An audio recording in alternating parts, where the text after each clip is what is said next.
myself and Paul, who still works with us, and we got the book. And this was a new release when it came out, and we signed it off.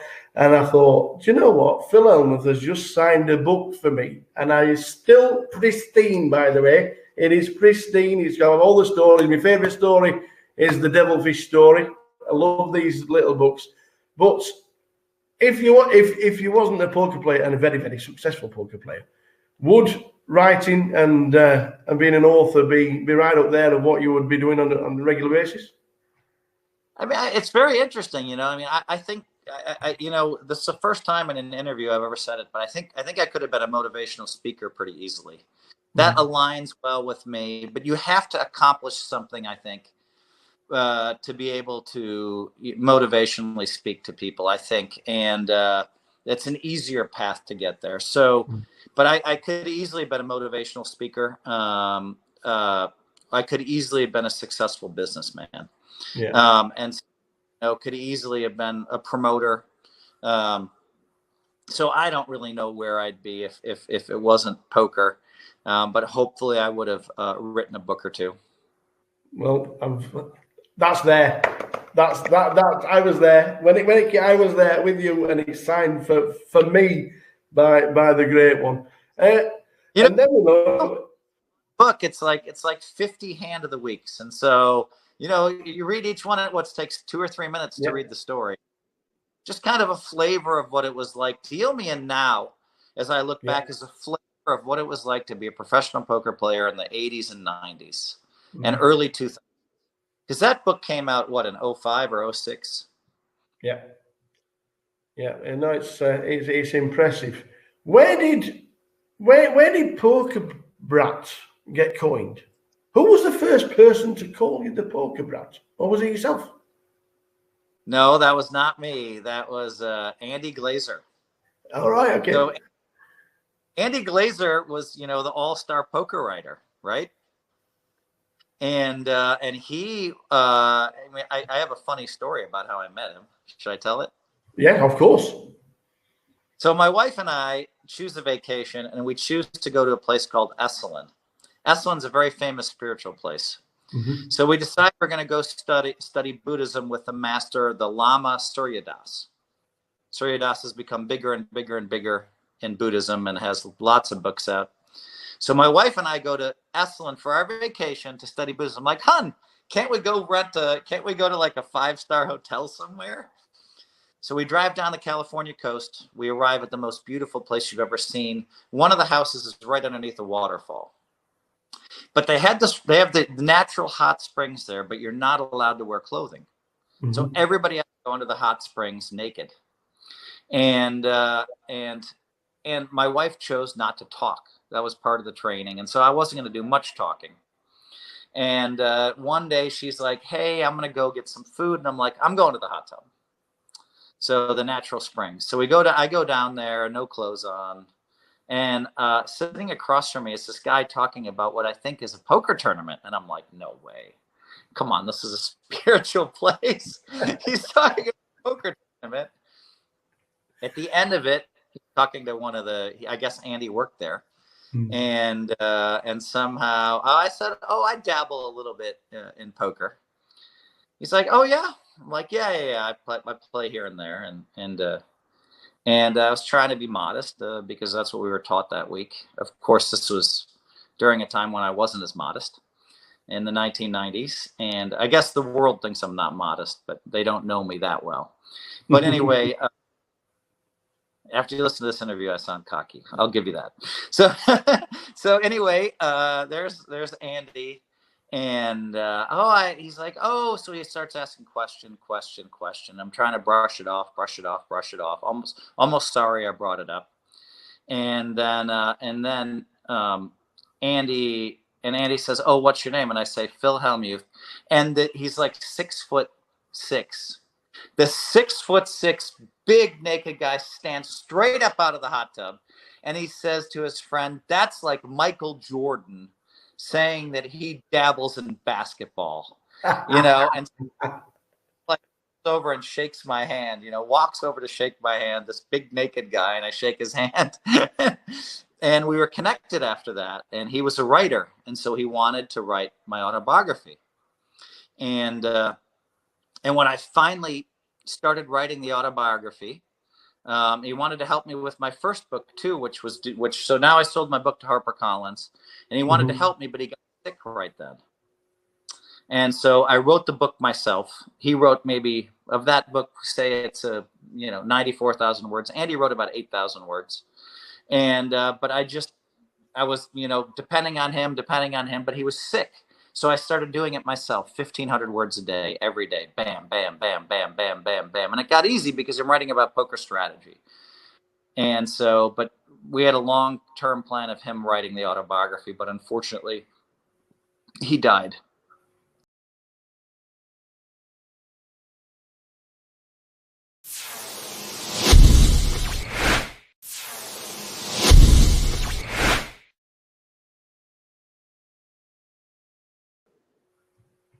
Really, you touched on basketball there. Did you ever get a chance to play at a high level, or were you a big fan? Would you have loved a career in basketball rather than poker? I mean, basketball would be great. I've been getting a little time with Draymond Green lately. He and I went on a little trip together for 4 or 5 days, and seeing how hard he works out even on vacation is pretty crazy.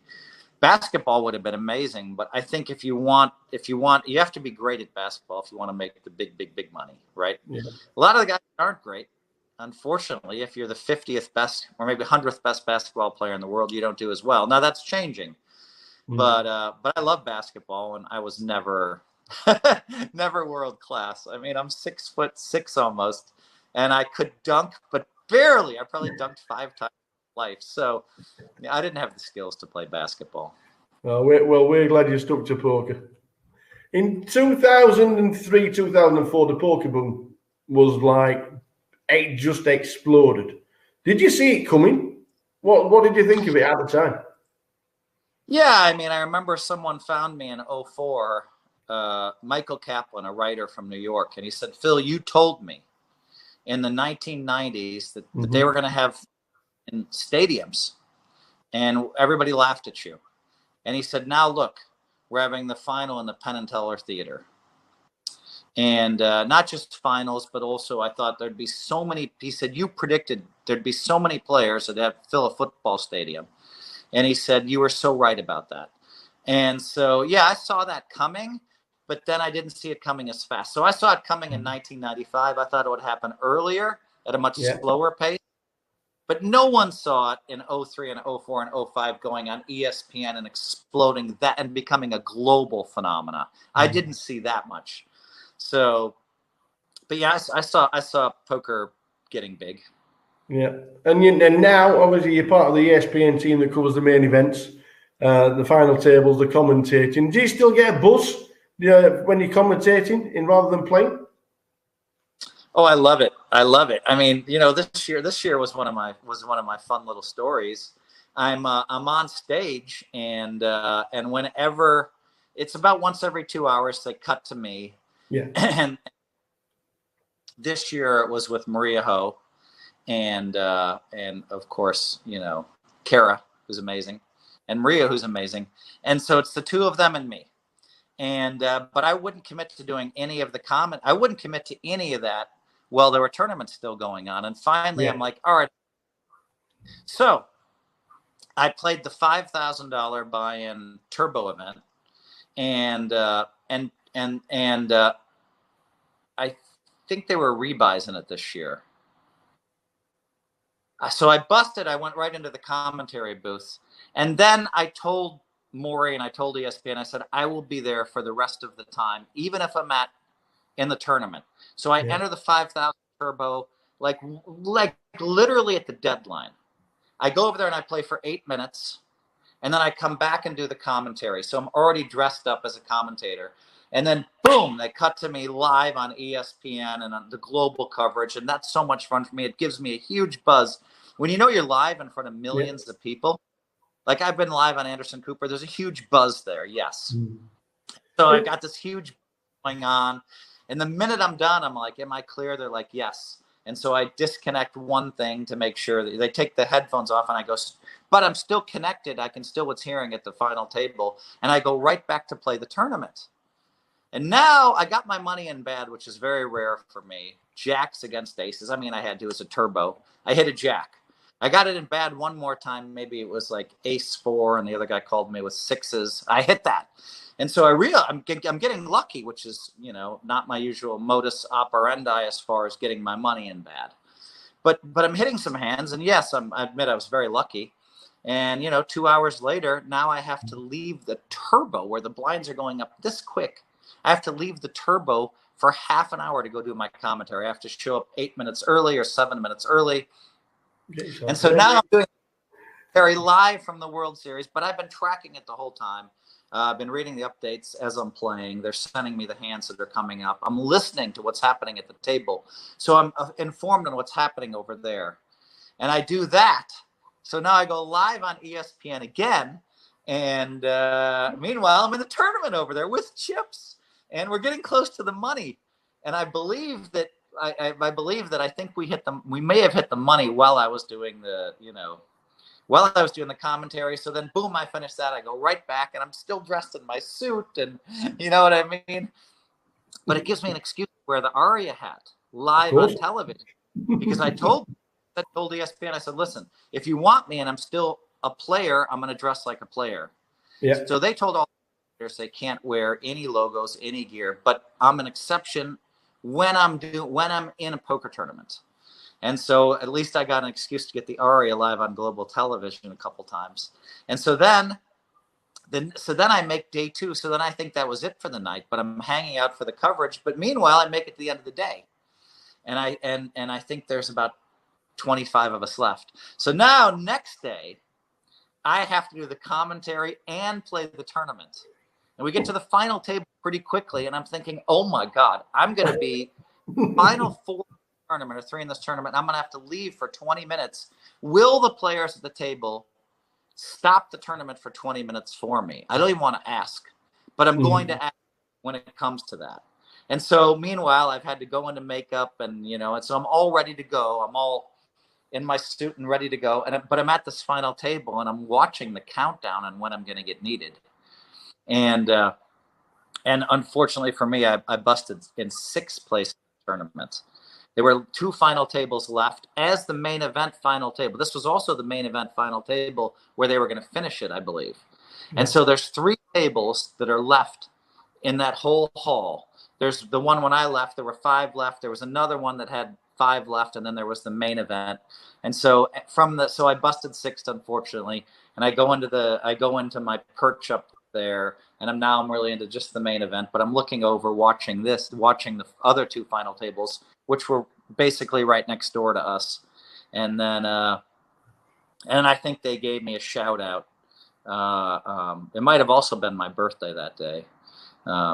So they gave me a shout out for my birthday. They gave me a shout out for just busting 5th in a tournament, or 6th or whatever it was. It was all kind of a weird thing. And then I was able to just focus on, you know, the commentary for there, because that was it. Brilliant. Super competitive, we know. 16 cashes last year in the World Series. I think it was 12 the year before. I think there's only 1 year in the last 25 that you haven't cashed in one of the series. Where did the super competitiveness come from? I mean, it came from, I talk about this in my autobiography. Very simple. I'm the oldest of 5, as I mentioned earlier in the interview. And what I didn't mention is I have ADD, and my athletic skills aren't as good as my brothers and sisters. So it's the oldest of 5 watching my brothers and sisters flourish and basically get straight A's, and me getting C's. And then watching them flourish in athletics. They're all doing well in athletics, but I didn't have the same skill set they had. I had to hold on to something for my own sanity, right? When I'm 7, I had a 6-year-old, a 5-year-old, a 3-year-old, and a baby in my family. For my own sanity, I had to be the best at games. And so every game we played, I had to be the best. So every game we played, I learned from an early age how to devise perfect tactics in all these games. Scrabble, you know, and the fact that I studied Latin, I'm an excellent Scrabble player.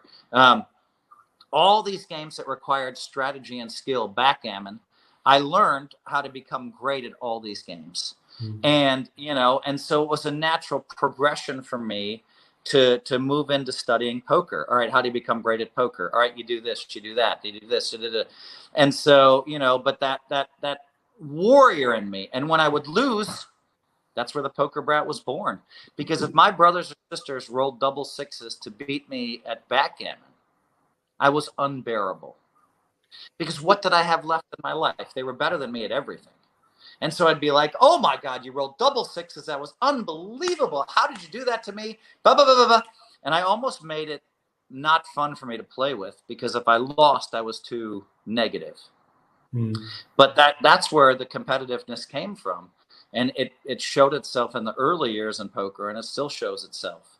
But in the early years, like if somebody beat me one hand, I felt like, you know, and if they outdrew me one hand, I felt like, oh, they're, you know, what else do I have left in life? They just beat me this one hand. And so, yeah, you know, I had some issues I've worked through, but I still think, you know, I still think that I can be a little bit bratty sometimes. Generally, there are some years where I show up and it's not, you know, and I just realize my position, and I enjoy that a little bit more. But most times I'm just, and as the series wears you down and you get tireder and tireder every day, more and more the poker out.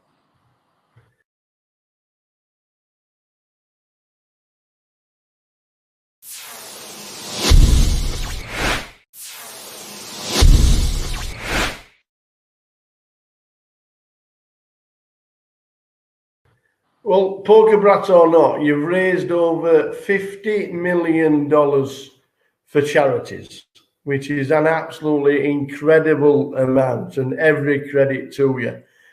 You got the biggest celebrities in the world just at touch whenever. Do you ever get starstruck by somebody that you see and you think, oh, wow? Yeah, it's very weird. I mean, I think, you know, the first time I met President Clinton, I was definitely a little starstruck. You know, I'm not sure that I get that starstruck anymore. I mean, I think the first time I met Ben Affleck, I was starstruck, and the reason why, he was with J-Lo at the time, and so him and J-Lo were I felt like they were the two biggest celebrities in the world. And I remember it was, I think 2002 or 2000, I think it was 2002 at the Bicycle Club, where 01 had 30 players in the main event. And now the World Poker Tour had launched, and there were 700 players. We went from 30 players to 700. I walked in the room, you know, being one of the biggest stars in poker, and they said, Sports Illustrated wants to talk with you. There were 3 news trucks from the 3 local stations in the parking lot. There was press buzzing. The room was just buzzing with people. And there was Ben Affleck playing in the tournament. And I just went by and I said, hey, Ben, you know, welcome to poker. And he said, what am I, Phil? He quoted me from my own book. First of all, he knows my name. How does he know my name? Second of all, look, am I a lion, or I am a, like, he had some really cute thing to say. And I was like, holy cow, Ben Affleck knows me, and he's a fan of mine, and he's read my books. I was a little starstruck. You know, Michael Jordan, super starstruck when I met him the first time. Yeah. And, you know, and so, yeah, I mean, it happens with some of the world's biggest celebrities. But now a lot of times I know that now all of a sudden I'm not as starstruck, because I've met some of the biggest celebrities in the world. Yeah. But it's kind of fun. All right, is this person cool or not? You know, generous randomly like a couple of years ago, randomly, and she loves poker, and she was just cool as could be. And so, I mean, you know, she introduced me to Portia, just randomly ran into her, and she's like, Phil, oh, Ellen knows my name, that's cool. You know, meeting Tiger and hosting his event, you know. Wow. And I remember the contest I've ever been in my life. I can tell you exactly when that was. Maybe I should tell that story. I'm I'm at the listening. Aria. I'm listening. I'm at the Aria Hotel, and I'd hosted Tiger Jam. I just finished fourth in a tournament, a heads-up tournament, or I guess officially fifth place in a heads-up tournament. And I'm exhausted because those heads-up matches just drain you. Exhausted. And I go up to my room at the Aria, and I tell my wife, honey, I want to order from Javier's Mexican. And it's the one place I had to go get the food. And I'd run into MJ on Friday. This was a Sunday. And I'm like, I told her, I said, honey, somehow I'm going to run into MJ. And she's like, what? What are you talking about? I said, I just have this weird vibe. And so I went down to pick up the food at Javier's. I did walk through the high limit area because that's where MJ hangs out. And then on the way back, I'm like, you know what? You're not going to, whatever. I did ask if he was at Javier's. So I did look for him twice because I thought it would happen.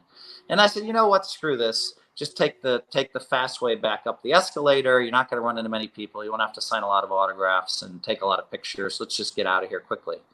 So my food arrives. I take the escalator up at the Aria, and now I'm at the top of the escalator. And who turns the corner? Boom! It's Michael Jordan, and he's walking with this guy named Pops, who's like in his 70s, and they're walking 1 mile per hour step. And I fly in the casinos, and I come flying up behind MJ with a bag of food in my hand, and 5 feet away from him, like, don't bother him. So I slam my glasses on, and I just decide to blow by him and ignore him because, Michael Jordan, everybody in the world stops him, give him some space. Because I know what it's like. I'm being stopped every day for, a couple weeks by that point. And I look to my right, and I'm like, hey, MJ, good to see you. He'd already seen me on Friday and said hello.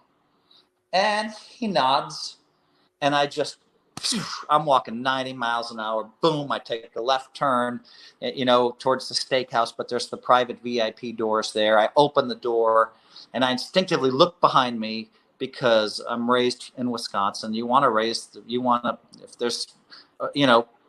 be polite and open the door for people. So as I open the door, I notice MJ's running. I mean, he's with Pops. They're like running. He should just be turning the corner. And I'm supposed to pop in the elevator and be gone. But he's run. And now he's like only 10 feet behind me. And I'm like, oh my God. And so I knew what to say. I'm like, hey, congratulations on your marriage. He's like, thanks, Phil. How's it going? What are you doing? I'm like, holy shit. MJ ran to catch up with me and wants to stay. And, we'd hung out a couple times and starts asking me all these questions. We take the elevator up together. We talk the whole time. It was just really nice. And then, fifth place in this tournament, in the heads-up tournament, Michael Jordan running to catch up with me. I just hosted Tiger's event, and I wake up the next day, and my friend says, hey, President Obama, he was still president, President Obama was at my house drinking wine and was asking how you're doing in the World Series of Poker. I'm like, President Obama knows me? Oh, my God. Michael Jordan ran to catch up with me, and I was a complete asshole for the next 2 weeks. All I wanted to do was tell everybody about how Obama emailed, Obama was asking about me, how MJ ran to catch up to me, about how I was hosting Tiger Jam. I think I had 99 caches at that point, and I only needed one more, so the whole world was getting ready to announce Phil's going to be the first to 100 caches, and I'm just in the center vortex of press and great things happening, and I got so cocky, I didn't even cash for the next 2 weeks, and I don't even think I had 100 caches the rest of the series. And I was just like, oh my God, Phil, what is wrong with you? You couldn't handle your head blowing up. It's like my head exploded. Obama, Jordan, Tiger, the vortex. People come up to me 100 times a day during the series, pictures, autographs. They want to tell me how great I am. They want to tell me that I'm their all-time idol who they aspire to be. And my head blew up. And I played like I lost focus.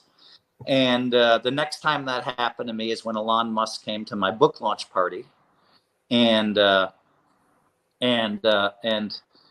at least I started work. I had to work 5 hours a day the next 4 or 5 days. Yeah. And my head didn't blow up. You know what I'm saying? And so you get better at dealing with stuff and better at dealing with stuff. But yeah, I mean, you know, the ego can seep in negative ways, and you have to try to avoid it. Yeah, you touched on the online World Series and that you're stopping at the Aria and playing most of the series there.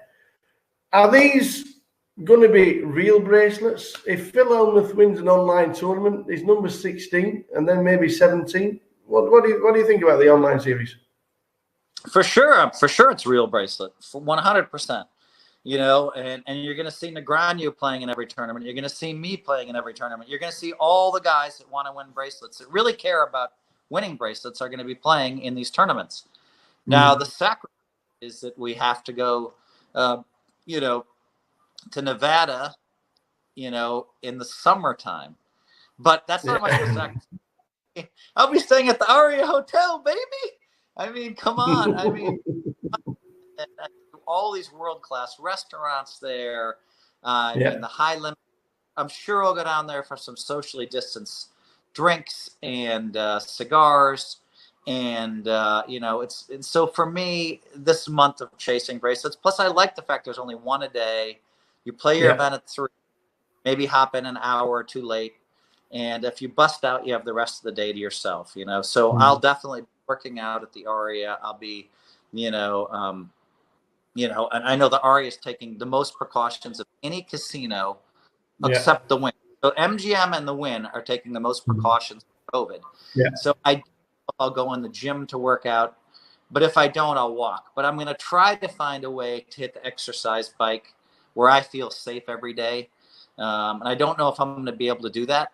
Maybe I'll just have to wipe down the stuff I will be touching before I hit the exercise bike. But, you know, I mean, I can even play a World Series of Poker tournament on the exercise bike, you know, so yeah. And so, you know, I mean, so yeah, I think these bracelets will count. I know I'll be, if I want to tell everybody I just won, you know, I mean, I had the whole world stopped. I had the whole poker world stopped. I mean, the people that are paying attention, the insiders, when I almost bracelet in early June in 19. I made the final table 10-handed. I had the chip lead. I think we had 3,000 players in that event, and it was the online tournament.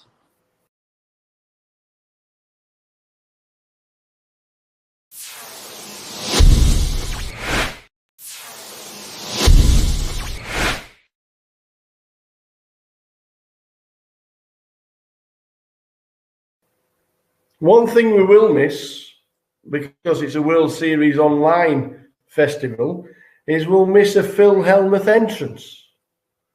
There's been plenty.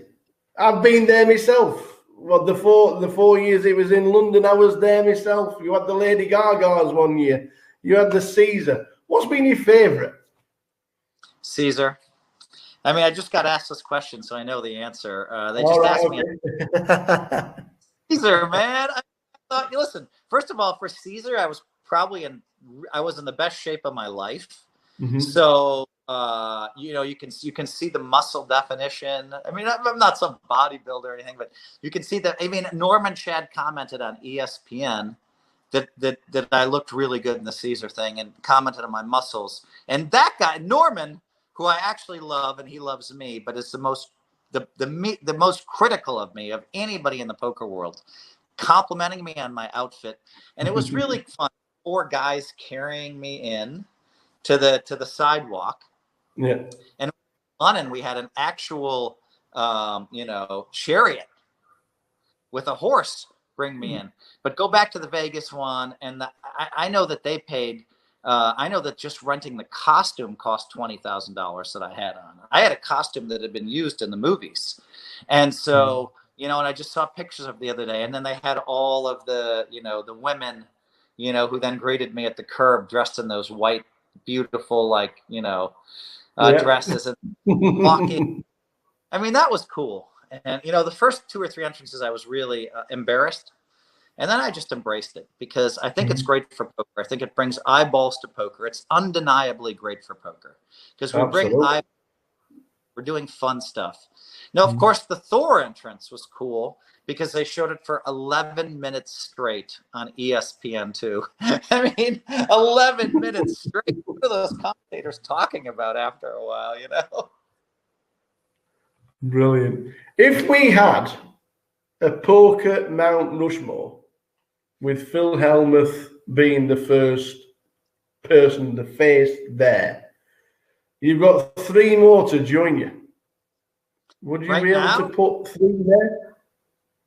Yeah, it has to be Phil Ivey, Doyle Brunson, and Johnny Chan. The big bracelet winners. Absolutely. You know, well, who did I say? Yeah. Yeah. Ivy. Those guys are all tied at 10 bracelets, I think. Mm-hmm. And and all have been, you know, Johnny Chan, people don't know how great he is. Like, he's been playing in the biggest games in the world almost every day since the 1980s. Mm-hmm. I mean, it's only when the young generation gets a chance to play with him, you know, in the biggest poker games in the world, that they say, wow, because they don't know how great he is. And Doyle Brunson, up until the age of 83, 84, was playing in the biggest games in the world and winning every single month. And Phil Ivey, you know, great at everything. And so right now, that's the Mount Rushmore of poker. You know, it could look differently in the future. Negreanu is, you know, going to clamor for one of those spots and may well get there. Eric Seidel, another great player who's performed well all over. He's won a fortune in the cash games. Seidel has. He's won a bunch of bracelets. He's won high rollers. Eric is another great player. He's right there. So Negreanu and Seidel are right there.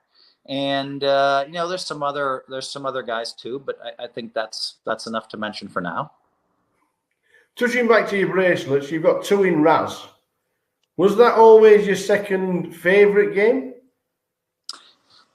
It seems to me like Razz, I bought into all the hype of everybody saying, oh, we hate Razz, we hate Razz. There's only, because everybody hates Razz because there's so much luck involved. They perceived it to be all luck.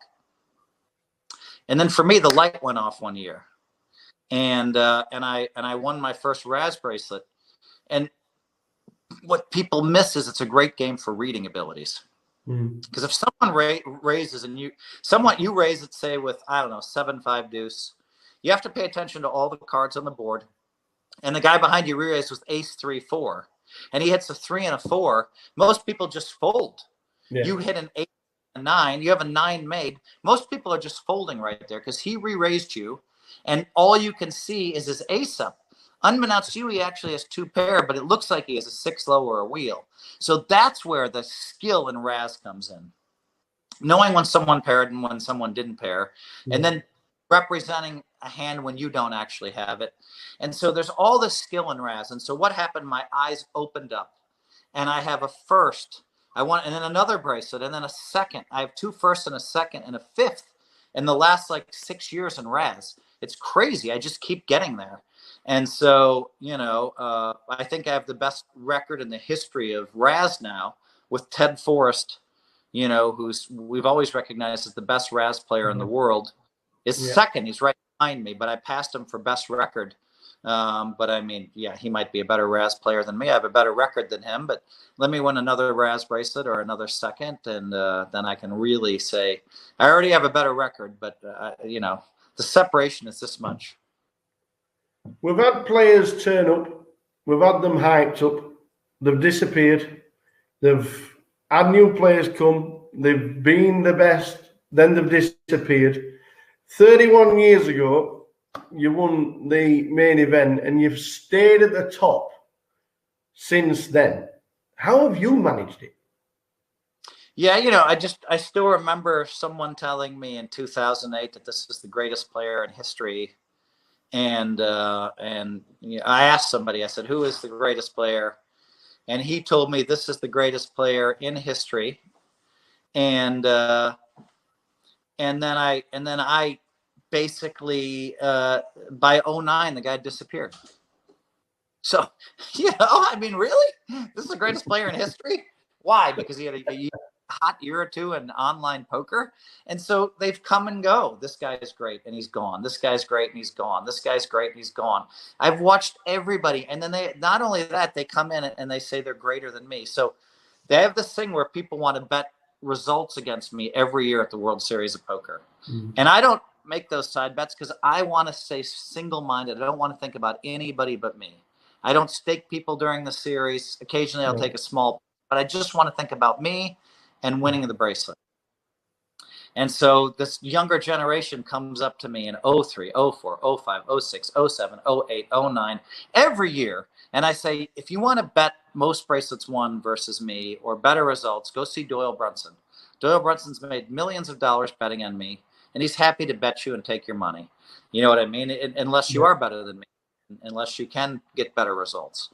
And so, you know, and then I think it was a year or two ago that Negreanu said all these players are better than you. And I said, listen, here's what I'll do. You choose. And I was playing with Daniel a little bit. I was getting him to post quicker than he wanted to on social media. I already had my next 6 tweets in my mind. And so I'm like, yeah, name 30 players that are better than me, or 40. And so we put a list out, and I said, I'll bet $100,000 per player on bracelet 1. And he said no. He didn't want to pay me. I think maybe it was 30, but he didn't want to pay me $3 million every time I won a bracelet. Well, since I did that, I won 2 bracelets, so I'd be up $6 million. But his guys might have won 6 bracelets, so maybe I'd only be up $5.4 million. But I think there are a lot of people, and poker inspires a lot of confidence. You win a lot of money, you win a few tournaments, everybody tells you you're great, and all of a sudden you're better than me. So, you know, if you think you are and you like betting, go see Doyle Brunson. And finally, with everything that you've achieved, both on and off the felt, how would you like to be remembered? And would you have done anything differently? I mean, I want to be remembered as the greatest poker player of all time. Okay. But I also want to remember someone that's honorable, you know, and has perfect ethics. And I think I have those going. And the other thing I want to remember it for positivity, because I put 8 life tips out there to the world, and my book changes people's lives when they read it. Yeah. It changes people's lives. It's just very simple, 8 life tips. And one of them is, you know, write down your yearly goals, 2020 goals, and tape them on your bathroom mirror. That changes people's lives, because every time they do that, they keep hitting their first and second yearly goal. And then they're tweeting to me, oh my God, I hit my first and second goal. Thank you, Phil. So there's a certain focus and it catching the mind when you wake up in the morning and stuff like that. So I would like to be known. I would like to have my book Positivity still being read 100 years from now, because I don't think we talk to many athletes 100 years from now. So I don't think I'll be talked about as a poker player 100 years from now, 100 years after I leave the planet. But maybe Positivity will still be talked about and read. It has been an absolute pleasure.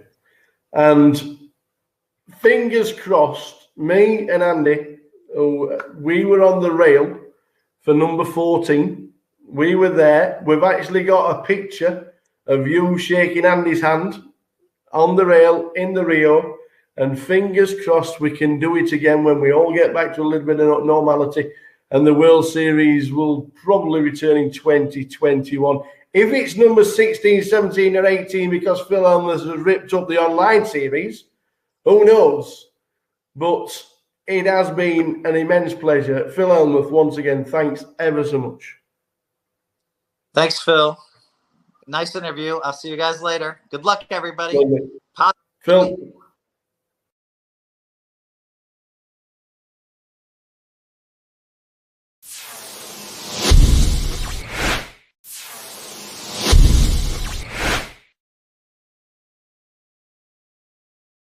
When we started an hour with the tower, Andy from Cardroom Direct, he says, you know what? I'm just going to send a tweet and you never know what will happen.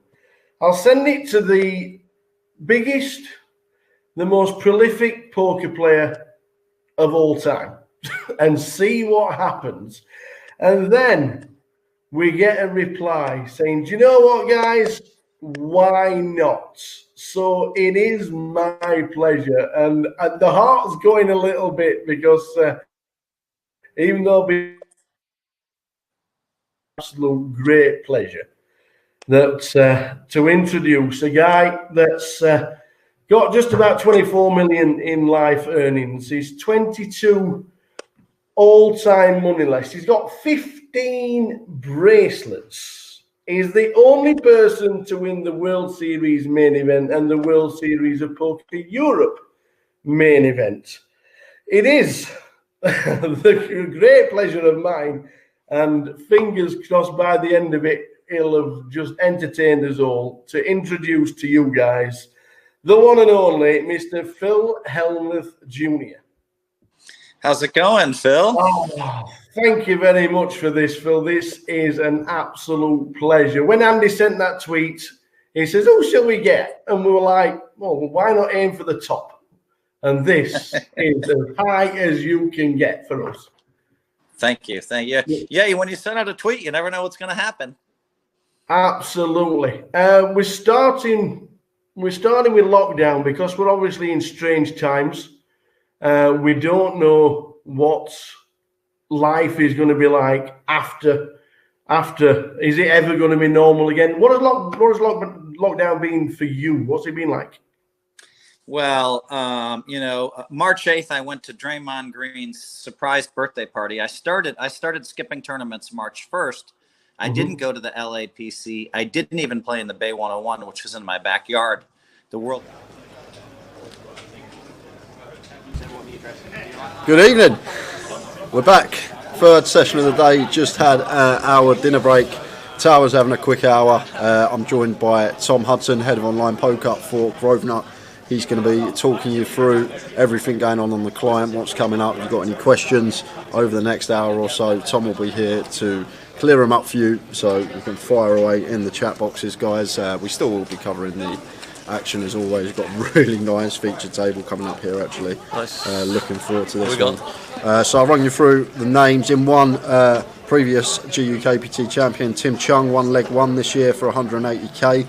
So definitely one to look out for. No one's ever won back-to-back GUKPTs ever, so still in the mix. Decent stack as well. Keith Huang in 2, Sam Goodman in 3, Anthony Gardner in 5, 6 is GDPR JP, 7 is Mike Allen, 8 is Anthony Kennedy, and in 9 is Guy Taylor. Nice. Yeah, it's a nice little Paul Anthony Kennedy in C7 in CA. Yeah, guys, if you want to ping over anything, even feedback's good. While I'm here, if you've got any feedback about us online satellites or anything we do online, just ping it in. It's good for me to see. So please share your thoughts. I know a lot of you guys play with us online, as well as at our venues. So we've got a G-Coop this year. Has it come? Have we got one? We will have. So yeah, it'll be probably November time. Okay, so I haven't got the dates locked in for that. It's we normally do it off the back of the grand final, but the grand final's later this year, so we might actually do it prior, just prior, so we'll feed GCoop in, and off the back of GCoop grand final, probably link in some prizes for the grand final off GCoop, something like this as well, to give away some value for the top performing players at the online festival. Something like this, but yeah, we'll share more information when GCoop's around. Next sort of big online tournament is the Easter Beast. So I think it's from the 13th to the 18th of April, I think it is. And yeah, we'll have I think it'll be 5 or 6 flights, 80,000 guaranteed prize pool, 100 plus 10 buy-in. So yeah, it'll be a big online tournament for the guys to play. Obviously satellites will be running all the time, but the 100 plus 10 great value points. For that buy-in. It's 80k guarantee with £100 buy-in. Can't go wrong with that. Yes, so yeah, all good really, all good. Plenty of stuff going on online. We've got the Bounty Hunter series running right now. Yeah, I saw that. There's a 1K, isn't there, this weekend? There is, yes. We rarely have 1Ks as well online. So the 1Ks on Sunday, 100k guaranteed Bounty Hunter. We also have the 100k guaranteed 100 euro buy-in. Say plenty of satellites running for all of them right now. So yeah, lots going on. Lots of tournaments on grownerpoker.com. This is a really good table we've got at this stage of the day as well, guys. This is like a deep day 2 table, potentially. Obviously, Tim Very, very good. Sam in 3, very good player as well. Chopped Luton a couple of years ago in the GUKPT. Anthony Gardner's going to be in 5, he plays well. Ex-Spurs centre-half. Mike Allen, very good. Guy Taylor, very good. Anthony Kennedy's always in the mix as well, so probably one of the tougher tables in the field, this one. I look forward to seeing some solid action. I got a good hour, actually got a really good hour yesterday with Tower. Yeah, it was Leon Campbell was absolutely bossing the table. Well, for the hour or something, went from 30k to 65k. Barely with showdown. when I come back, actually, there was a lot of because I come back for the second hour yesterday, and Leon and Ben were just going at it. Ben just kept free betting Leon that hour, so I don't know if Ben adjusted after the first hour. Yeah, that makes sense. But he just kept free betting the life out of him. So Tim, ace 8 suited, one that we can open in the cut-off, raises to 700. Do you play much now, Tom, or are you just all sorting everyone else out playing? Yeah, nowhere near as much as I'd like to. I'll play a few this year. The Australis Tour in Spain, potentially might go play one of those. But I haven't played too much really. A little bit online over the last couple of years while lockdown was on. Yeah. So Tim here just turning the nut flush here. Sam's peeled this, I'm guessing, because Anthony's not at the table. That's the only thing I can think. The big blind's not here, so I'm guessing Sam just peels the 6-4 in the small, knowing that Tim's going to be raising so wide with no one in the big blind. Coming back after the dinner break makes sense. 5 for the fun. Yeah, now Sam firing for 2k on the river. This is a pot size bet, and Tim's played this very nicely to get the maximum. Check flop and check turn. And he's managed to induce this here from Sam. Should just see Tim raise.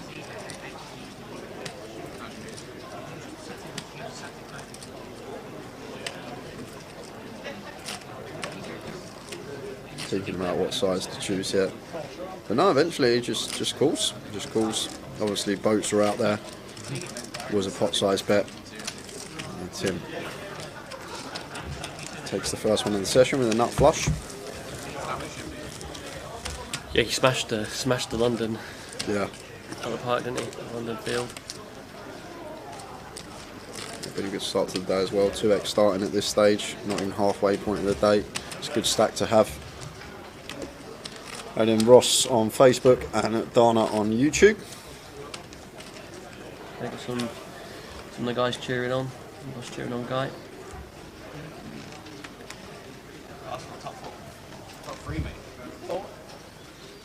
Is this yeah, if you refresh, because it usually gets stuck. We have had to have a refresh on YouTube actually, so. Okay, that all together. Yeah, that's all together. So people will be coming back on YouTube because it has had to. We had to have a refresh, as we always do. Ooh, action!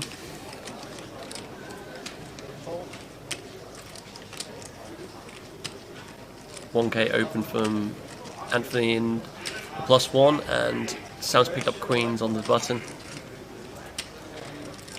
Free bet to 3.3k. Oh, we've got a shove. For 100 bigs, Sam's not folding this because don't ever expect aces or kings to just rip for this amount. So Sam, gonna see him call this one off. This is like 90% ace king. Maybe higher. Yeah.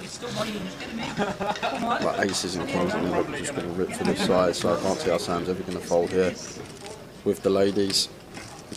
The reason he's tanking is because it's just a huge shove here from Anthony. Sam's probably never expecting to be met by a 4-bet rip, but can't see how Sam's ever going to fold the ladies here. It's just one of these situations where you know he's got his king. He's like, yeah, he's got his king. And now you flip in for your tournament life.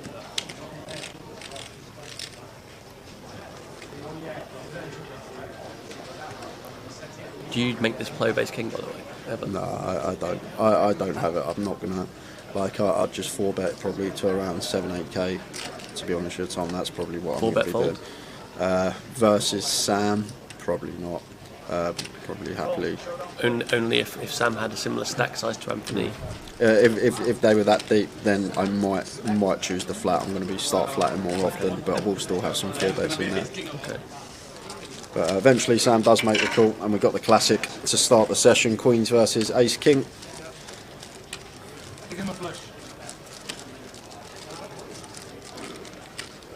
Which one do you want? I always like, Tao likes the pair, but I always like the overs. The reason being is the times that if we've got the pair, the over comes, then you've only got 2 outs, whereas the times that we whiff the flop here, like Ace King, we've still got 6 outs. So it's nothing to do with maths or anything, it's just how I like the feeling. And there's the king on the river. So mentally, you prefer the... Yeah, just like that, because...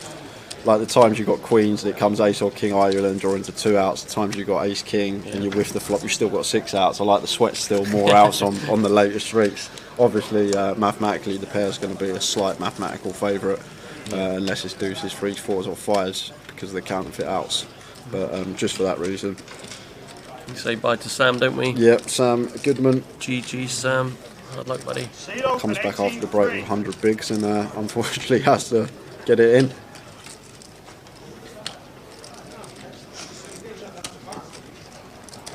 And I think Anthony's capable of getting up to some funky stuff as well, probably makes it more of a call with the ladies there.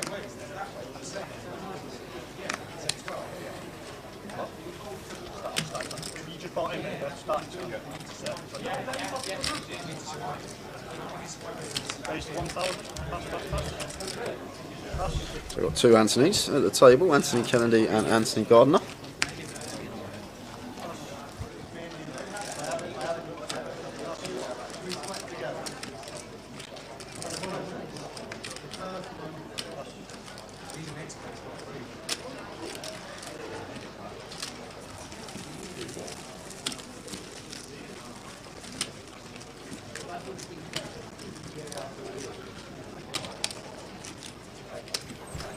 So I've got Tom here, head of online. For you guys, if you are just tuning in after the dinner break, any questions regarding the online client, what's coming up, even Goliath. Are you going to be at Goliath the whole? Of course. Oh yeah. Yeah, I'll be at Goliath for the 2 weeks. But yeah, any questions on Goliath? We've got satellites running for Goliath every single night. The holding tanks are up in the lobby, so you can get your pre-registration in if you want. It's going to be busy. Yeah, very busy. It's going to be busy. I still need to actually have a walk through. I haven't seen the new tower set. It's been refurbed, the room that we're usually in. Yes, it's been cleaned up real nice, so it's it looks very, very good. We'll make it look very Goliath-esque as well with the marketing part of it, of course. But it's fresh. The room always looks huge as well when you go into it, and it's yeah, it does. I bet it looks even bigger without any tables in there at the moment. Yeah, it's huge. There's going to be some changes as well with the rooms this year. There'll be an additional room, so Raising take there for Tim with the Queen Jacks. Zacabello says, question for Tom: any plans to simplify the ticket transfer system? Good question, Zacabello. I actually had some mentions about this yesterday when I was on the stream. I appreciate that it's not super flexible. We're doing our best to try and make it more flexible in that if you've got a live event ticket now, you can turn up and use it, whether it's bigger or smaller than the event you're turning up to play. For instance, you could turn up to this GUKPT with a $12.50 ticket. It's a £1,000 buy-in. You could buy into it and then get £250 credit into your venue's account to then use in future tournaments. So that's helpful. In terms of simplifying the ticket system long term, we do have a plan / project. I won't go into too much detail, but kind of like you'll see on other sites before, there's tournament dollars. You've had sites have had tournament dollars, which you can use, which there's like a credit balance. We're looking to implement something like this, which is then flexible across online and live tournaments. That's the dream solution, and it's probably a little way away, but we'll get there. There's another couple of questions coming along. Player-to-player transfers. Zacabello, player-to-player transfers, no, that's not possible, and we won't be having that either, so sadly not. Steetles, a question from you. Just downloading the software, any good small stakes games, big or bankroll? or looted all, whatever comes first. Yeah, we have a whole range of games. It depends on what you'd like to play. Yeah, we've got small cash games, limits from 1p, 2p. So you can bankroll from that, or build your bankroll from that. We've got low buy-in twisters, which are the jackpot sit goes from €1, where you can win up to 1,000 if you spin a big prize pool. Depends what you're interested in, but yeah, all types of games at all different price ranges. And the tournaments again from as little as 50 cents. You know, things like 50p. You could jump into a game on there on the software. So yeah, have a good look around, and yeah, jump into a game. Satellites running all the time as well. If you want to try playing a bit bigger tournaments, you can get in for a fraction of the buy-in. Always on the the satellites normally run from around sort of the evening, so from around sort of 5 p.m. And we have feeders from £1. So we have a few different sort of satellite trees, but £1 to £5 to £30 to 110 or to 225, and these obviously all feed the tournaments like the GUKPT we're watching now. So you know, we've had players win huge prizes at GUKPTs who won their 1k entry for 30 quid, 5 quid. It happens. So yeah, you know, a lot of the big players, a lot of the big grinders you see on these tours, a lot of them play the satellites. You know, it's people, all people do it, not just the players who who can't afford to buy into these events. There's a lot of players who see a lot of value in playing the satellites, trying to rack up seats. So they're great value as well, because a lot of people aren't too clued up on strategy for satellites. It's so different to an actual MTT, and if you can work on your strategy for your satellites, you can win a lot of tickets, because the pools of these players, most of them aren't playing like the optimal strategy for a satellite. So very, very good to get on and try and win some tickets that way. And when you're saying the optimal strategies, you know, people not understanding that you can hold on really, right? The holding on. I guess with one big blind. And, exactly. Yeah. People not willing to fold aces, even though there's someone else set with one big blind stack. We had fun at the playoff at the end of last year. Obviously, it was basically a satellite for the packages, and some of the players me and Tao was seeing on the stream with like 2 seats until they're in the packages, and still people second, third in chips, happy to get it in with like ace queen and stuff. And me and Tao, I was shocked. Actually, someone else was in the. I think it might have been Dave Doherty. Someone was in the comments with me that wasn't Tao, and just the strike. Actually, it might have been Jamie Nixon. Now I think about it, but just. It's amazing, Tom, how many like players that you would see that are good MTT players don't understand basic strategy for satellites sometimes, and it shocks me a lot of the time. Yeah, it seems like a pretty simple adjustment given that you're playing for the set prizes, really. Yeah, as you say, there's value there. You guys out there, have a look. Plenty of satellites every night online. We've got a fun hand. No, we own Spencer Anthony's cards, but he's got away. Is that a free bet from Anthony, was it? And then up to the 4-bet. Anthony K probably throwing his weight around there with a big stack. Yeah, 80k at this stage of the day is heaps. Yeah. You'd happily take that now and bag that up for day 2. Yeah. What's the average stack for day 2s in most GUKPTs, roughly, would you say? Usually about 25% of the field make it through, so around 80k. Okay. About around that sort of remit. Yeah. But then you can bag up 40k and still be fine, because you're going to come back with like 33, 34 bigs. No. It's just the structure's so good. Yeah. You find like people get even early on, early levels of these tournaments, people get super. They don't like having short stacks. If someone goes down to like sort of 10k, people will be like, okay, I've just got to go all in and get busted. like 100, 200 level, like just ripping and stuff like that. So much play. Like you can go down to like 6, 7k, and that's fine. Still the stack plenty, to play. You know, it's deep enough to rebuild at that point. You don't just have to get it in and bust. A lot of people like to have the full stack so they can re-enter. Not just sort of full stack, re-enter, get the full stack so they can, and their double up is going to be bigger when they get it. Anthony defending Queen 10 of spades, and guy here flopping top pair with the King Jack of hearts in there as well.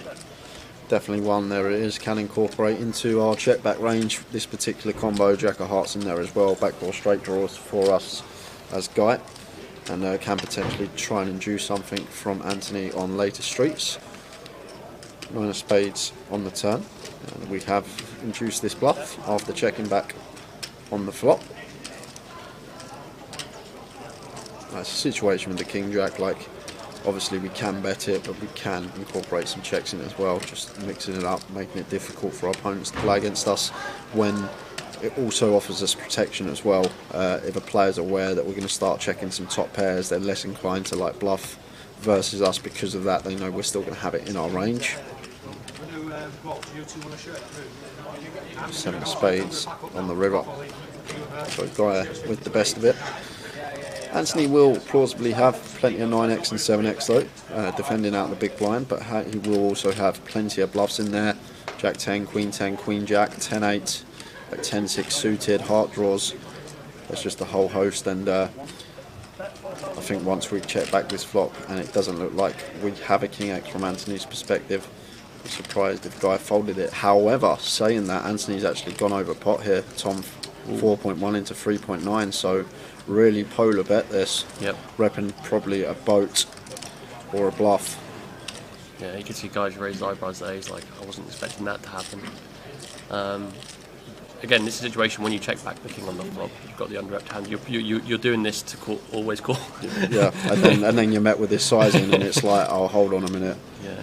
But this is not a nice spot for Guy. I'm not even going to predict what he's going to do, because it could go either way in this situation. But Anthony, a good player from what I see from him over the years, and can put you in some spots like this. I love the sizing choice as well from Anthony, I must say. Just knows he's going to be more 9x and 7x heavy here, so can apply pressure to lots of Guy's range with this particular size. Very nice from him. It's a nice hand, whatever happens here. Obviously, Guy would prefer not to have the Jack of Hearts now once we get to this river decision.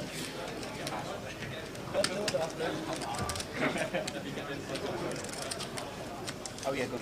Thank you. He's having a good thing. Yeah, rightly so, Tom. I think this is a worthy tank.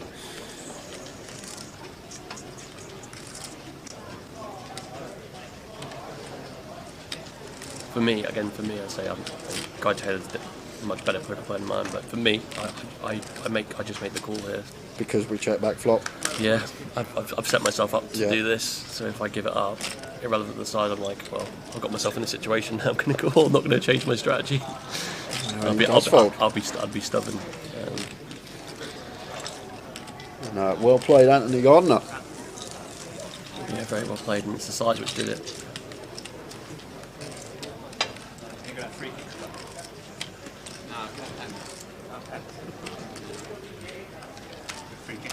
Bristol Gas, up the Rovers, up the Gas.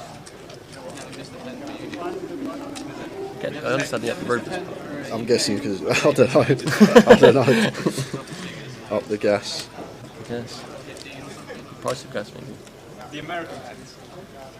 Yeah, that's gone through the roof recently, hasn't it? Exactly. Makes sense. Vegas, we lost to Brazil on penalties, yeah. And Billy Chataway hit the post with this. And I didn't see him give us some stick on that. Paranoid about it every day. Never see him. Tim King 7 of spades here, raises to 700. And Windsor takes a good pen.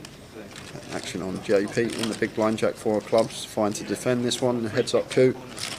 Closing the action.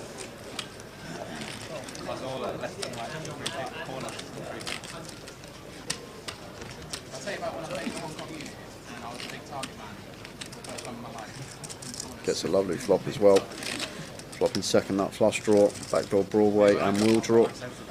And Tim going to have plenty of bets on this ace high board, being the opener, and it continues for 600. So just south of third pot, 6 into 1.9, and never going to go anywhere here. JP, like the decision to call, maybe at small frequency, can start raising, but this board is perceived to be better for Tim, so happy to just call and take some turns, and does improve. Tim has picked up a Broadway draw here with the King 7 of spades. Looks like he is opting to double barrel this one. It's not going to work versus this particular holding. He's He's overbet here, 3.3 into 3.1, and just in terms of range, like this is such a better board for Tim, and he's going to be aware of that. He's going to have the aces, queens, jacks, ace, queen, ace, jack all in there, king 10 in there as well. JP will have king 10 as well, and some of the two pairs like ace, jack, queen, jack, maybe some queen deuce suited in there too. But Tim just putting the hammer down here in terms of range. We're going to have more stronger hands here, and as well as that, JP's going to be very wide, defending the big blind. Like he's going to have a whole host of queen X that we can put pressure on, some deuce X perhaps in there as well. But against this particular holding, it's just not going to work. And JP, of course, I'd love to see a brick here, Tom, and see if Tim. Well, Tim just backdoors Broadway. I was thinking the same. I wonder what Tim's going to pile on the pressure on the river here with brick. Yeah, and backdoor diamonds we're not too worried about. Only real hands that are going to get to the river in this way are going to be like ace X of diamonds, queen X of diamonds. I guess 3-4, 3-5, and 5-3 of diamonds are going to be in there as well. Going to peel once with the wheel draw, backdoor diamonds versus that size on the flop. But Tim here can still comfortably come in for value here with his Broadway. This will be a small bet, right? Looking at what, quarter pot or something like this with the straight on the board like this. Quarter pot. He's gone 3.3. Yeah, he's gone fairly small. Basically trying to target like some two pair holdings. I'm a big fan of the small size. Like even a quarter I wouldn't mind, as you said, Tom. Just really trying to eke out some value from some two pairs that could potentially have here JP.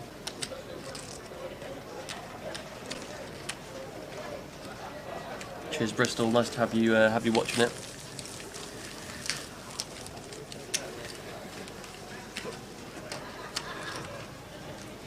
Should we do like a fun little giveaway on the stream? Yeah, we can do.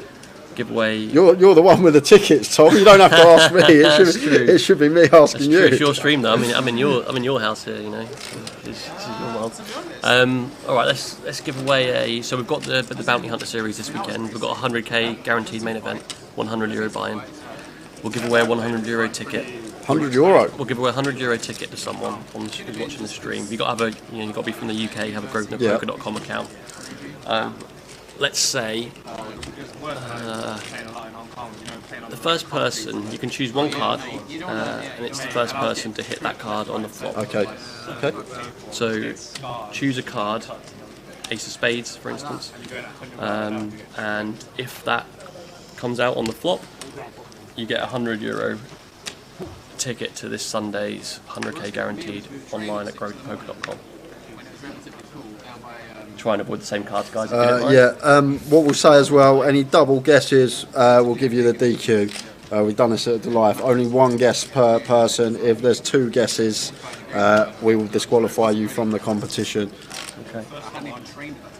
Well, there's plenty of guesses coming in. This is fun. You got to keep track of it now, Tom. I know. I'll give myself a shot. All right. Because it was one of them where we just joined. So if the card doesn't come out on the board and no one's selected, then we'll just move on to the following flop. It's got to be the flop. This was when I was young, so I just when I was pissed down over there, and left hand was kind of run up and down like these skills. As soon as you put €100 up for grabs, chat goes mental. So I'll just say it again. So what happens if two cards come on the flop now that two people have guessed? That means, I think someone's hit. If there's two cards on the flop, we give away 2 tickets. I haven't done well with the terms and conditions, have I? We haven't had time to the TNCs. Has anyone got this? Jack diamonds, Jack of diamonds, Jack of hearts. Someone's hit the post. 5 of hearts. 5 of diamonds. Someone's got no good. Oh my god! 5 of hearts or 8 of hearts. Is it a rollover? I haven't got anyone here. Well, you've got all the chat boxes there. On Twitch, I don't think anyone's hit. No one's hit. No one's hit. Okay, rolls over to the next flop. Could be giving out free tokens if we get a flop with all of them on there. If we've missed it, guys, and you did guess that, let us know. We've got the whole chat box here, so we can scroll back up if we've missed it, but I've just checked on Twitch. I don't think anyone hit the card on Twitch, Facebook or YouTube, so no one with a claim on that. All the selections stand though, so you can't change the selection, it's the same. Which is a little bit brutal if one of our players gets dealt one of the cards. That's how it'll be, so no second guesses.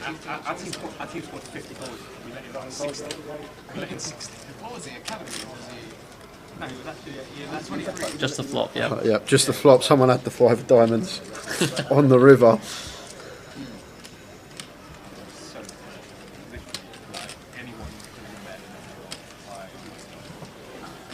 I'll get my laptop so I can add the ticket.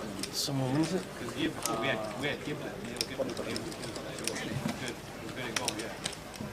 Five-a-side goalkeeping is very different to eleven-side. If Ash has been trained as an 11-side keeper, it probably makes him crap. Training might be very nice to seven-side, but obviously it's in like 11-side goals. It's good. I think you underestimate that. Like, if you don't play for a long while, like, on the roof. Oh yeah. I think we even probably win it. Plus 6k for Keith there. You made a call with boat on the river.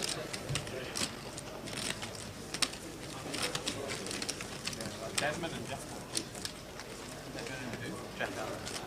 Oh yeah, Jack's good, yeah. But he's like a good 11-side player, not a good 11-side player. No, he's alright. Is he? I didn't think he was like that quick on the turn or anything. Right, so if you haven't got your guess in, make sure no one's guessed that card already. Tower, what are you doing? You can't win. Get out of the chat. Sitting there at the bar, probably with his feet up. He's probably actually back in the hotel room, laying on the bed, trying to win €100. I swear, if the Queen of Spades is in this flop, I'm not giving it away. We're not letting the Tower win it. No problem, Klopp. Love a good sweat, don't we? Love a good sweat.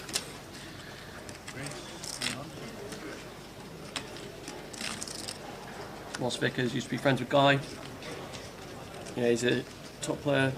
Guy Taylor. So his Twitch stream. Ace Queen 4 Keith raises to 800. Yeah, people are losing their cards, seeing them in the muck. Yeah. Well, this could be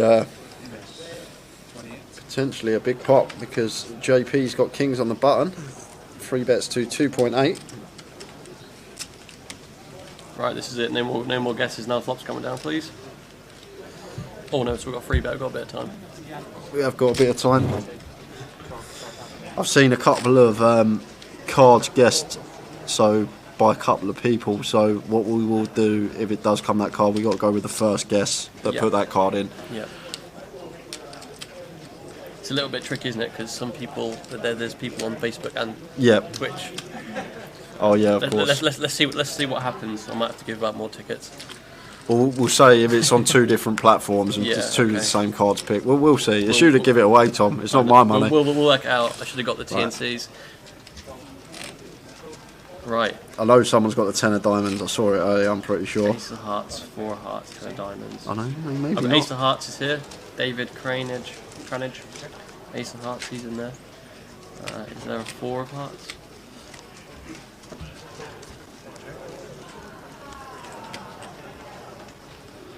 So, always an ace, as Tower says, when you've got kings. Hold on. Check on the flop and might see Keith start leading here now. I think I can just see 1. 4 hearts. I think it's just the ace of hearts. 4 of hearts. I've got James Cunningham here with the 4 of hearts on Twitch. Yep.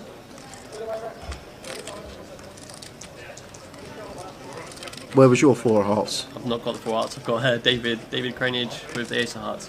So that's 1 winner.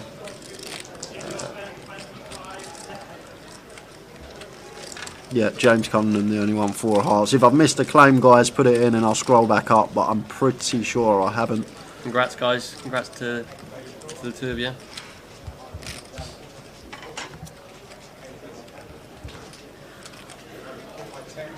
Right, there are. Yeah, I think that's it. James and you had David Cranage on. Yeah. If you can drop me your poker alias, please. Okay, I haven't even looked at the YouTube chat.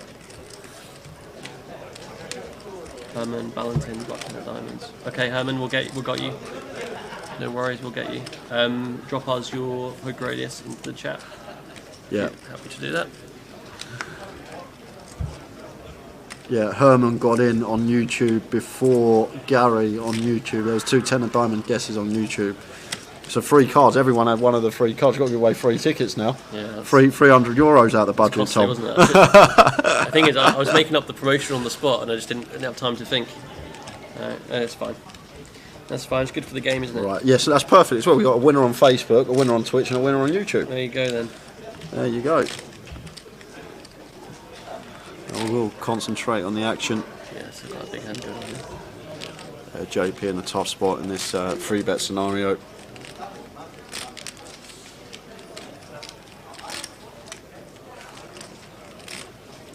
Oh, this is painful, isn't it? Yeah. Lets it go. Yeah, makes a good fold. Makes a really good fold. Fair play. Right, so James, David and Herman, if you all post in the chat box your alias on Grosvenor Poker, we will get you a €100 ticket for the Bounty Builder series. Yeah, 100k guaranteed on Sunday. We need, Herman, we need your grosvenorpoker.com poker alias. So as I said at the start, you do need to be from the UK to create a Grosvenor Casinos account if you don't have one already. If you create one, log into poker and it'll choose a poker alias if you haven't already got a poker account with us already. There you go. Good man, already an online player, that's what I like to see. I think we need, who else was it? David and James Cunningham on Twitch, the 2 we are waiting for. If you put your alias in there, I'll tag him, put another message. Okay. Might be correct. Barracuda, good casino in London. Yeah, James is in as well, Tom. Nice. That should be in your account in the next 10 minutes or so.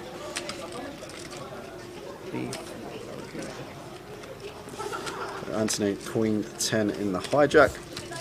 Happily open this one. 18, cheers Jamie.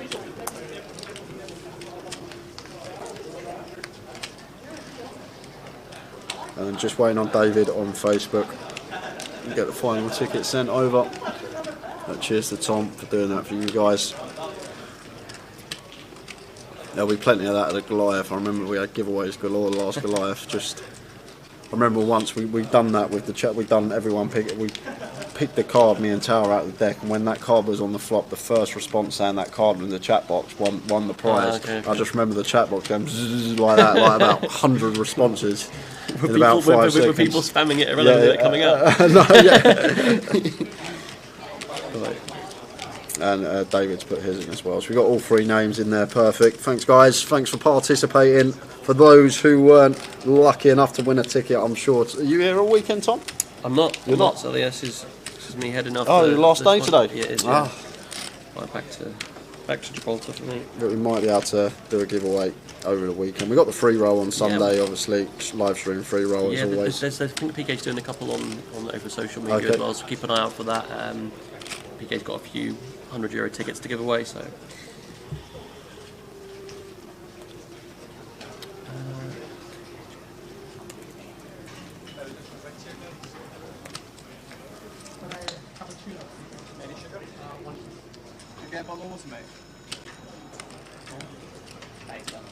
You only take one drink at a time.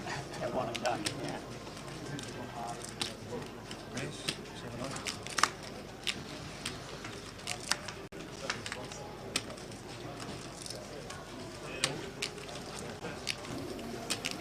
So Anthony with Ace King raises to 700.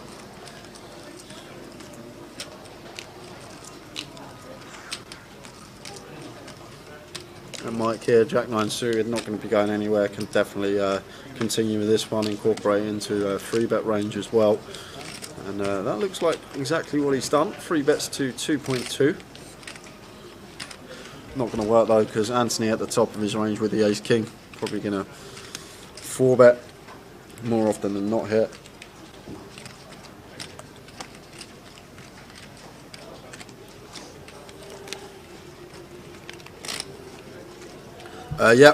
That's Tim Chung in seat 1 won the leg one of this year for 185 bag. I think it was around that 180k at least. It was up top in that one. Tim Chung winning the first main event of the year, and he's going well today here on day 1B in Coventry.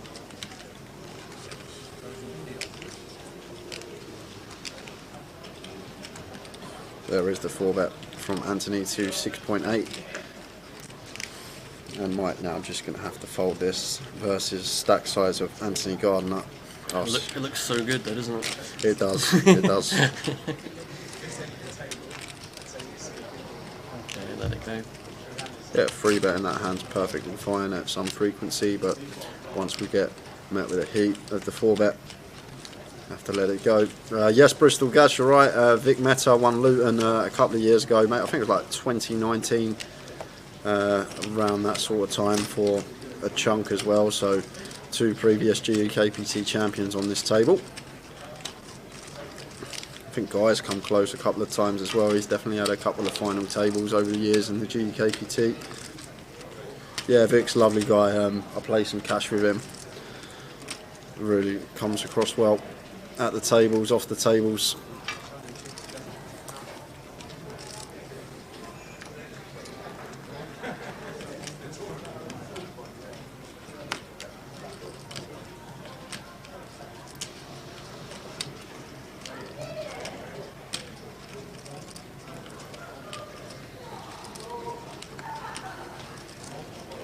And Lewis says going to be attending his first Goliath this year. Enjoy it. It's a fantastic festival. Great fun.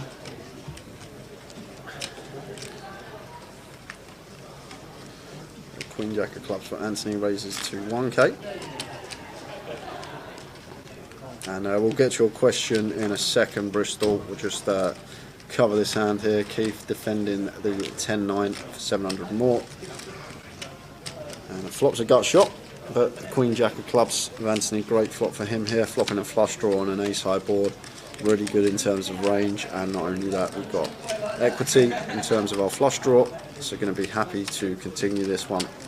High frequency, looks like 1200, so opting with around half pot. Oh, 17, a little bit bigger. It's actually sized up here, closer to 3/4. I was going to say Keith's going to continue, but he's continuing. Still happy to call once here, Keith, with his gut shot.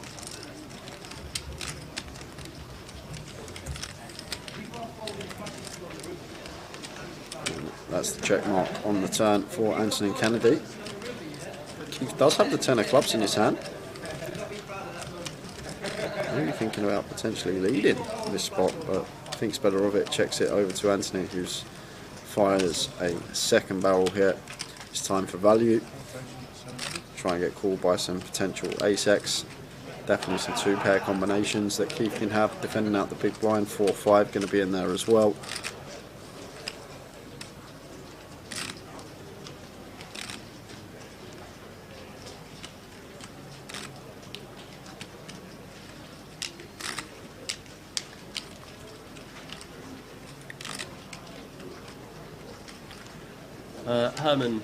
Herman Valentin, if you can just let me know what your poker list is again. I couldn't find you in the system. So if you can just double check that for me, that would be fantastic. I've added the €100 ticket to the other 2-player accounts. So congrats to you guys. Yes, just Herman waiting on. There's a couple of questions it's here. alias, not username, isn't it, Tom, that we need? Correct, yeah. Yeah, your alias. Connery, quick question for Tom. Would there ever be an option to purchase tickets? For example, cashing in events on the client and purchasing tickets for GUKPTs.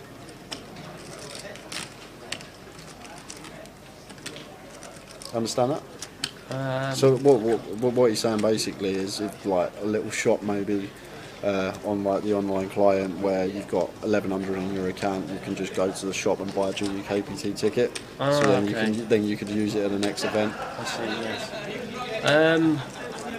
It's a good idea. Yeah, obviously we'd have to develop some sort of functionality for that. We do holding tanks for tournaments, so you can buy in to the main events. We don't do that for all tournaments, though. Rather just the main events for the GKPTs and the biggest events. But yeah, it's not a bad shout. I'll make a note of it. It might be something we could incorporate into our roadmap.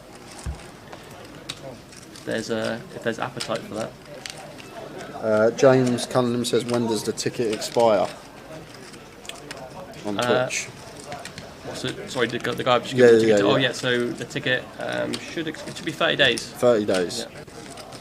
30 days, James. You've got to use it. And a question from Bristol Gas says, can you explain how to buy into the Goliath online?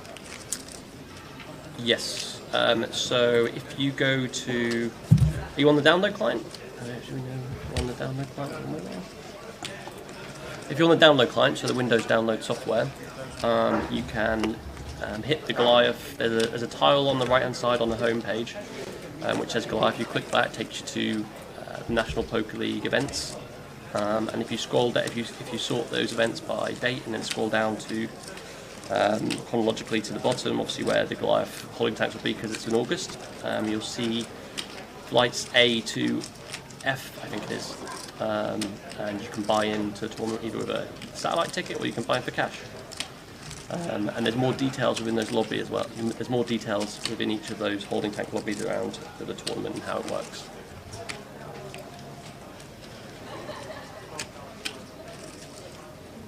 If that makes sense, give me a shout if it doesn't. If you can't find it, I can help you again.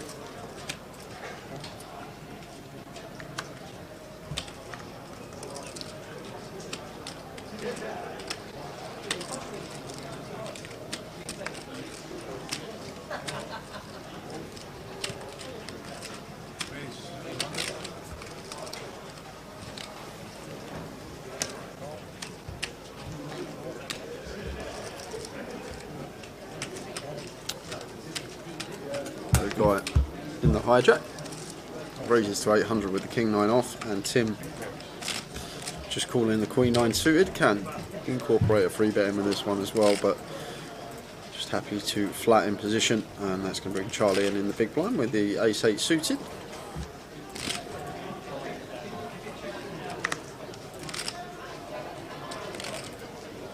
And we got action here as well. We got 2 top pairs and a middle pair nut kicker, so yep. Definitely going to see some chips go in the middle here, and really hope we're not going to see a donk here from Charlie. Hopefully, it looks like we might do. Hopefully, see him check this over, and he has. So checked over to Guy, who continues for 2.3. Did Tim put it into yeah, luck? Tim just snap folds top pair. That is just snap folds top pair.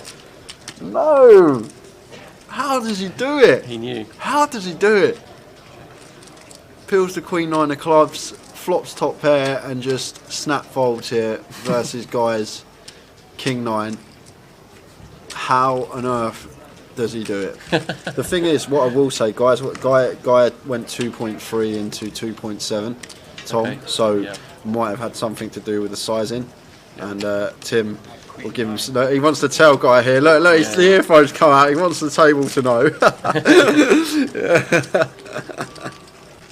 Yeah, the sizing actually that makes sense. That makes sense. He was pretty quick on the fold though, wasn't he? Yeah, he obviously saw the size of Guy up before and was like, "See you later." So embarrassed. But what a fold from Tim! Wow. I was like, please, someone just say. Guess like, all has to do with the sizing choice of Guy. Guy opted for like 80% continue size there. Maybe Tim just thought Guy's not going to choose that size with like ace king, ace queen, these type of holdings. I'm not sure what the thought process would have been, but manages to find the fold there with the queen 9 of clubs on the flop, like a boss. You knew. I'm going to leave you here, Jay. Okay. I know it gives you maybe 15 minutes solo, but Tower's watching. He'll come back, I'm sure. He's come watching. on, Tower, get yourself down here, big man. He's only got to get down one flight of stairs in the hotel. He's only on the first floor, so he's all right. he's watching golf tutorials, I imagine. Golf tutorials. Trying to work out how to get that handicap down to 9. Single figures, Tower, if you're listening. He'll be there soon. Yeah, so I'm going to leave you guys. Hope you enjoyed the giveaway. I'll give you guys something back. Yeah, thanks for taking part. James, not James Cunningham, sorry, it was Herman. So I haven't got Herman's ticket in. Jay, if you can just let me know if Herman comes back to us with his alias, and I'll make sure that's added. The other two guys have theirs. Always a pleasure joining you. Yeah, thank you. Thanks for giving I'll us a great hand analysis. See you in Manchester. You in Manchester? I'll be over in Manchester, okay. yes. So I'll see you there. See you in Manchester. Yeah, and have a good rest of your night. Thank you. All right, cheers to Tom. Hopefully answered some of your questions, and great for us to have a little giveaway as well. I'm sure there'll be plenty of giveaways coming up over the year for tokens on the online client. We've got the free roll on Sunday anyway, so if you missed out today, you've still got a chance to win something come Sunday. I've got a hand brew in here because Vic opts to 3-bet the A6 of clubs to 2.5, and Keith not going anywhere with the pocket 8s here. Cut off versus button dynamic.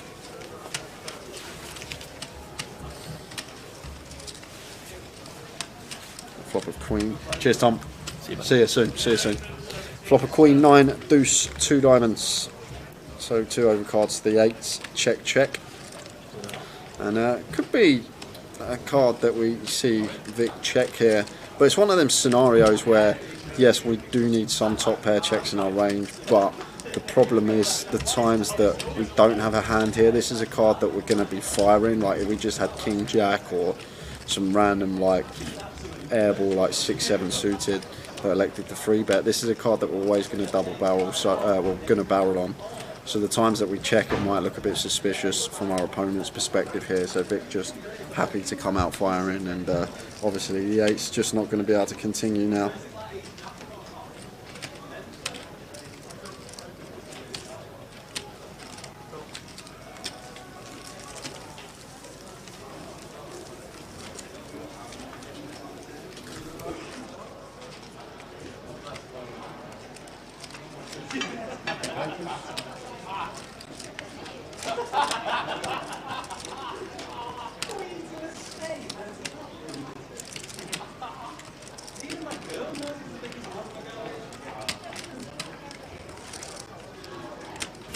Show what we got coming up in the year, guys.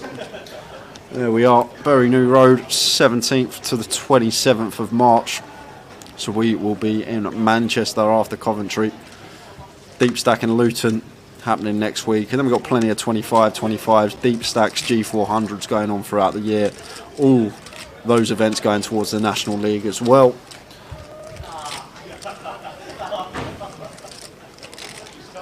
Herman, that Tom did put your alias in the system and it didn't come up, so I'm not sure if there's a spelling error there, but I'm not sure if that was the one you put before. Let me have a look. Okay, yeah, I can see why there's 2 4s in your username. Yeah, that's fine. I'll get that sent to Tom for you, Herman, and that should be put in your account fairly shortly. Tom's just left us, so he might not be straight away because it's just leaving to go home, but we will get that ticket to your account. I'm just going to take a note of it there.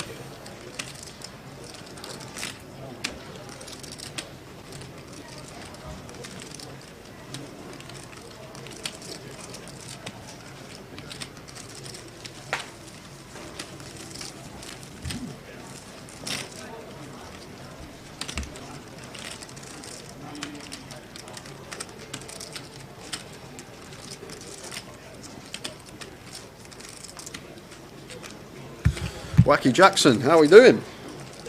Jason in the chat. Good evening. Nearly halfway through the day here in Coventry. This is level 5. 10 minutes till the blinds go up. Had 100 entries yesterday exactly. 26 making it through. Day 1B, I should say, a lot more busier. Got the turbo still as well at 9 o'clock. We are concentrating on the main event. Day 1B. Yeah, all good. All good, Jason, mate. Tower will be back with me very shortly. It's just having a little hour off.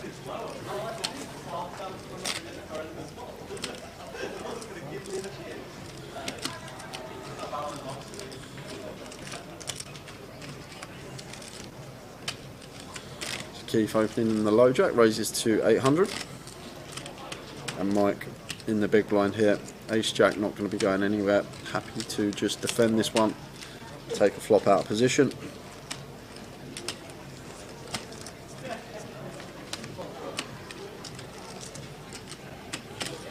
For King 8-3, 2 spades, so board that Keith's going to have lots of bets on here. King high, fairly dry, there are 2 spades out there, no straight draws. Good removal with Queen Jack as well to some strong King X, but chooses not to continue here with the Queen Jack. 3 of diamonds on the turn. Quite interesting from Mike's perspective, because you probably expect Keith to have plenty of C-bets on this board, so once he checks back, like maybe from Mike's perspective, might think he's going to have at least a bit of showdown here, but probably still going to call once here in this particular spot with ace high. Second nut high hand, Keith in the low jack are going to be ahead of parts of his range that he opens, but the only thing I would say is the fact that he didn't choose to c-bet on this board might make Mike more inclined to fold, because like you expect him to continue hands that we're ahead of, like Queen Jack, Jack 10, like all these type of hands on this board. Like, I think if he bet flop, Mike would have called, but the fact that he's chose the delayed c-bet, Mike's actually let it go, and I agree with that decision. It's actually quite an interesting spot. It's only a small pot, but the fact that the delayed c-bet comes in rather than the c-bet means we're probably more inclined to fold than call, whereas if it was just a c-bet on the flop, we're just almost always going to be calling. But takes it down. He's back. Here he is. I'm here. I've got another giveaway. We're on exclusive. Another giveaway. Seeing as I weren't allowed to win the last one. You said that? Git. I was looking in there, I saw a tower. We've got another giveaway, ladies and gentlemen. Right, exclusive. The first person who's watching the live stream in the room and comes to see the tower can have a bourbon biscuit. You've got loads of people excited then, tower. People tuning in, thinking, oh, hello, what we got to give away now?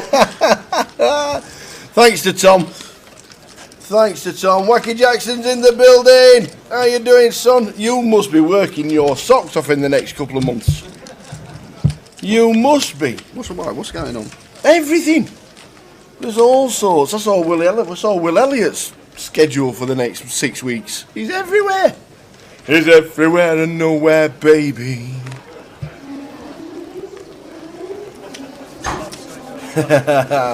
Can the biscuit be shipped to Lithuania? Well, I'll tell you what. Wacky Jackson. I'll fetch you full packet over next time I see you. Indeed, the Bristol Gas. See, he's changed his name now to Bristol Gas because you didn't realise what the gas was, did you? I think they've got a good chance of winning tomorrow, Bristol Rovers. But they're not in Towers treble. They won't be in Towers treble, thankfully, for Bristol Rovers fans. But they have a good chance of winning tomorrow. They're on form. They're playing well. They're like undefeated in like 10, 12 games, something like that. Playing well. And tomorrow, they're away at Newport. And I think they have a chance of winning. Good to be back. Thanks to Tom. Giving away tokens galore and all sorts. Yep. Who won it? Herman, James and Dave were the 3 winners. Oh, amazing. Well done, you 3. Very, very good. Very good indeed. Well done, everybody.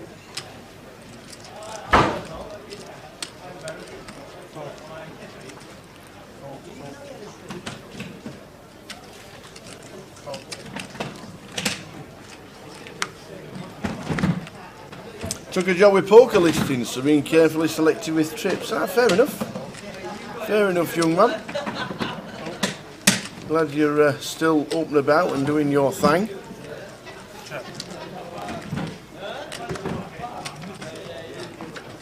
Evening, Gary. Gary McGaffney watching on YouTube. How are you doing, Gary? Good evening. Hope everybody is good.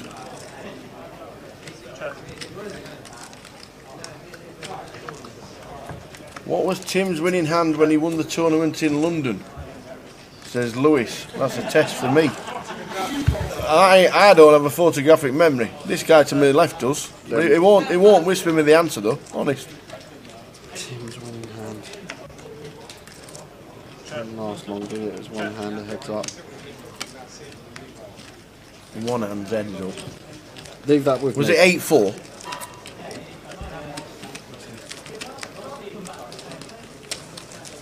Shenji Tao, good evening. Watching on YouTube. Good evening. Ace Queen, says Yu Zhou Yin. Yu Zhao. That Yu Zhao was on our feature table? Yes. Ace Queen, was it Ace Queen? I don't know, I can't remember. Ace Queen was winning hand. Ace Queen. I never said Ace Queen. I thought that'd be too obvious.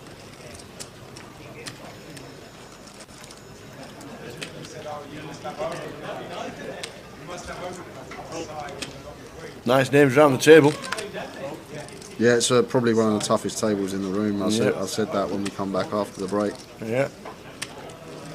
Even Charlie Denton's got involved.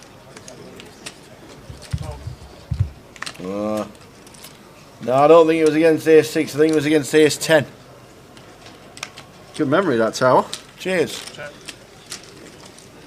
Ace Queen, Ace 10.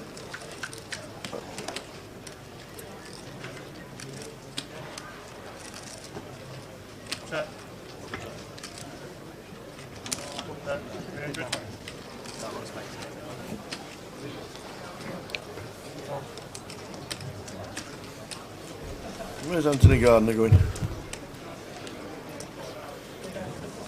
Best centre half Tottenham's ever had. He'd walk into the Spurs team at the moment, so I'll tell you that.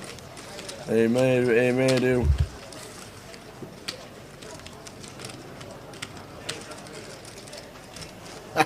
Tower never forgets a good biscuit, a good burger, or a fine land. Evening, John. The Loopster's back in the building. How are we doing, John? Watching a bit of the live stream. That's Birmingham. That's Birmingham.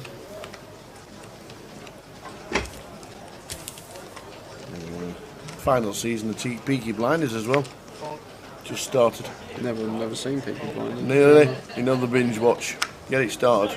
You'll can't not see Alice that. for 3 days. I just started. I don't know. It's just how I've always been. I find it very, very hard to watch something other than the football or some poker.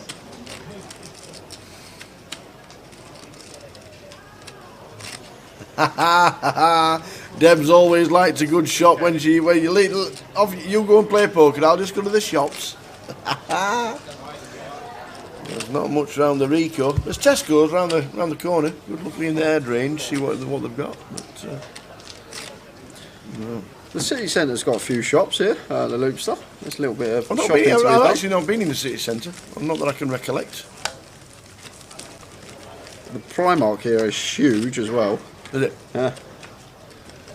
I had to walk around there for a couple of hours the other day.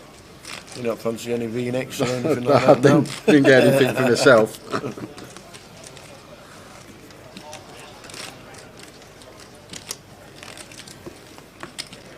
Very New Road. Oh, you're less than half a mile from the city centre. Straight down the bottom of Very New Road. You're instantly into the bottom of the Manchester Arena, which leads you on to Deansgate. Oh, yes, Debs would love it at Very New Road. Wacky Jackson, Jan Tower, any trips planned outside of the UK for you, outside of the Irish Open? Just Vegas at the moment. There'll probably be more throughout the year as the year goes on. I'll probably book a few more trips, but just going to be Vegas at the moment. Yeah, Jay's got his... looks like he's... Oh, we'll come back to that very shortly, because Anthony Kennedy's got the Cowboys, 4-bet to 11. Yeah, and Tim's just... Whoa! Like, let me tell you. Tim's on fire, Tower. His decision making's been incredible. Like, he passed top pair versus Guy. Guy just opened, Tim called with Queen 9 of clubs. Come 9-8, 4, I think 9-8, 3, 2 hearts. Guy bet. Tim just snap folded quickly, like he knows. Just sniffs it out again. Yeah. Jack said doesn't even bother with it. Just lets it go, especially versus Anthony, who's more than capable.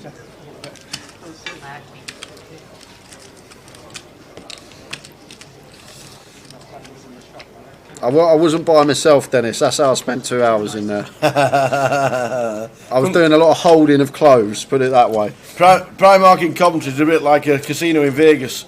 Once you're in it, you can't find the door to get out. It's like 4 levels, ain't it? 4 levels. That's one thing you will know. And the thing is, you think you're done in there, you think, oh, we're finally done, and then suddenly you got to go up the other level to the home store bit. That's one thing you'll realise when you go to Vegas, is once you're inside the casino, it's nearly impossible to get out. You can't find your way out. Ace 10 for Mike, raise to 700. And Guy Ace 9 of spades, happy to just call. Tim gets out of the way with the Queen Jack.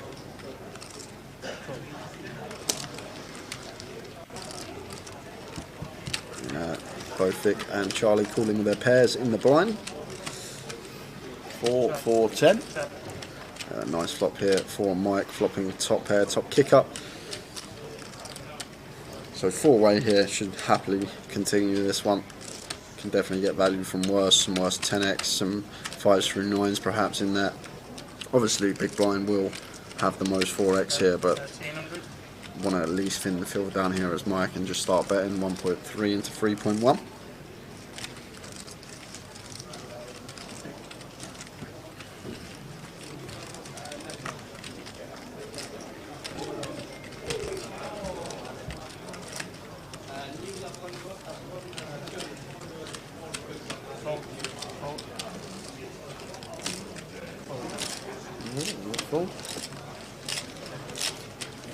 Louis says, who is the most famous person you've ever seen in a casino?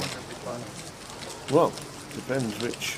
If one person's famous, is another person's nobody. I played at a table with Rafa Nadal a few years back. That's probably that's probably it for me. Rafa Nadal. Probably that must have been about 7 years ago. I was pretty young, maybe even 8 years ago. But Rafa Nadal probably for me. I played in a 5K with John Joanda. True story. I played with John Joanda as well. He's on my table, EPT Barcelona 2016. John Joanda. Shane Warren says Bristol Gas. Yeah, he was into poker quite a bit, wasn't he? For a few years, was Shane. Phil Elmuth, if it's in the poker world. Patrick Antonius. Yes, in Coventry, no less. Bill Maynard.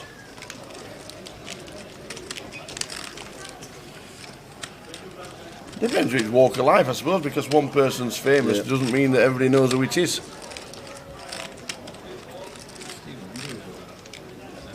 Yeah. Stephen Hendry. Steve Davis. John Virgo. You know what they say about name dropping anyway, Tal. What's that? It's the worst trait ever. Who said that? Joe told me that. Sachin Tendulkar.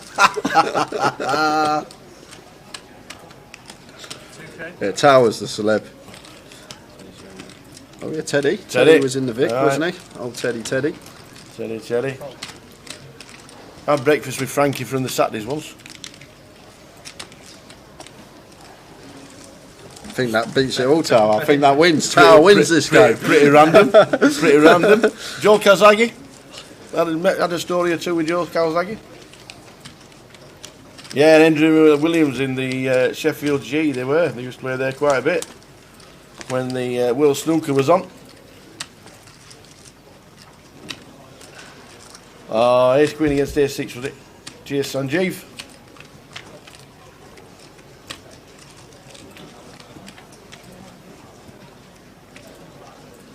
Bob's playing on the same table as Brian Clark and Lillian Welsh.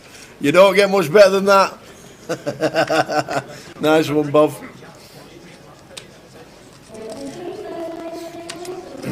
Hawaii 501. Wayne Mardle.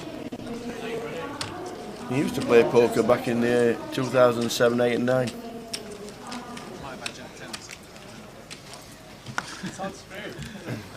Sat beside of TJ Cloutier in the seniors. And Lorne McCarron.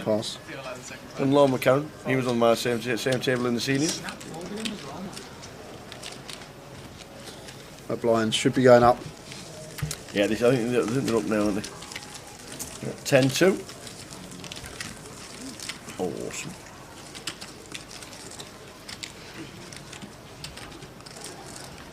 How many entries so far?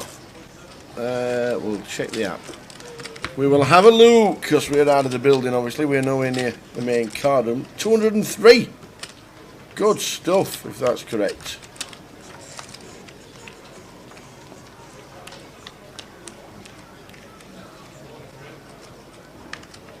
Uh, 200, exactly. 304 in total. Price pool of 273,600. Yeah, Shane, that's Sean. I know you, oh Bob, I know you love your cricket. Cricket's an extraordinaire. He plays golf like cricket. He said, honestly, he'll tell you, when he plays golf, he has to stand sideways to hit the golf ball like a cricket shot. Because he can't change. It's true. Did he run after it and try and catch it, though? Yes, somebody stood out sixth waiting for it.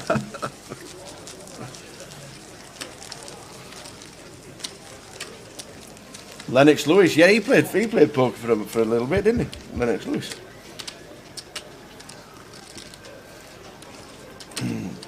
Sanjeev says, hello Jay, pleasure playing at the same table as you in the mini. Ah.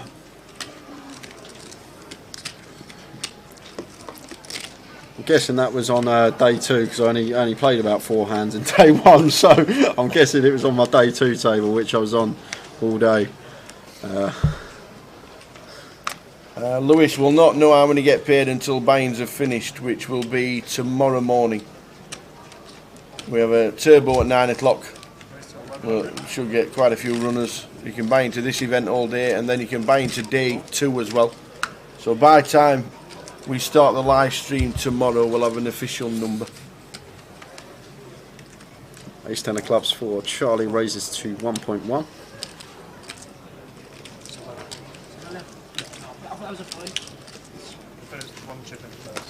And Anthony happy to defend the 6-5.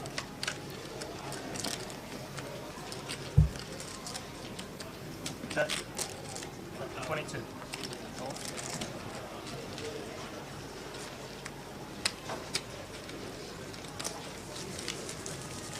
Okay, yeah, I know you are now, Sanjeev. Yeah, I do remember that hand. I'd if that was on stream, I'd be going mad at the player folding jacks there, but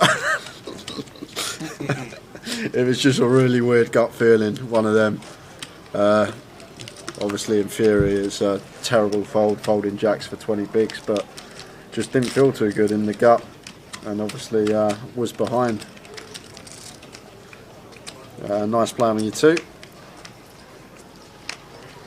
Yeah, C3. I'm guessing you would have been in, yeah, C3.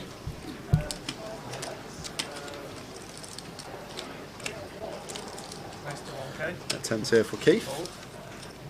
Raises to 1k.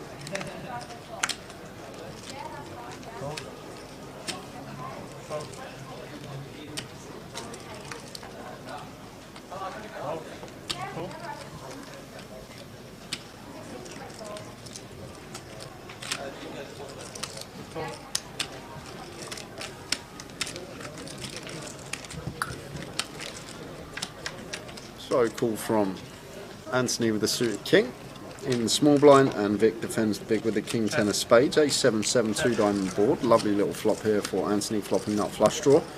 Keith much prefers to see 2 aces here rather than 1. So happily gonna continue here with his pocket 10s.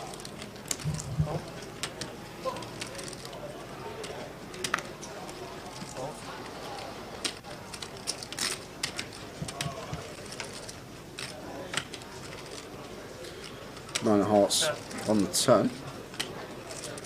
So especially Anthony calling out the small blind as well. We will still have all the suited ace-x in here, as well as some like ace-10 off, ace-jack off, ace-queen off that didn't elect a free bet versus the +1 open. However, this is just a dreamy river card for us here as Keith, because now we can comfortably come some value, maybe try and target some like 7-8 suited that would have called the flop, pocket 8s. Could be in there as well, but Anthony with a hand that just can't put another penny in, and that will be that.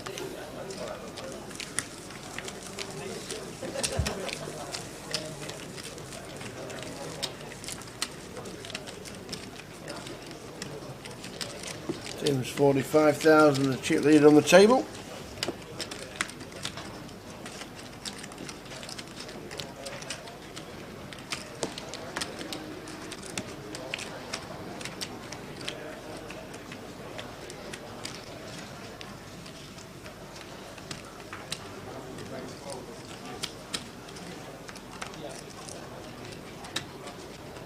Fold. Fold, fold. Fold.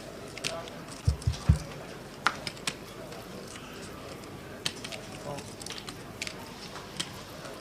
Pocket tens for Mike in the cutoff. Nice one to look down at. Going to open. Raise to 1K. Fold. Makes it 1K.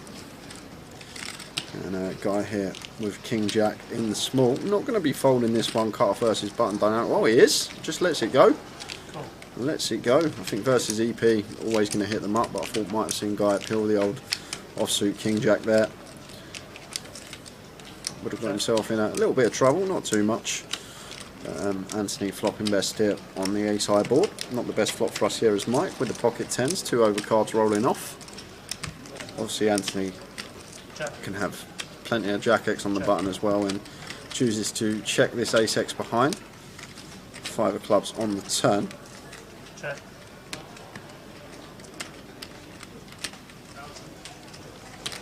So if this is checked to us again here, which can't seem like delay continuing here now after checking flop, this is where we're going to start trying to get some value from our hand as Anthony, and fires.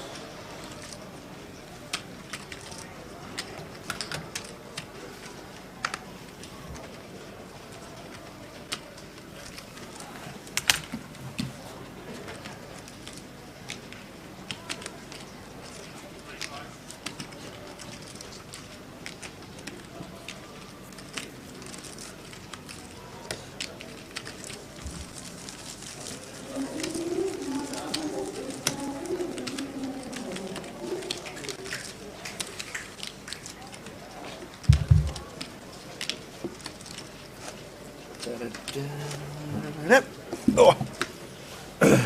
I have loot. We have a JP because unfortunately the GDPR still rolls on, where you don't have to put your name down for the stream. We know, you know our feelings on it, but not a lot we can do about it, unfortunately. I could rant about it for hours, but well, 5 minutes, but I'm not going to.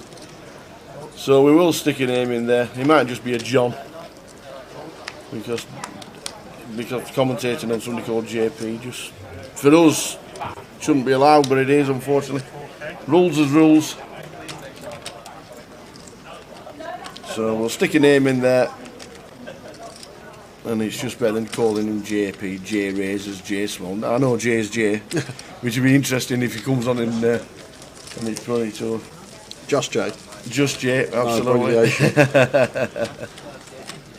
The nice little light free bet there from Tim. Nice big sizing as well, close to 4x out of position, facing the cut-off open. Good hand selection to do it with. Tim really playing well today. He's on point. Tower. And sometimes you feel that way at the poker table. Everything's just going right for you. You're making correct decisions on every street, and can be a force to be reckoned with if that's the case. Definitely one to look out for again this tournament, as he is in every tournament. Tim Shunk playing very well, definitely bringing his A game today. Yeah, he sure is. Even his C game's probably tough to play against, but when he's, even when he's on his A game, this is probably a bit too many big blinds to be shoving here. Tower for 8k for JP. With the ace-2 suited, 20 bigs, just a bit too many big blinds to rip in, but it does get through.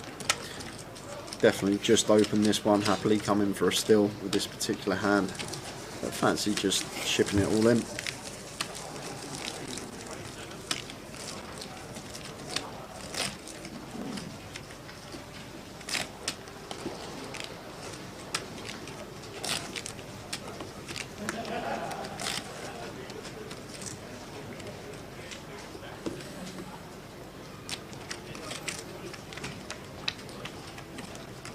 Frankie alright? He's just frozen. He's literally frozen, Tower. He's not moved for the last... There we go, there's a little movement there. It was just 15 seconds there like a statue.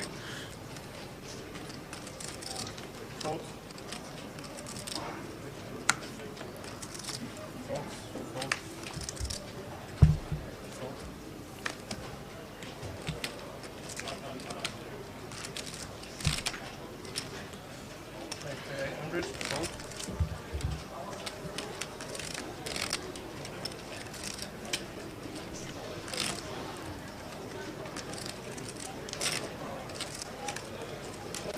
Raise to 3k. Guy makes it 800 with the sixes, and Keith, nice hand choice to 3-bet here versus the Hijack Open. Makes it 3k, just over 3x size in here, closer to 4x actually, and action back on Guy here with the sixes. We are 80 big blinds deep, so be very surprised if you let this one go.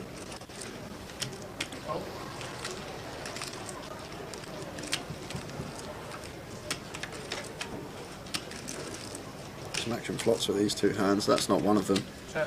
This is just going to be a board that just favours Keith so heavily, and don't need to go too small, too large of our c-bet size here. Should just see a continue in a fold.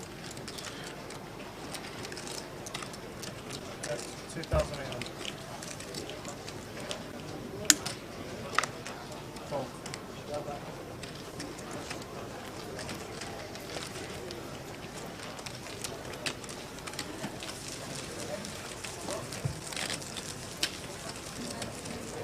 So Ant Kennedy, 84,000 up top of the chips.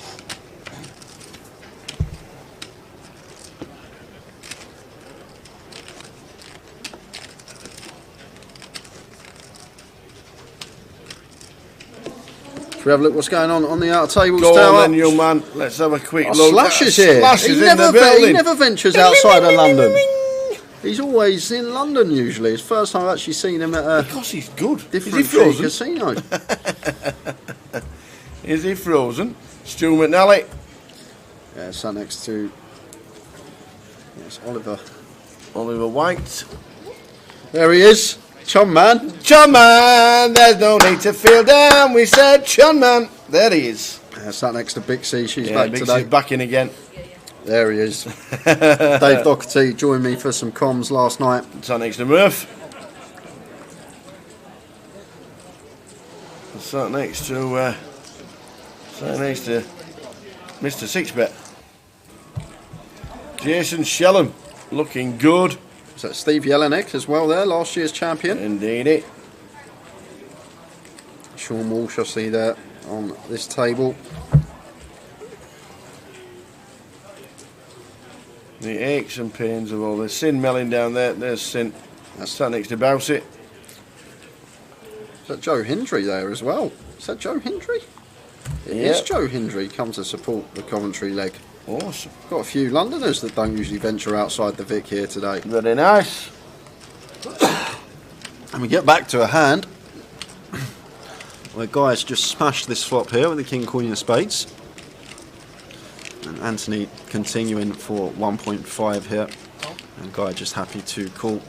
Has an almost lock on this hand. Anthony does have some nice backdoors, although this 7 isn't one of them.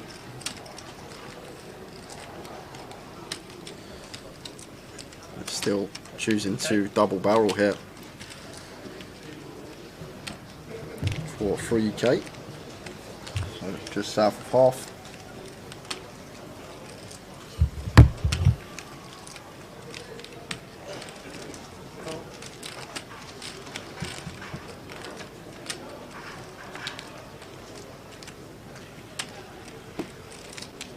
And 5 of diamonds on the river. Is he going to go for the third barrel? Anthony, he is. Fires for 6k. And Guy just never folding here. Tower. Can't see how Guy's ever going to fold this spot with the King Queen of Spades. Like, this is probably one of the best hands we're going to get to the river with that isn't a boat. Ace King's obviously going to 3-bet pre. Like, deuces and 7s are obviously quads or a boat, so we're not going to have any other 2 pairs. This is literally the best hand we're going to get to the river with that isn't a boat.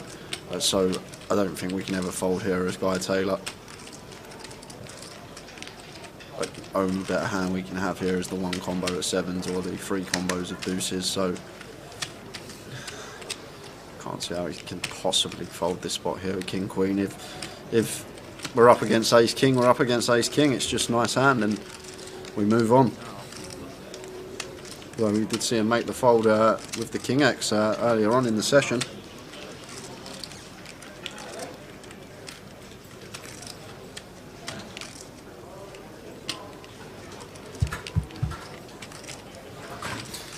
Really dwelling it over though, Tower. I just can't see how he's ever going to let this one go. He doesn't like it. But the thing is like, what's Anthony supposed to have here? Like, obviously aces and kings, although we've got removal to kings. There's only one combo of kings, 6 combos of aces. Only 8 combos of ace king from our perspective, this guy. I just can't see how we fold it, and there's the call. Well, it does make the call. Have you got ace king? He says, nope, I got a queen, nothing. I got a nothing.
Queen 10 of clubs for Keith in the hijack, raises to 1k.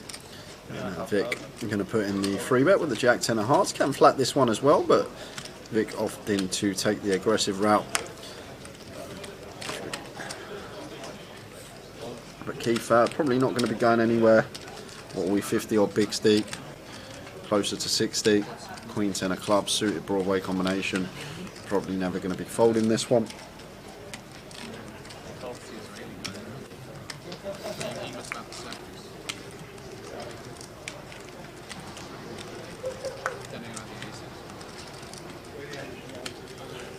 Ace, deuce, 2 heart, flop. Put a bit flopping a flush draw here, and obviously can go tiny on the ace board here in a free bet pot. Chooses 3k into 8, and Keith just has to let this one go now with the Queen 10 of clubs. Can be dead in some spots, dead to back doors at least. Did we upgrade the Coventry Doodah Malarkey? Yes, we did indeed. That's what's happening for the rest of the week here in Coventry. Now we can read it. Main event turbo tonight at 9 o'clock. We'll give you updates of that all night. See how many runners that gets. Saturday, tomorrow, main event day 2, and then we have a £200 re-entry if you want to flick it in. It's 15,000 starting stack, 6 30-minute levels, 25-minute levels thereafter. And then Sunday, as we crown a champion on the main, there's the seniors from 1 and the bounty from 4. Get involved. Come down and have a kiss and a cuddle.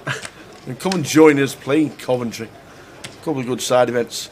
And the seniors and the main event crowning a champion.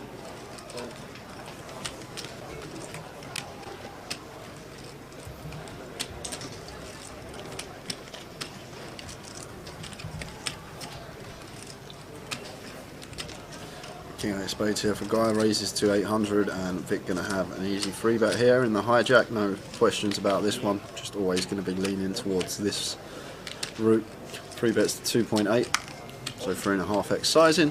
Same sizing he used with his bluff Jack 10 of hearts, like it, consistency and balance. And Guy, King 8 of spades, after choosing to open this one from EP. Now in a bit of a predicament here.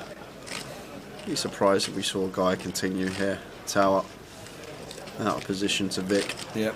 Although he is thinking about continuing. Seems like very calculated with his decisions today, Guy. I think I did see on socials that he has been putting in a lot of work off the table, a lot of solver work, a lot of study. Like it. You do see his name on day 3's a lot.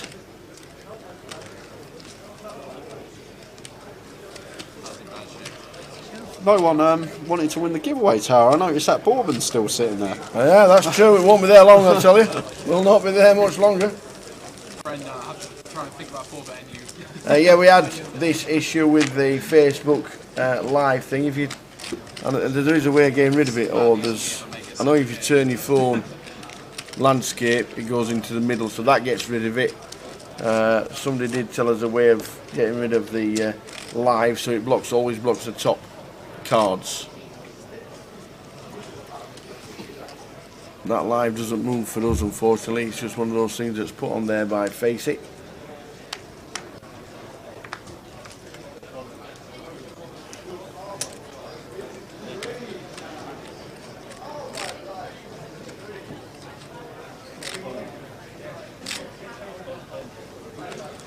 Ace Queen of Hearts of Tim clicks it up, makes it 800 to go.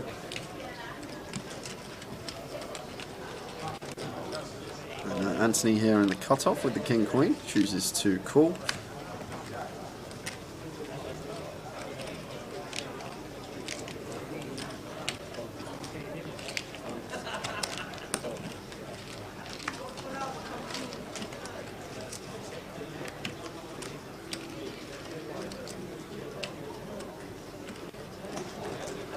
Ace Queen, King Queen, and 8-5 go to a flop. 9-4 deuce. Not much here for anyone. Tim happy to continue, and once again time to perfection. Did have the best hand. Picks up a 4k pot up to nearly 50k. Lovely stack to have at this stage of the day. Absolutely. This is level 6. In about half hour's time we're going to head out on a 15-minute break.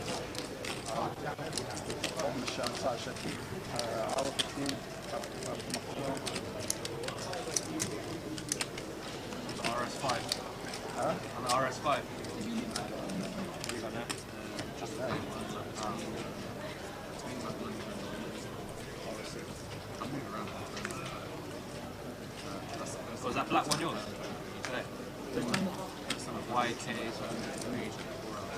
Tim raises to 800.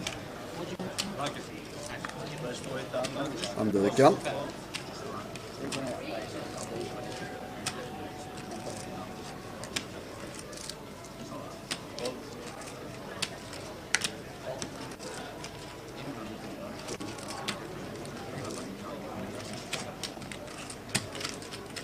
What's JP thinking about here? There we go, into the muck.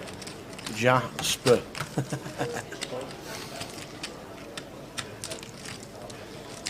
Anthony in the small, obviously wary about Tim's under the gun open, just choosing to call here in the small blind. Or is that a raise?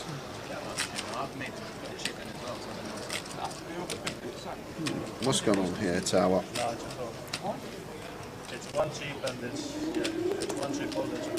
12 goes. If he put 1,200 chips in, surely it has to go as a raise, right? Unless he said call. Must have said call. I flicked one chip in and I thought it was a raise, but it wasn't. So I didn't, because he didn't say anything. It's an under raise to a win raise, so it was 600. So that's actually made Guy call with a jack here.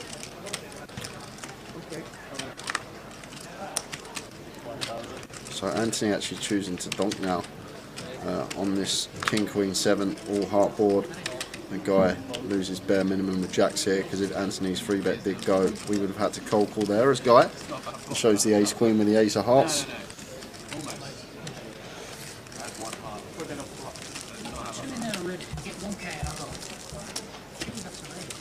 No, you didn't pull back your chip, you just throw 1k. You didn't touch the other chip. If it was more than 50%, then it's definitely a raise. It used to be a rule that you were 45 the pot when you put in this. I'm sure I pulled that up. I'm sure I missed. No, you didn't put it back. Because I thought you'd called as well, that's why I just I want to check it back.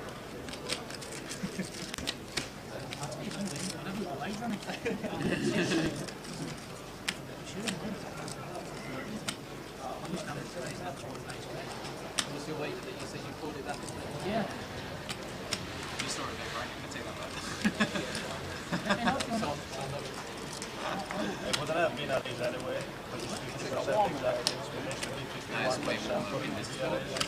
Pocket jacks for Vic. The hands are out in force. They are. Raising it up. How you doing, Gandhi? Been lurking in the stream all day. I'm off to play my local league soon. It was great seeing the Ian clip earlier. Savage play. We'll probably never see it again, to be honest with you. It's a pretty mental one to see. Where's your local league? Guessing it's in a boozer. What pub you off to?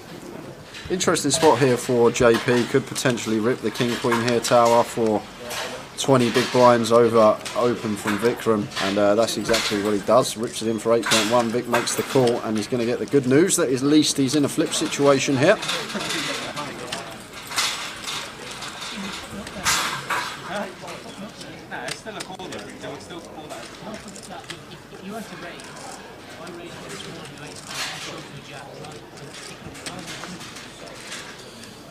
Ace King 7. So the jacks of Vic getting out flopped by the King Queen. Jack now needed. And a jack only. And it's not, it's a 4 of diamonds. So JP gets the double. That's the great thing about these reshove spots. Of the 20 big blinds, like, yes, obviously we're shoving as a bluff, we don't want to get called, but the thing is, equity's always running so fine pre-flop. The times that we are called, we always have that chance of getting there. Indeedy, indeedy.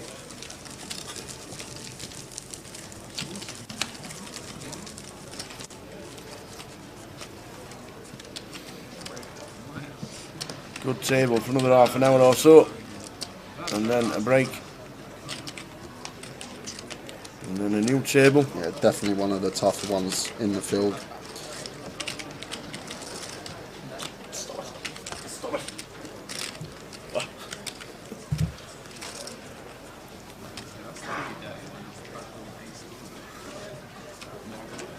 It's in a Lone Bowls Club, cheap beer. The highlight of the week, great group of guys. I like it, Gandhi. I've never played bowls. Have we not? No. That's a Blackpool.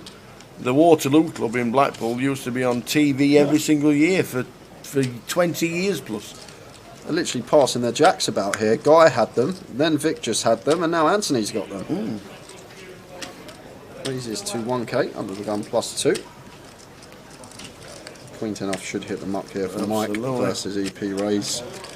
Anthony getting involved in the cut-off. Calls for 1k. Tim's out the way with the 10-9 off and small as it should be, and action going to be on Keith, who's got ladies here, and this is going to spell trouble for Anthony Gardner here. What are we, 45 big blinds deep? It is. There's going to be a raise incoming, there's going to be a jam, there's going to be a fold and a call. There's probably not going to be a jam tower. Well, he's actually gone really, really large here, but the thing is, Anthony, 45 big deep here, it's an EP open, and Keith 3-betting out of the big blind. This just signifies such strength here, like he's probably going to start flatting 9s, 8s here, may 3-bet 10s at some frequency, but we don't love our life here as Anthony with the pocket jacks. Like, doubt he's ever going to 3-bet like ace-10 here versus the EP open, so we're not in love with our hand as Anthony Gardner here, and it's quite a weird stack size remit to be in for 45 bigs here, because like, are we just going to rip here for what's going to be about 18k effective over this 3-bet? It's quite an interesting spot for him. It just comes down to the positions in question, +2 versus the big blind. Like, the thing is as well, when the big blind closes the action, getting a good price on a call, a lot of players are less inclined to 3-bet, but Anthony has just ripped it in for 45 bigs, and obviously Keith is going to snap it off. Just unfortunate for him there. I think if he had 10s, he probably would have veered more towards a flat, but the positions in question there weren't a nice spot for Anthony. We're never in love with our jacks, and it's going to be heads up to the flop. Here we go, Anthony Gardner at risk. He's facing Harry Kane from 12 yards. Going to need help here. We do have running chop outs, but Jack to get the double. That's a great card to see. We've now got 10 outs to stay alive. Any ace, 6 or jack, but it's the deuce of hearts.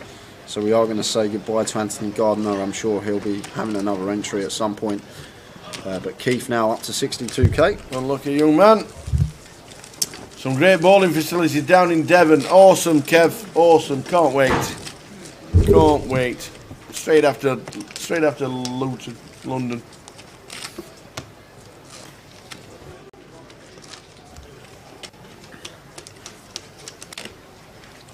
Like it. So the Waterloo Club, yeah, the Waterloo Club in Blackpool is a bit renowned for its music nowadays. A lot of people don't realise it's got long green bowling in the back. On TV for years it was. There's a stand in it and all sorts. It's nearly the size of Kenilworth Road.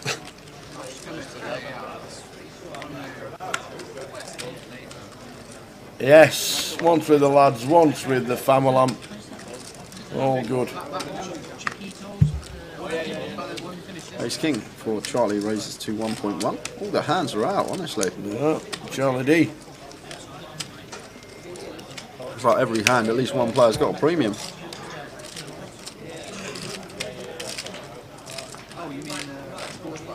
And flops. Well, good to ball for Vic. Charlie, top. So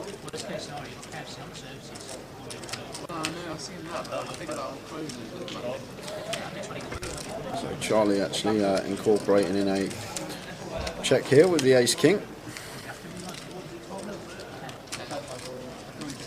And obviously we're checking back the Ace King here and we're never ever folding this. No.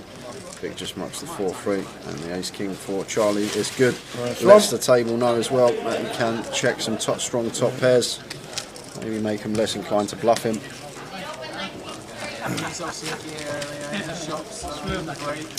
I know there's one near Martin Bowling Green, Martin Institute, do a lot of music. They've got a bowling green.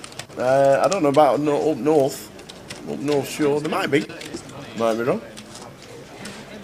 But, I know there's at least 2 cracking bowling greens. Sabri Bass, are we missing someone? 8-handed. We just lost Anthony. He was in seat 5. He was. Seat 5's empty. Jacks against Queens. Jasper's just moved to the right hand side a little bit for a bit of room. Moved his chip into the middle, you see.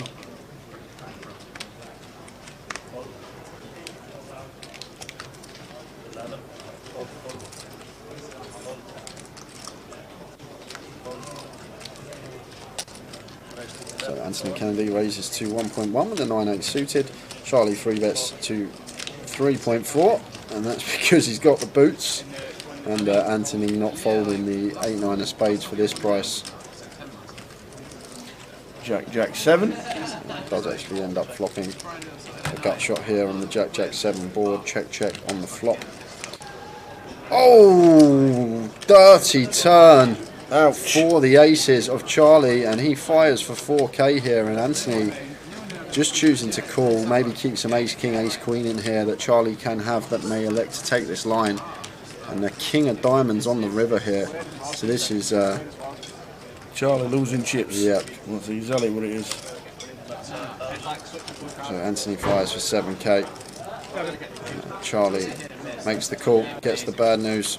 And ace is no good for Charlie. Opted to check the flop. I'm pretty sure Anthony would have called anyway, but I don't mind the check at all there from Charlie on the Jack 7 with the aces. Obviously need some checks in there with our strong over pairs.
Literally another premium tower. That's, I think, 6 hands in a row that someone's had jacks plus.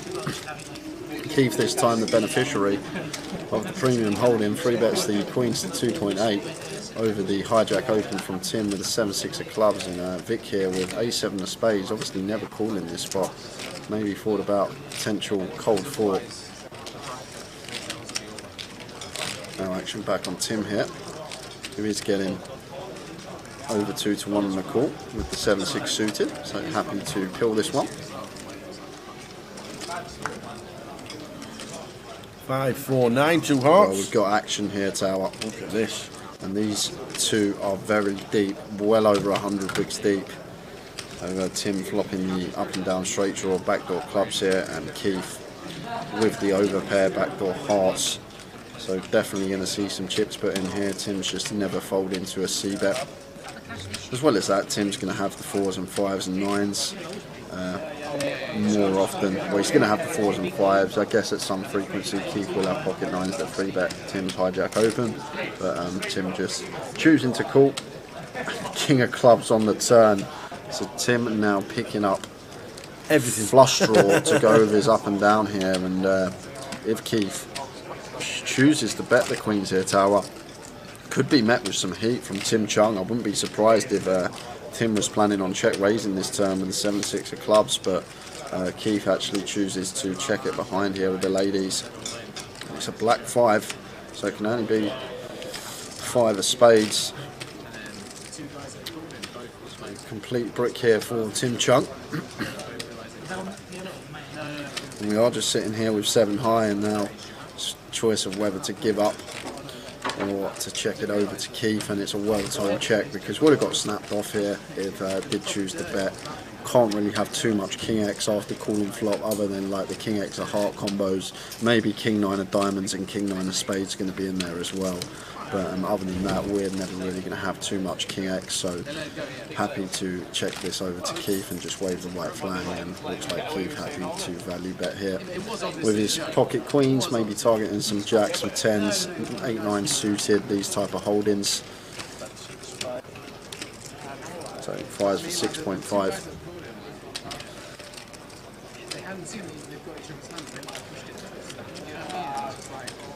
Tim not insta folding here, Tower. Is he thinking about the old check raise bluff here with a 7 high? Not one to dwell up without actually thinking about it. So he's obviously thinking there's some merit in the old check raise here, and he's going for the chips, Tower. Wow. I guess we're going to have the 4s, we're going to have the quad 5s, we're going to have 9s more often. Tim does check raise here. With the 7-6 of clubs, makes it 21.5K. That's a big size as well. Like, what hands is Tim going to do this with though here, Tower? Obviously the main candidates, the 4s, the 5s, the 9s for the 5s going to be there as well. Maybe some 5-6 suited actually. That would be in there, like some 5x of hearts, 5-6 of hearts probably going to be in there. Ace 5 of hearts might be in there too. Obviously we've got the 5x here, probably only a small amount, but definitely going to have more than Keith. But we've got to think about what Keith's range looks like as well, and obviously can have queens, jacks and 10s, and Keith makes the call here, and going to see the good news. But he's made the correct decision. Good call in the end from Keith. It's a massive pot, Tower. It's 56k pot, that one. It's huge. It's nearly 140 big blinds, over 140 big blinds going the way of Keith, and Tim tried it here. I guess maybe his image there didn't help him. If people know you're a good player, a lot of the time people know that you can be at it, so sometimes just flicking the call because they're curious, but fair play. Don't often see it too much. Logan comes up with a plausible idea. Is it possible to change the pot bet size into a full number, i.e. 8.5k becomes 8,500? It's a good shout. I don't know if it can be done. Rather than just saying 8.5k, can it be 8,500 so you can see exactly what they're betting? I can pass on the information logs, see what they say, if it can be done. I actually don't know. Because I'm guessing the action tracker types in 8500 and then the graphics just change it to 8.5K. So maybe, good shout. I shall pass on the information. Is 50 still in? Sabri Abbas. I think so. I do believe so. Yeah, and then straight away says Mark says why.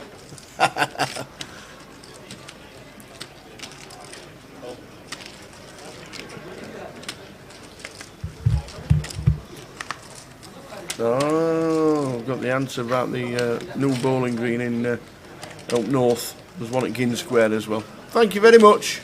A little bit of action again here. We've gone 4-way. Keith's got top pair, decent kicker. Charlie's up and down here with the 8-9 of spades. Guy 2 overcards, backdoor nut flush draw. Unaware of Mike's holding in the big blind, but he can obviously have a whole host defending out the big. But Keith, after it's been checked from Guy, we've got the green light to start betting here. Want to start thinning the field down, potentially try and get heads up to the turn. We've got top pair, can definitely get value from worse hands. Charge the draws. Fires for 2.3, like the sizing choice as well. Want to be sizing up when we go multi-way, so opts for around 60%. But Charlie not going anywhere with his up and down straight draw. And looks like Mike Allen has a decision here as well. Tower, he's not insta-folded here. So Mike in the big blind, who will still have 2 pair combinations. He'll have 7-4, he'll have 10-4 suited, 10-7 going to be in there as well. And then he can have hands like 8-6, which is double gutted. He can have 5-6 and 8-9 as well, which is up and down, as well as plenty of heart combinations. So Mike's probably got the widest range here after calling this flop out of any other opponent. He can have a whole host. Guy now with the ace-jack, he is getting this attractive price, but I can't see him calling here with the ace-jack 4-way after it goes bet, call, call. Obviously we've got some nice backdoor possibilities, but I think it may just be a little bit too optimistic to peel here as Guy.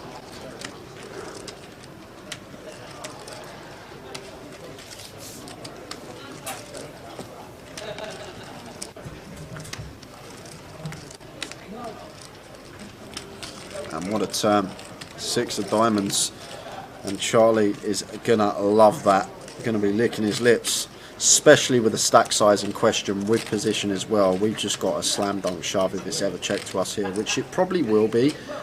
Mike is probably the only player that can bet, that we don't know his holding, but he can potentially lead here with some hands. Obviously can have the 8-9 as well, maybe 8-5 suited going to be in there with backdoor diamonds, maybe some 5-3 hearts as well. So it looks like Mike is choosing to lead this spot here, and Charlie is going to be loving life here. Tower sitting there with the nuts, and Mike fires for 2.7, but it's a tiny size here for Mike, 2.7 into 11.1, so opting for 25% on the turn. And this is interesting for Keith. We've still got Charlie behind, but this is such a milky sizing from Mike that I don't know, I think maybe we can just fold the King 10 here. Yeah, I like it, and there's the all in from Charlie, and then I just think Mike's going to have at least 2 pair tower once he leads his turn. Yeah, 8-5 of diamonds going to be in there as well.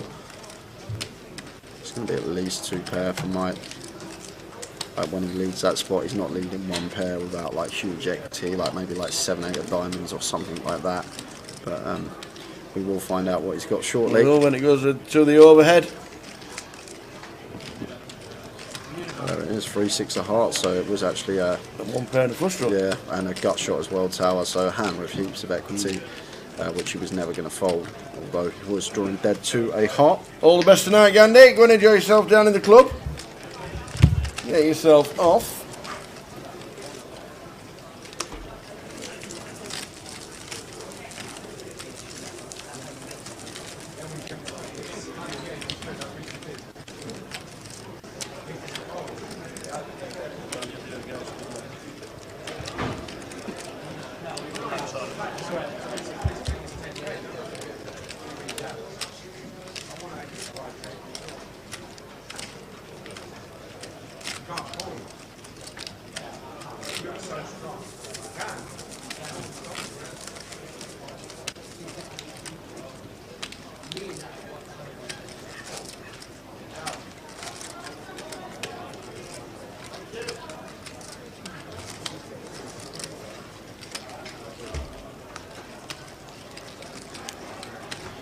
So guys, we've got 10 minutes left of the session and the level, and going to be a new feature table when we return. Haven't had it passed to us yet, but will be some fresh faces. As I say, this is probably one of the tougher tables in the room. It's been a nice watch. Tim's put on a bit of a clinic, maybe a bit of a misstep with the 7-6 of clubs, but we know he's very calculated in every decision he makes, so would have had some very good reasons for check raising that river. And just as like that, it's been passed to me. Going to have Balsey coming to the table, leading the National League, or close to. Joe Hindry, who won 888 a couple of weeks ago. He's going to be joining us. And other than that, I'm not too sure on anyone else. Darren Clark, not the golfer, surely. Don't know Darren Clark Tower. I'll probably do by face. Just Balsey and Joe Hindry. Riyadh, I think. Riyadh's a Luton. Oh, and Sin as well. Okay. I don't know anybody apart from the 6 on the table. Riyadh's a Luton reg, I think, and obviously Sin Mellin.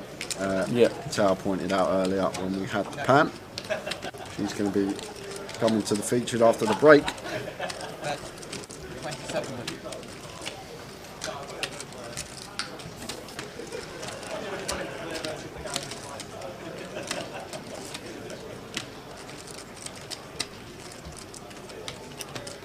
There's 8,500. So ace-8 of diamonds for Anthony, raises to 8.5 here. And Charlie does have 2 overs and the second nut flush draw here. Interesting spot for him. Flops check through, and now Anthony just choosing to check raise this. I actually don't mind this at all here from Anthony. I'd prefer to have like ace-8 off with a club in it, but in terms of range, we're going to have a lot more flushes than Charlie. We're going to have the 8-6, we're going to have hands like 7-5, 9-7, Queen 5 suited, Queen 7 in there as well. Like, we've got a whole host of value hands that we can credibly represent, and these are the good spots to start bluffing and attacking parts of your opponent's range. Like, once Charlie checks back flop, a lot of the time you think he's going to be capped at 1 pair at best, so just attacking that and works to perfection, gets the best hand to fold when he's drawing to an offsuit 6 or 8 on the river. So Anthony up to 90k.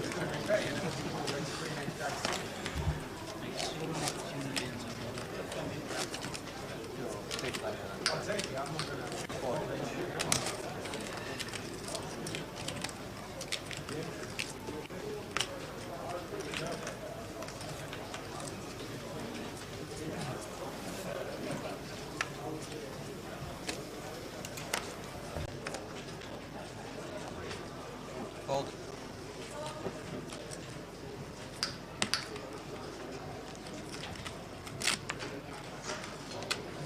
Fold. Raise 1,000. Fold. So the last 5 minutes of the session, and then another cracker for levels Fold. 7 and 8. 5 minutes 23 seconds, as you can see top right.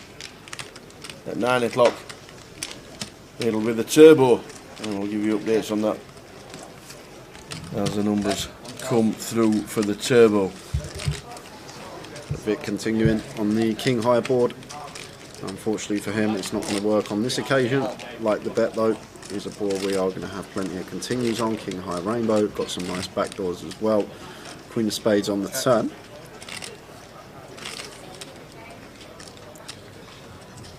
And looks like he's opting to double barrel. Don't mind this at all. We're going to fold out a large proportion of Guy's range here. Going to fold out his 4x, his deuce x, as well as his hands like 5-6, ace 5, ace 3. All these hands are going to be folded into our turn double barrel. So I don't mind this at all here from Vic. However, Guy has part of his range that has to call twice here. Top pair. And Guy does make the call for 2.5. I wonder if Vic's got it in him here to run the 3 barrel tower. 8 of spades on the river. And has Vic got a 3 barrel in him? Well, obviously not. Just going to check, check. Checkity check. Check, check. Right, players, when you come back after the break, you're going to be on table 21. Okay? So we've got Sean just coming over, letting the players know they're going to be moving when they come back after the break. We have got 4 minutes left on the clock before we do head out on that 15-minute break.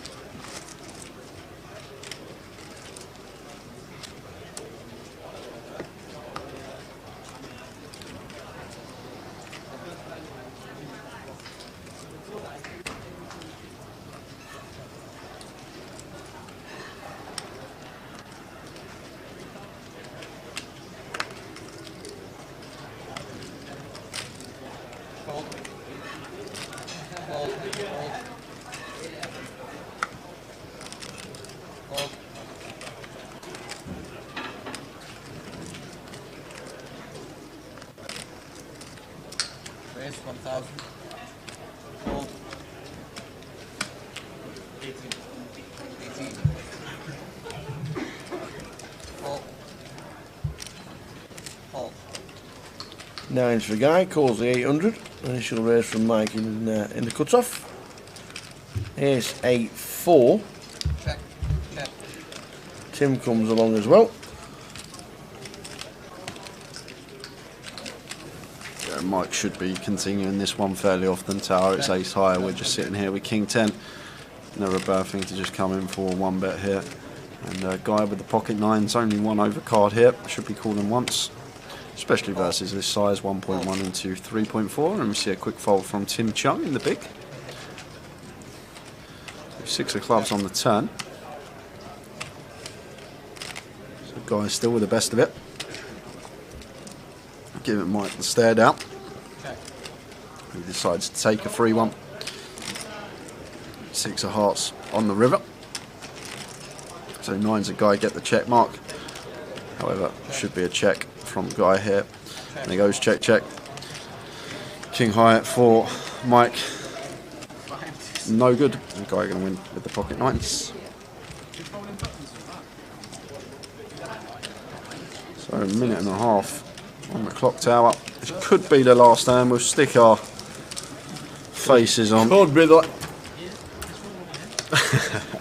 Should have froze. Yeah. Do you think this will be the last hand? Very possible. I think if we go post flop, it's going to be the last hand. If it's raise and take pre, we'll get one more in. Don't forget we're back at 8 o'clock. More of the same.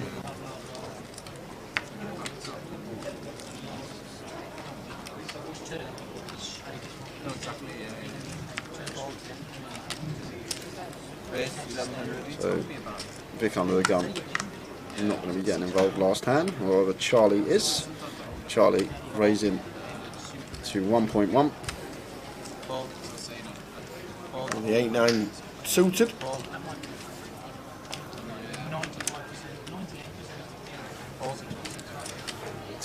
Getting out of the way with the 9-4. And Keith is going to defend. So this is going to be the last hand, guys. There's 30 seconds left on the clock.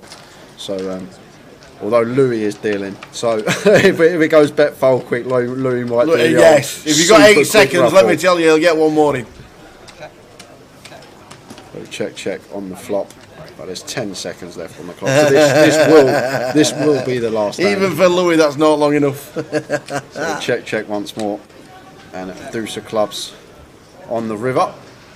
So the 10 high of Keith is actually going to be the best hand. And Keith's going to take the last one before the break. We're heading off for 15 minutes, guys. We are back at 8 o'clock. We're streaming till 12:30 in the morning today. So we will see you then. See you 15. Top of this early and were warning me. But Draymond Green had a 30th birthday party. We all loved him. And we wanted to show him. So we took a private jet down at, 5 p.m. or 6 p.m. We had a dinner in LA. We went to his birthday party. And the jet left again at maybe 1 a.m. So I was back home by 3. But other than that, March 8th, I was locked in. I mean, I the most I did in 88 days is I went 2 blocks away from the house. And even then I felt like, so... the lockdown, I didn't anticipate that I'd be staying in place as much as I did. I didn't anticipate that I would play as much poker. I literally played poker at least 6 days a week. And I'm a guy that plays once every 10 days with my group of friends. And actually I did really well. I won a lot of money. And I joined another advisory board for a company called Prize Picks. And I think that's my 11th advisory board. Some of my companies, it's been fun to watch them, kind of flourish. Not everything goes wrong during a pandemic. Some companies do well. And one of them is Endgame Talent Agency, which, just keeps getting new customers and we're growing and it's crazy. Yeah. And so spent some time talking to the company founders that, that I'm on the advisory board of. And so I'm surprisingly busy. And so I can't really say that I've been bored, And then last week, finally, I went over to my best friend's house, Chamath Palihapitiya, and then I went to Cabo, flew down to Cabo for 4 days and flew back. But we were on my friend's jet. So, and then I've been locked in for the last 8 days, back in stay in place. It's certainly strange times for everybody, and obviously everybody was hoping that the World Series was still going to take place. Even though it's not your fault, is this the first World Series or the potential World Series that you would have missed since you were old enough to play? Yes, I have not missed a series. I think I missed one World Series of Poker Europe. And that was in 2018. I just told the guys, I said, I'm not going back. You should go every other year. And I was trying to make a point. I missed it. So I don't miss World Series of Poker ever. I don't miss World Series of Poker Europe ever. And I don't plan on it. So now, of course, today, big news. They just announced that, they're going to have 85 bracelet events. It's enormous. From July, online events from July 1st. So I just called the president of the ARIA, Steve Zanella, and he tells me that, we're in pretty good shape at the ARIA. We're really going to be very, safety minded. Yeah. And then, reading some articles about it, it seems like MGM has the best protocols for dealing with COVID. And of course, Wynn's up there with them. But I mean, of all the casinos, we're the best. And so the ARIA, so I feel very safe there. So July 1st, I'll be staying at the ARIA for a month. If they open, they might open the 4th of July. And looking forward, I mean, there's one event per day. So, I think it's, I'm going to be opening up a little bit going down there. And but I do feel like they're taking all the precautions at the ARIA. Yeah, well, we have seen pictures over the last probably 3 or 4 days about Las Vegas opening up slowly but surely. Things trying to get back to normal as normal can be. It is strange times for everybody. But I'm just going to whiz you back. I'm just going to whiz you back to 1989 when you actually went like that. And then you went like that. And I saw that picture. And it's a clip. If you love the game, it's a clip that you watch over and over again. Obviously, we win it. If we'd have come second, if we'd have finished second to Johnny Chan, who won it the 2 previous years, do you think your career would have been a little bit different, or was this the path anyway?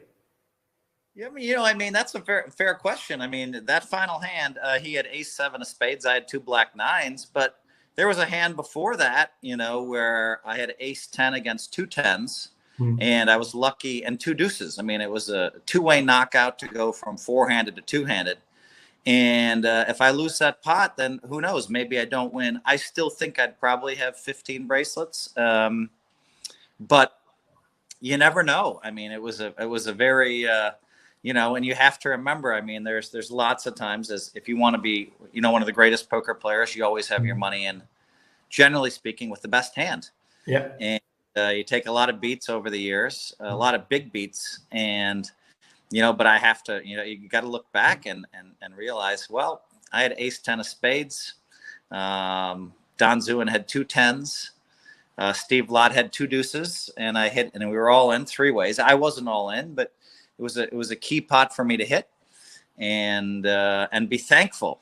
And that's a good question though, because who knows? But I know this. I was already a professional poker player. I was already having tremendous success everywhere, and I feel like I would have continued along those lines. Yeah, and continuing, obviously, in 1989, you win the lot. But your dad wasn't overly enthused about it all, was he? But did Dad know best? You have to understand, my dad has a PhD. He has a JD. He has an MBA. So, masters, I mean, that's a lot of letters. I mean, I don't know anyone. There's not that many people on the planet that have more letters than my dad. So, of course, now I'm the oldest of 5 and a guy. So, I mean, I was meant to be on this education path. I was meant to be, I was meant to graduate from college, and I never did. And so for him to then imagine and think that far outside of the box, to professional poker player. And in the 80s, I mean, my dad thought that was like a drug dealer, you know? and so, you know, but he saw me have a lot of success, and he decided to come to the 1989 World Series of Poker main event. Surprised me that he agreed to go. He agreed in December, and he flew out and he saw me in, you know, one of the best moments of my life, winning the main event. And, you know, you notice when I throw my hands up in the air like this in the YouTube video, when the last card comes off, like I think the 6 of spades, I go like this or whatever. And I turn and I look, you can see me turning because my dad was not in sight for 4 days. That was a 4-day long tournament. He wasn't in sight during the tournament, but I turned because, you know, and there he is running up the aisle to greet me. And of course, security stops him because there's $1 million in cash on the table in 1989. And I wave him through, and I, you know, within seconds of winning, I was able to embrace my father and give him a great hug.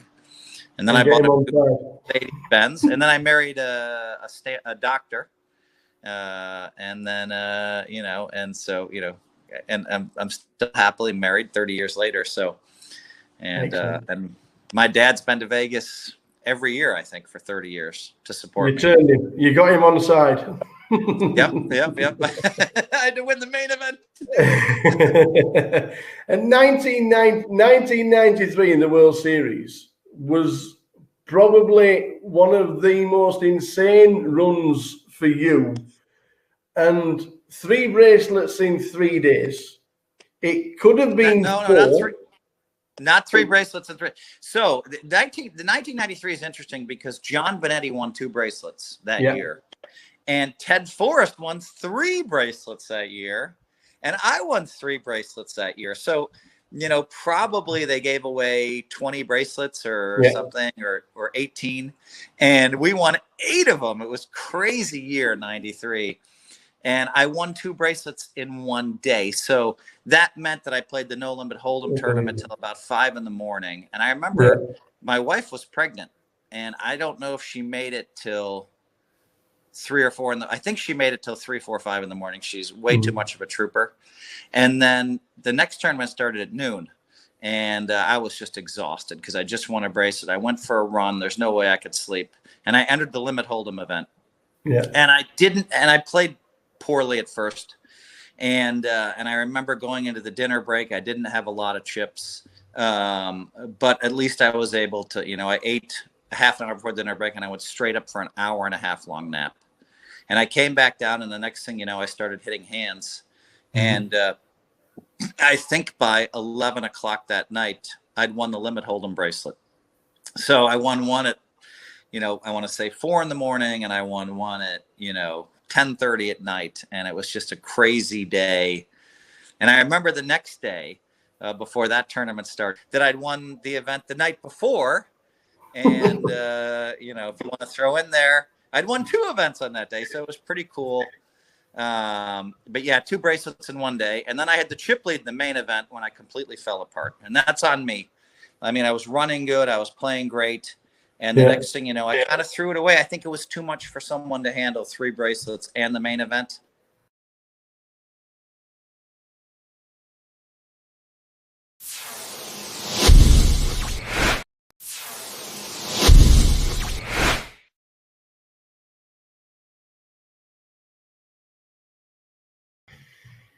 So the news has just come through from Binions that they've just taken the poker tables out of the card room. It looks like it could be forever. Binions, it must be somewhere in there, Phil.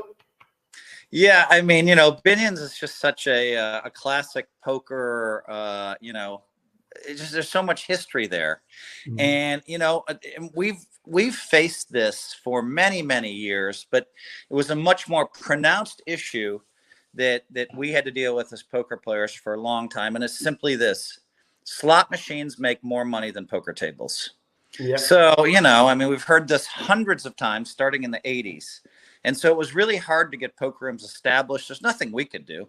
A casino would make a decision, and they'd be like, all right, we'll have 4 or 5 poker tables. And they'd be like, you know, I know the numbers in the late 90s. Each slot machine makes about $80,000 a day. And so they could put like, you know, 5 slot machines, 4 or 5 slot machines in one area where you could have a poker table, and you know, maybe 6. And so that's a lot to compete against. And so, you know, when poker broke out and everybody demanded tables and everybody, when it got really hot, yeah, I thought that, you know, we wouldn't be facing things like this in the future. But, you know, listen, I can't blame Binions because, you know, I mean, it's really hard to have a 9-handed game that you can actually rake right now.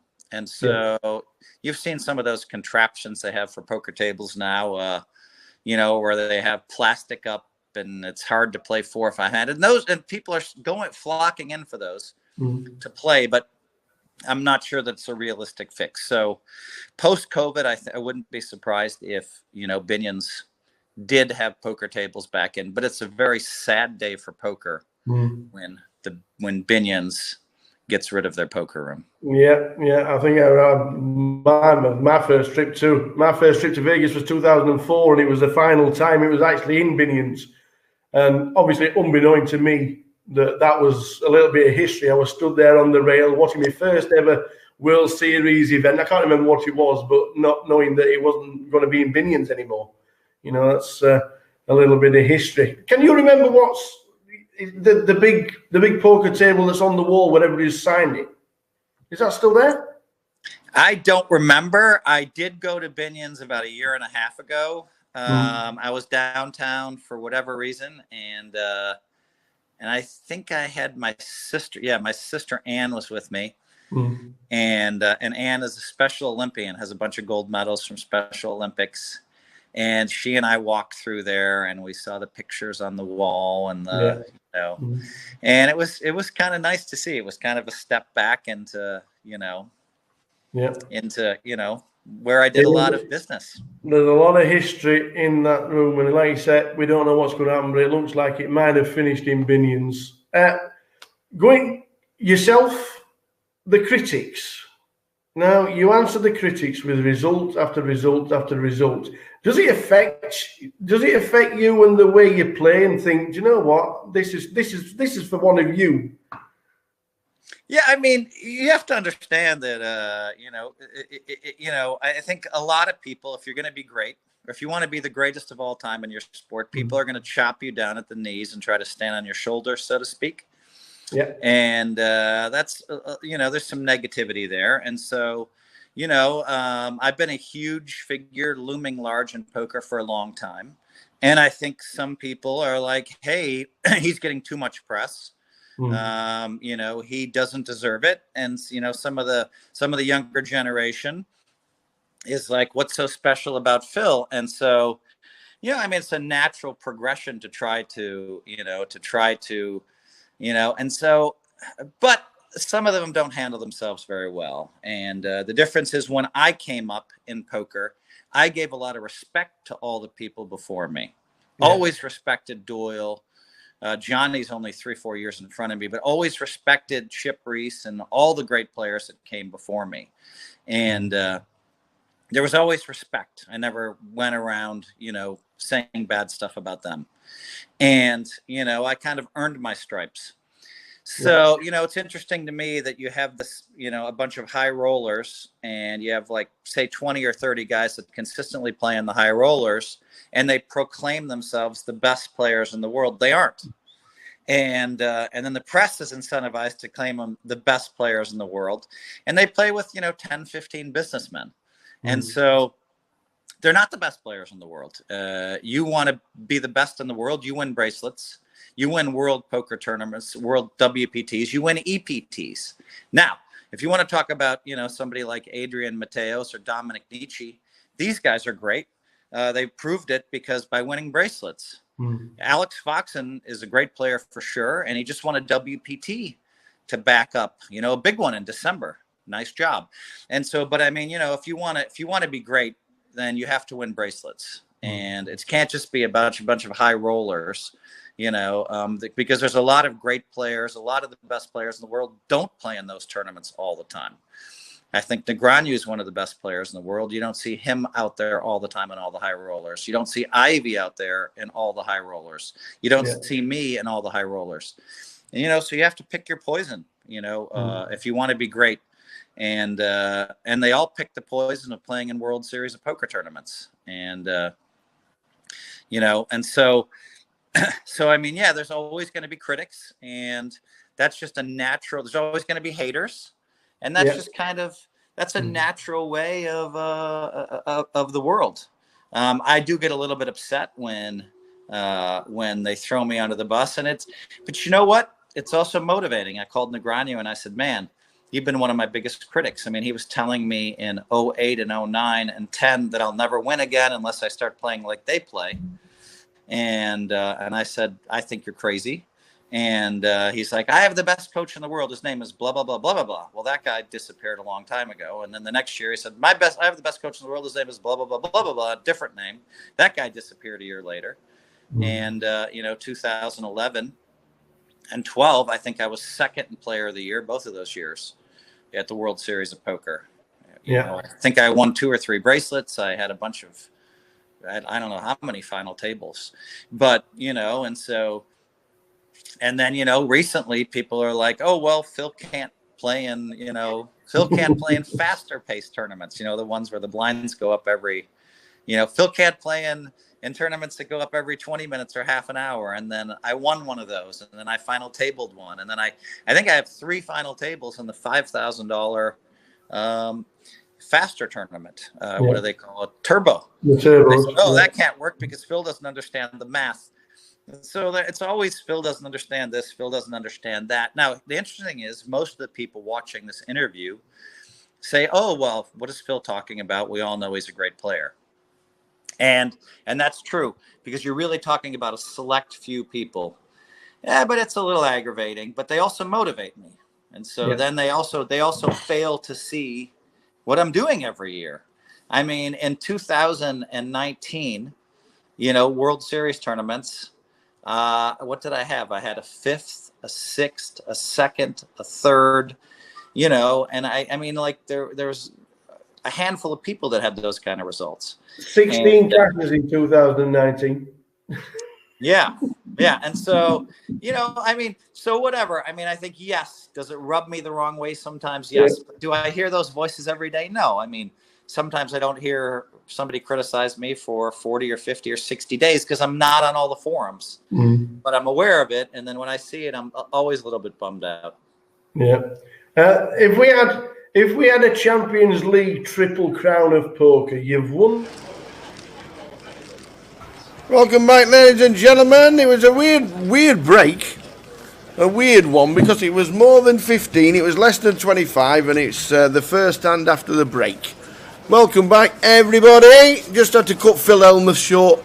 Hope to see him in the summer. It'd be great. It'd be great if we did. Great if we saw Phil Elmeth in the summer and managed to get over to Vegas. But it's great to hear him chatting. And I know they're a couple of years old now, and I know a lot of people have seen them on a regular basis. But it's so good to have him chatting to us, because Andy Booth, head of Cardroom Direct, just said, "You know what, Tower, I'm going to try and see if we can have an hour with the Tower." And he did, because he's a ledge. Jay's on his way back. He best be on his way back with teas, because I've not moved. Because I was just getting engrossed in a little bit of watching my laptop die, because it burnt out. I don't know what's happened to it. I think I've got some kind of loose connection, because it keeps cutting out my laptop.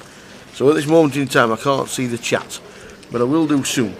So, in seat number 2, we've got Laurinus Jakutis. In 3, we've got Majid Nadeem. We've got Riyad Solomon in 5. Darren Clark in 6. Joe Indri in 7. John Bousfield in 8. And Sin Mellin in 9. And let me tell you, just come sat down, no teas. No teas? None. Not any. I think I get them now. I've run down the stairs. Where have you been in 15 minutes? I just had a little something to do. Hope she was worth it. So we are ready now, back. We are back. Good to see Sim Mellin sat back down at tables. My laptop's burnt out again, so it'll be another half an hour before I get the chat on. So you have to chat away.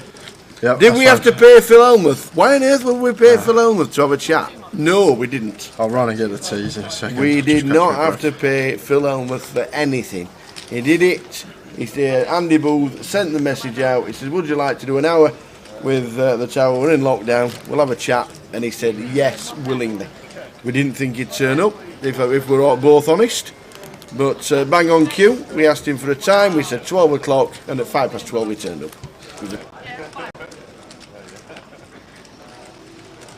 Scared of them clubs, innit? Can't bear it. You're only holding if you got it. All a regular bet.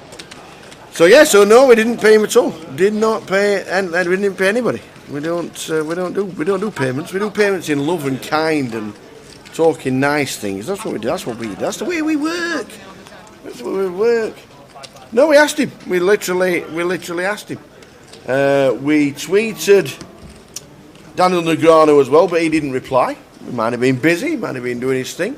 There were a couple of people that couldn't do it because they were associated to somebody else. So they said no, but thanks for the offer. And yeah, I think we'd like to do more, but there's not a lot you can do, is there? We're obviously working now on a regular basis. So we are working now on a regular basis. So they were good during lockdown. And yes, I understand it's one of them things.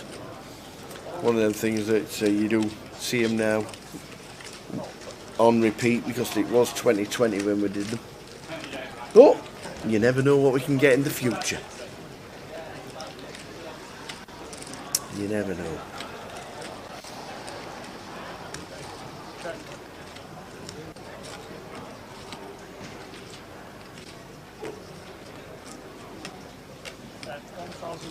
Hope everybody is good. This is the level 7 of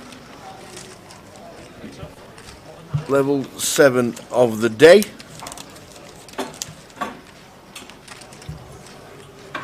Level 7 of the day. We're here until round about 12:30. That was an extended break, only 5, 6, 7 minutes, something like that. We weren't too sure when it was finishing, which is why we came back halfway through the last hand, or the first hand of the session. So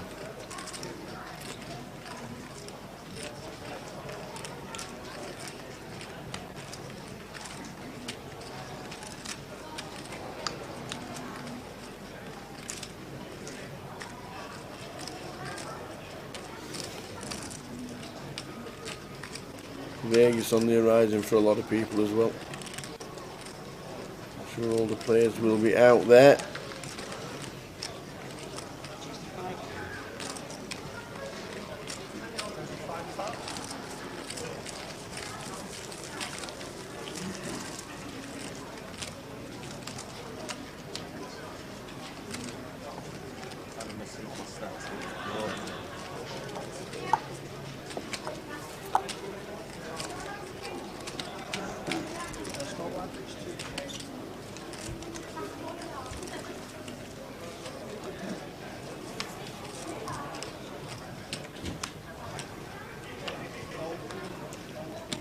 Sin Mellin in 9.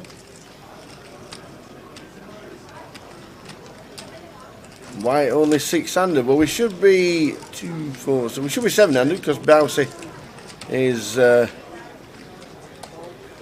down as having 19.2 and on the feature table. But I don't know why we are short-handed. Maybe they're just short-handed all around the room. Are they 8-handed? I don't think they'll be 8-handed in the room. So maybe players coming round. We go 8-handed day 2, don't we? Yeah. Day 2. So I'm guessing that we do need players around. I must admit, we are only 6-handed at the minute. But I've got the ticket what says John Barsfield is sat in seat number 8. So, but his chips aren't there. So maybe players just come in and out. Maybe short-handed tables around. Shouldn't be 6-handed, like you say. But we'll be getting players in, I am sure. Yeah, what dream turn this is for Majid here.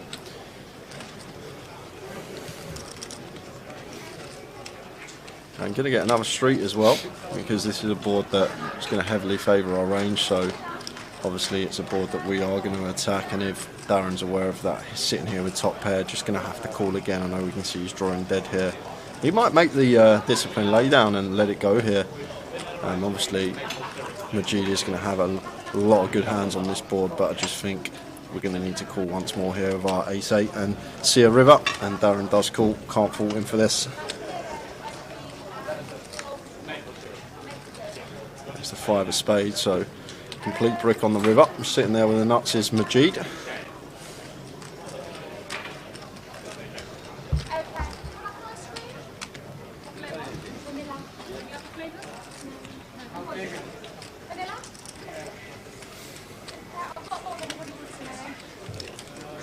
So what size do we choose here? This 5 shouldn't change anything at all. Just over half pot. Unlikely to improve Darren's hand. Probably choose a size to target some of the ace-X he will have in the small blind, ace-10, and the suited aces he's going to be peeling. A queen-jack might even be in there as well, so maybe he might choose a larger size for that reason.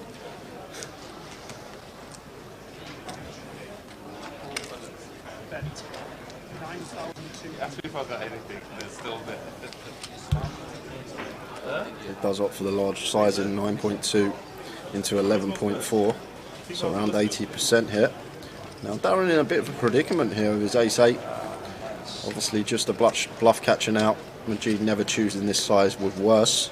Majid does have the queens, the jacks, the threes, ace-queen, ace-jack, king-10, a whole host of value here. And what are the bluffs really? There's not really too many bluffs other than the front door clubs, like 9-10 of clubs, 7-8 of clubs, 8-9 of clubs, because a lot of the Broadway clubs aren't going to bluff this river because they contain a pair.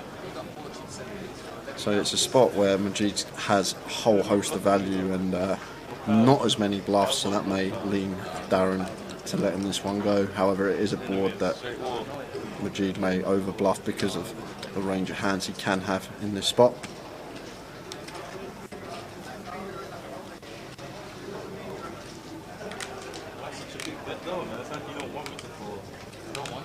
Sim's got a stack there, tower. 48,000. Yep. 4 and 8. 48. Sim.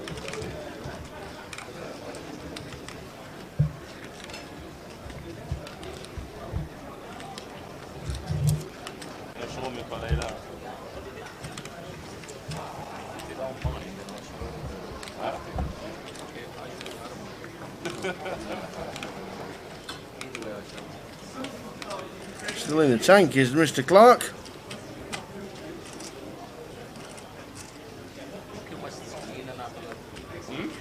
And folds. Eventually finds the fold. Yet Sin must have had a good day. 48,000. She has. A good fold from Darren there. Lets it go. That's the cool turn, I think. And after we're faced with the third barrel from Majid, just makes the correct lay down. Well played, Darren. Not ignoring you, ladies and gentlemen, if you're chatting on Facebook or chatting on YouTube. I've just lost my laptop for about half an hour because it's overheated. Needs a fix. It needs a service.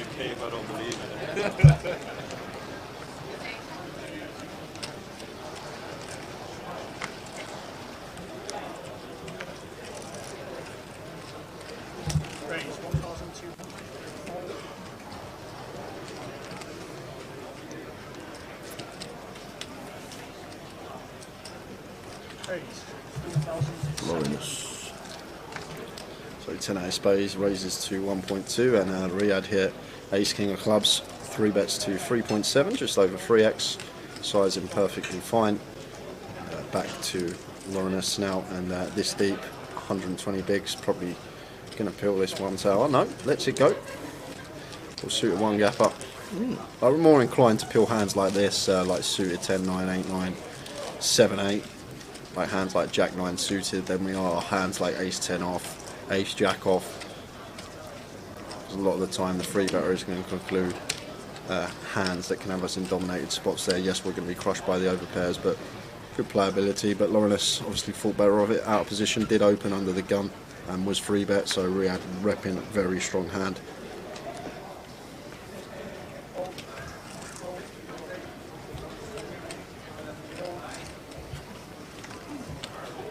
That's 200, 500. Joe's got a lovely one to open on the button. 10-9 suited raises to 1.2. Lawrence here with the suited queen. Be surprised if he let this one go. Heads up situation, button versus big blind. Happy to make the call.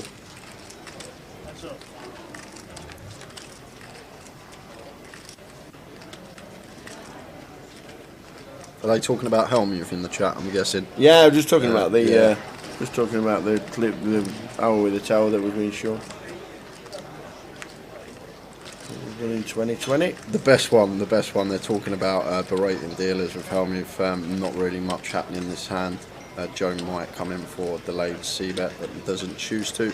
Just checks with the 10-9 and ace of diamonds on the river, and expect Joe to fire now on this particular river. Can fold out some king high, queen high, jack high, as well maybe some 5x in there.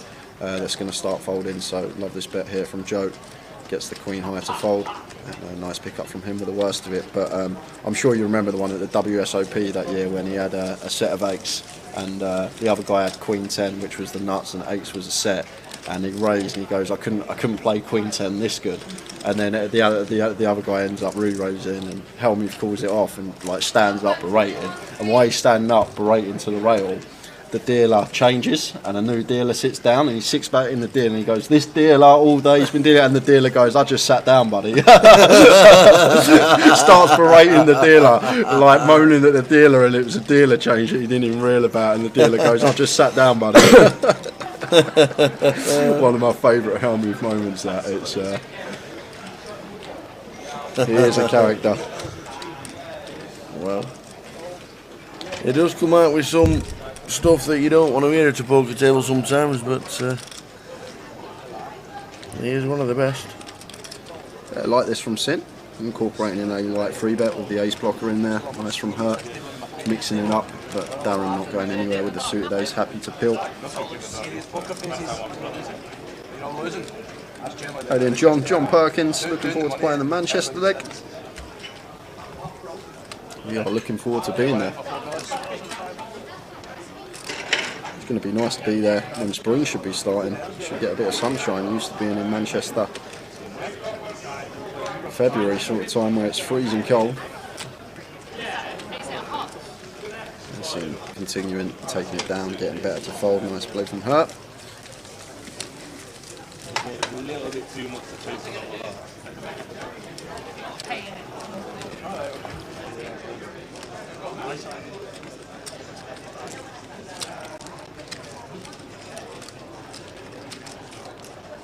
High five, please.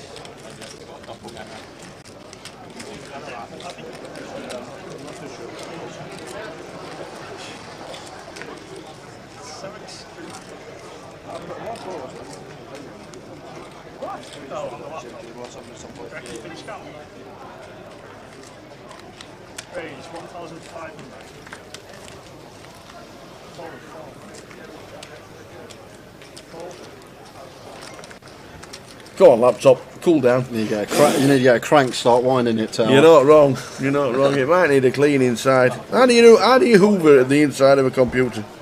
You're meant to take like it all apart, ain't you? I think I've never done it myself, but I think they take it all apart. I think you need to hoover. It's for some reason just overeats every now and again. He'll be back.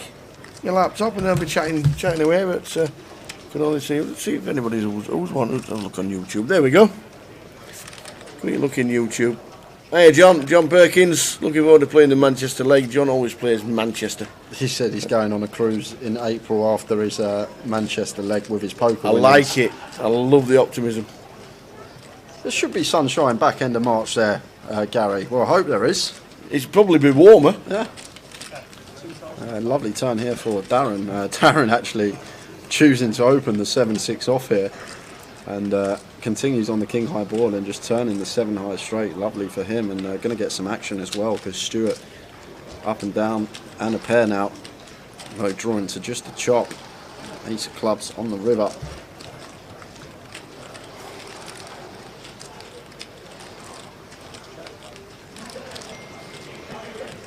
Jim Marlowe sorting me out. A can of compressed air, spray it in the computer, clears all the dust.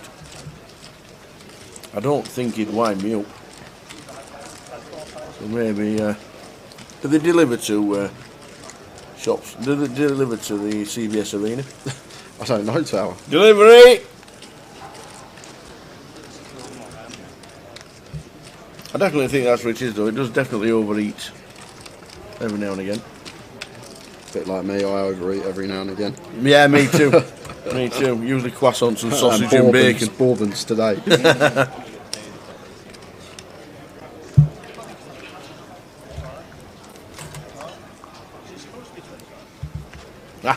Cooled down enough. It's on its way back. With a can of compressed air spray. Spray it in the computer, clears all the dust. Thanks, Jim. Okay, it's 1,600. Pocket 10s for Darren, raises to 1.6, and Majid here on the button, ace-8 of diamonds, can't see him folding this one, going to come in the form of a call, under the gun open from Darren, obviously going to have some strong hands in here, but didn't just see him open the 7-6 off, not aware of the dynamic at the table. It's only been going 15 minutes this session, but I'm guessing been playing throughout the day. How'd you like them apples, Mick? Mick the mod, testing me. Got the commands right, set, all set today, all done. I haven't forgotten today. There's a lovely flop here for Darren, overpaired to the board. Yes, Riyadh will have some deuce X defending out the big blind, but still happy to just start firing with our pocket 10s, get some value from some potential 6X flush draws out there, as well as some 3s, 4s, 5s, 7s, 8s, hands that we can get some calls from. Riyadh with the 6-5, not going to be folding here. Darren's still going to have like linear range of hands like the high cards, ace king, ace queen, king queen, king jack, all these hands that we are ahead of as Riyadh. Thank you. 7 of clubs on the turn. Darren does pick up a flush draw here, but may choose to start checking this one now. Got to think about Riyadh's calling range in the big blind. It's going to be very 6X, deuce X and flush draw heavy, and this is a really nice river for us though, as Darren here with the 10s going to have a clear value bet spot once checked over to us from Riyadh. Riyadh might even choose to lead really small here, coming for a small block bet potentially, but has opted to check, and now Darren's got a clear value bet spot, and it looks like Riyadh has what he has. He can sometimes have a flush here as well, but 6X is definitely going to be in there, so wouldn't choose too large a size here, maybe half pot-ish for Darren. What I'd like to see, looks like 5k, and Riyadh happy to call it off with his boat. Going to get the bad news. Nice check on the turn there from Darren, gets him paid on the river.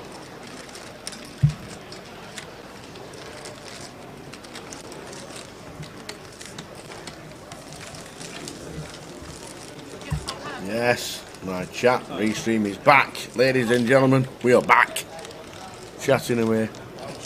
So I need some compressed air, a can of compressed air. That's what I need.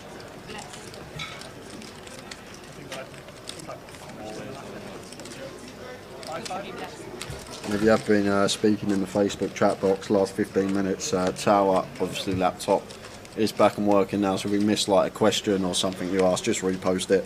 I don't have the old Facebook chat box open, just YouTube and Twitch for me. Absolutely. Fire it in.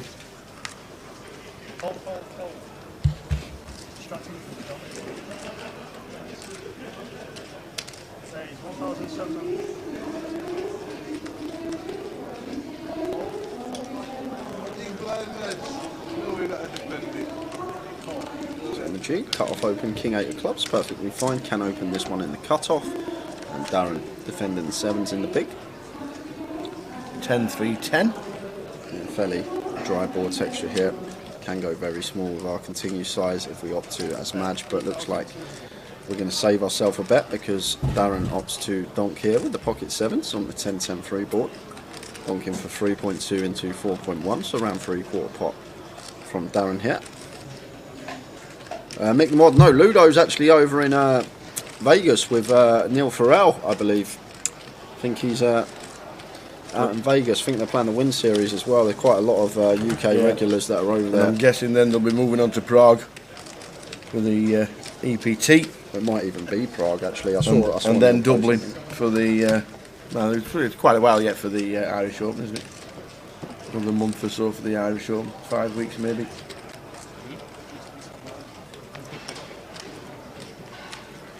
We're back on the chat. If you're just joining us, Laurinus Jakutis in 2, Majid Nadeem,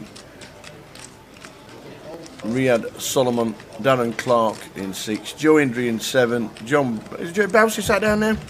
No. Huh? Why have I got John Bousfield? They must have moved it. He must have literally moved just before the break, because we got given the list a couple of minutes before, so he must have busted just before the break or been moved. And seat 9 is Sin Melling.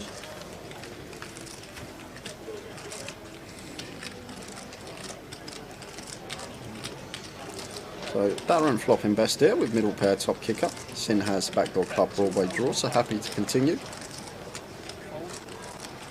And Joe not going to overcall here with a 10-5 after it goes back call here.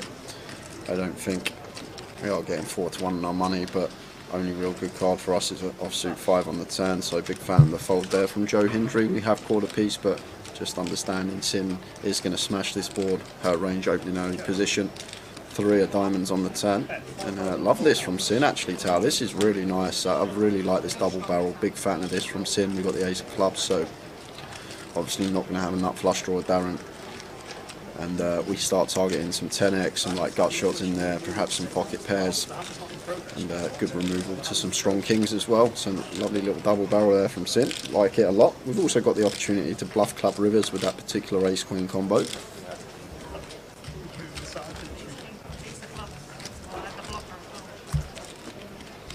It was funny, Brad, because now I'm on the GUKPT dashboard on the Nightbot. I used to be on my account. It's funny because it comes up with your top chatters, and he's never. Please, yeah, really, he's miles out in front. No Tower. way. He's miles out in front with the messages posted. Does it also tell you posts that are gibberish? Yeah, it should. Does it say that as well? It should. If I was a betting man, I think he would have been about 1 to 100 in the betting when if I knew that was a thing before I got the dashboard for the main channel.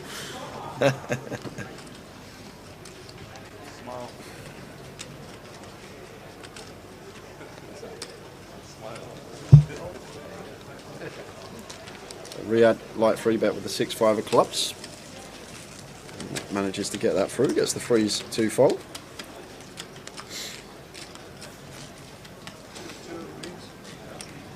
You're not on here that often, Brad, but when you are on here, yeah, the amount you put in the chat is probably more than anyone puts throughout the whole weekend in the space of an hour. You answer your own questions. Yeah. Look, he's just done it then, answered his own question.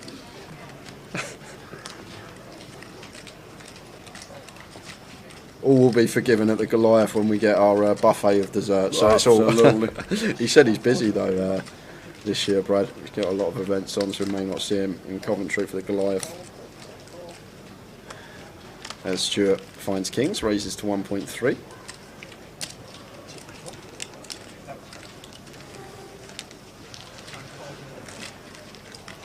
And Darren in the cut-off. Loose pill with the 6-3 of clubs, wants to see a flop, and that is wide. And that's why he sees a flop, 8-5-4. Yeah, up and down, flush draw. The work's going on here for Darren, and it's going to be a big pot because Stu here with the kings. Well, Sin chooses to donk this spot in the small blind after flopping top player, and he's calling both spots here. 10 of spades on the turn, and I think once we've called in 2 spots, have to slow down now, but Sin undeterred and just continues firing here. 3.7, and Stuart with the overpair, still never folding this spot.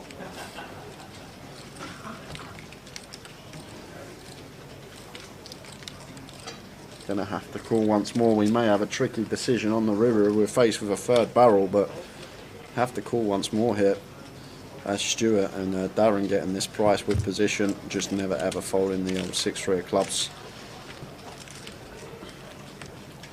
to the river. A 9. Clean as it comes. Absolutely. So now Sin choosing to check. Stuart checks as well, and action on Darren here.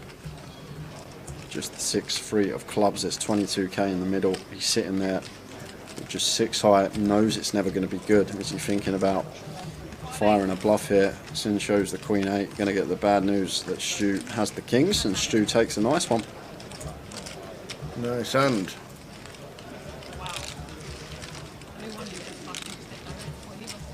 So level 7 of the day. 60,000.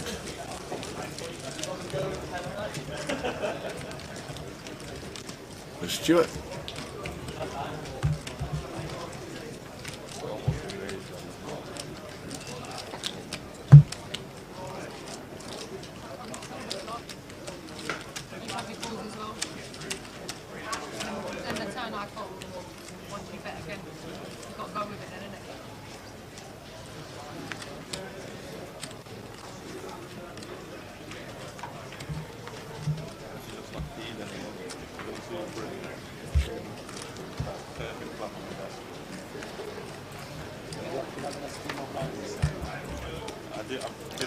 John Perkins says, has the full schedule for Goliath come out? Well, after this hand, we will show you.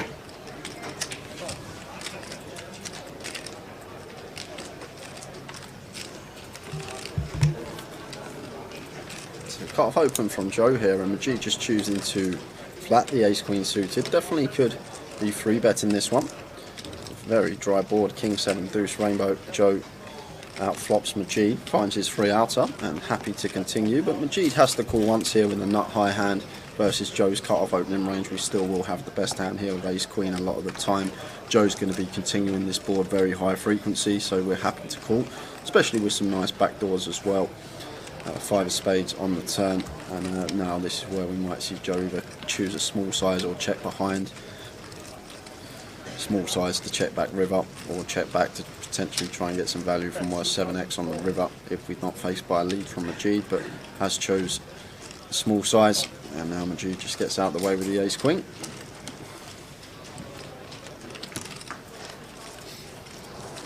So Goliath 2022, here it is, ladies and gentlemen. So much going on.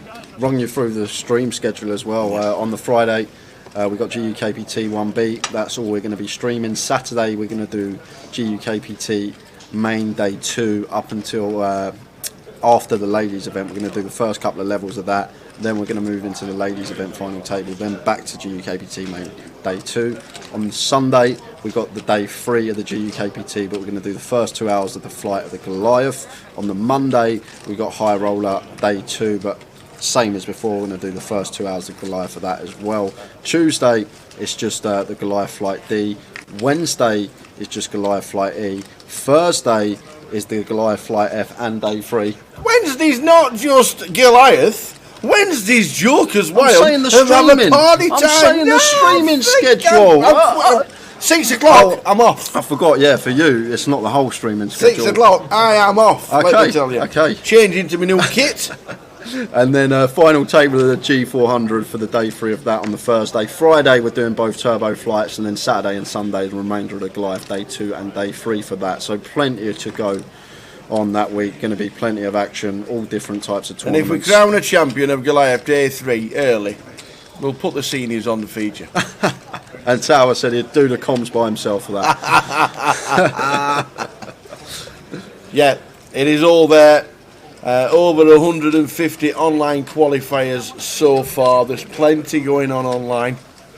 Over 150. You heard Tom Hudson as he came in for half an hour, 40 minutes after the dinner break, having a quick chat with Jay regarding what's going on Grosvenor wise. He was giving away tokens. I tried giving away bourbon biscuits. You tried winning a token as well. Taking it away from our lovely viewers, trying to nick one off of them. Do you know what? I nearly said the Ace of Hearts as well. I thought, I wonder if the Ace of Hearts are going to come out of the flop. As I was expecting somebody to get kings. I know it's a great schedule, and I know some players from 5, 6, 7 years ago will say, well, it's a lot more expensive than it used to be, but it's just the way of the world at the moment. It's a fantastic festival. There's always going to be something for everybody. To be honest, Gone are the days of £30 comps and the £40 comps and trying to get 400 runners for that and have 40 dealers for that. That's just one of them things. Won't happen. Those events there will be something for everybody, and it will be busy. I'm looking forward to the Friday, the 2 turbo flights. That'll be interesting. So Stuart choosing to flat ace-9 here versus button open. Can 3-bet this one too some of the time. We're happy just to call versus button open range of Majid. That brings Riyadh in, who has flopped an up and down. Majid happy to continue here for 1.3k. And looks like Stu not going anywhere with his ace high. Majid will have a whole host that opens on the button that continues on this flop. And do you know what? I'd love to see a raise here from Riyadh Tower. It's a really nice hand to do it with. We've got 5 high. We're credibly going to have a lot more 6x than anyone else in this pot, and this is really nice from Riyadh. Just understanding the ranges, and we've got a nice hand with equity to come in for a bluff with, and this is nice from him. And it's going to work versus these 2 holdings. It's just going to go fold fairly quickly, and very well played there from Riyadh. Takes it down with 5 high, just understanding this is going to be a really nice spot for us to bluff with this particular holding on this board. Mark A says, well, hotel was booked from Wednesday to Sunday, but with that schedule I think you'll need to get down for the GUKPT and the high roller. Yeah, they'll be excellent additions to Goliath. And like Jay says, we will be streaming the first GUKPT in the first weekend.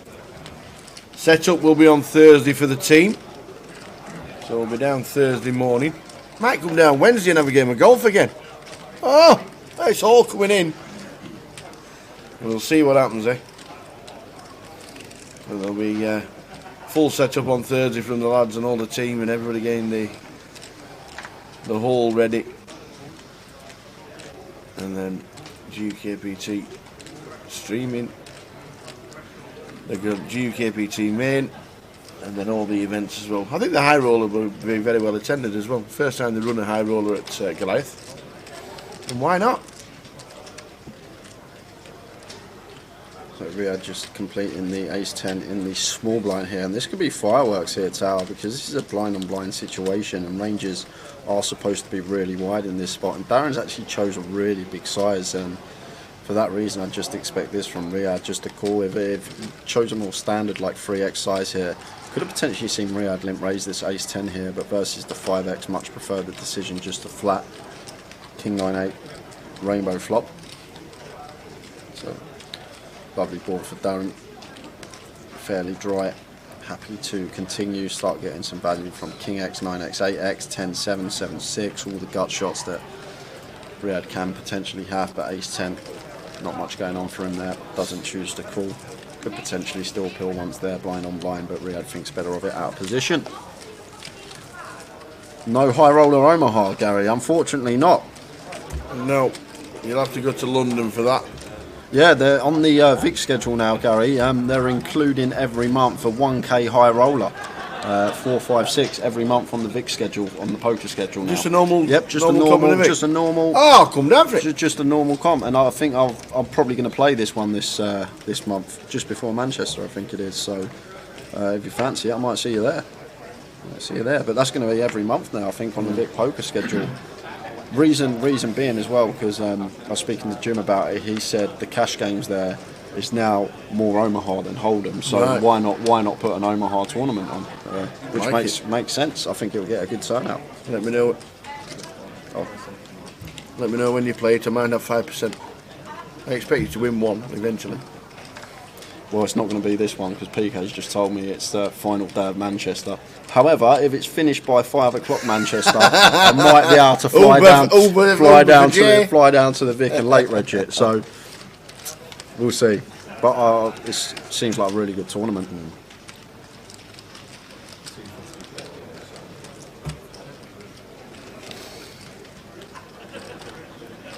Yeah, there are plenty of hotels. If you are looking, Mark, just look left. Everybody looks as close to the CBS Arena as possible. If you don't mind a 15-minute drive in or a 15-minute taxi into it, there's plenty of hotels within 15 minutes of the casino. I know it's nice to stay as close as you can, but if that's not available, there are plenty around. So Darren peeled the 9-6 off in the small blind and now chooses to check raise this flop on the ace a6. Don't actually mind this, obviously for protection purposes. That's why he's raising here. Wants to deny equity to like some king, queen, king, jack, jack 10, queen, jack holdings, these type of hands that Majid can have. But now we have to shut down. We do not want to put another penny in this pot here as Darren, after we get called, after raising the 9-6, just need to shut down and check fold. Once Majid continues, that's got to be it for us. Can be just drawing dead to an ace in this situation. Although we have picked up the backdoor diamonds, but I'm still definitely folding this one as Majid. Don't want to get ourselves into sticky river spot. Times that it might fly off a diamond.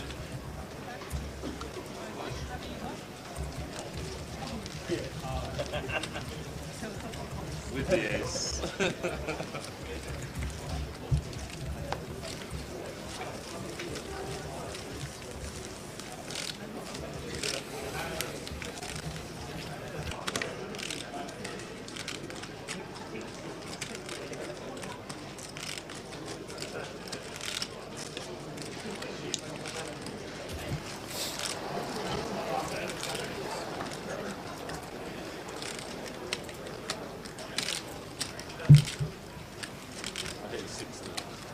See what's going on online, coming across the bottom of your screens there. Close up, kicking off on Monday, 110 buy-in. Satellites running for that every night. We've got £5 rebuy add-on as well as a £30 freeze out if you want to get in for a fraction of the buy-in. Day 3 bet-in as well will be happening on Sunday. The remaining players left in the field, you can have a little flutter, watch the live stream with a sweat.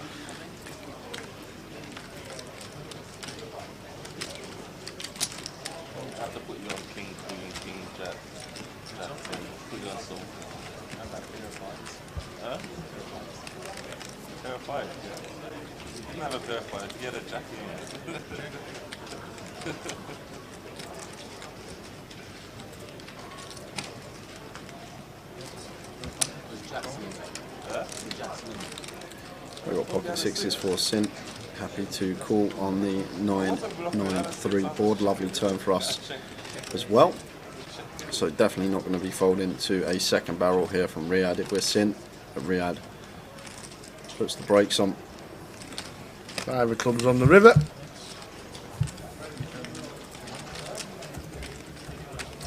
Sin leading for 3.2 here. And this is an interesting spot because Riyadh might think that Sin's got a 3 that's been counterfeited here out the big blind, and he has actually called it off with the ace high. Really nice value bet there from Sin. Playing well, Tower. Playing very well.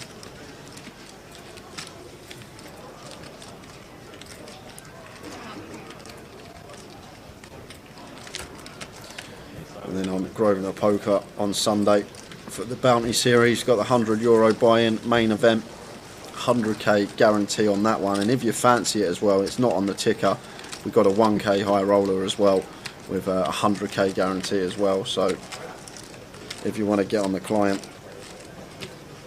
fancy playing one of those, they are going to be on Sunday. Good luck if you are. Don't forget, guys, as well, social media, make sure you follow us on Facebook and Twitter at Grosvenor Poker for all your live stream coverage /GUKPT on YouTube and Twitch. Follow us. Us. So Majid with the Queen 10 of Hearts. Nice one to open for him. Raises to 1.1. And Riyadh here with the Jack 10 of Spades. Happy to just flat this one, the hijack. Lovely hand to pill. Sin is just on one, Tower, just mad aggression from her. She's got the ace blocker here in the small blind. Can't ever pill the ace deuce off here in this situation. Only thing I will say, sizing wise, if we are going to elect to bluff this out the small, probably want to be going larger than 4x after an open and 2 calls. Want to give ourself a chance to take it down pre, but with these holdings, Majid can never fold the Queen 10 of Hearts for this price, and then that's going to bring Riyadh in with the Jack 10 of Spades, which he wouldn't have been folding anyway, and even Darren's going to come in with the old double down, 8-3 of Spades. Great blackjack hand. Twist.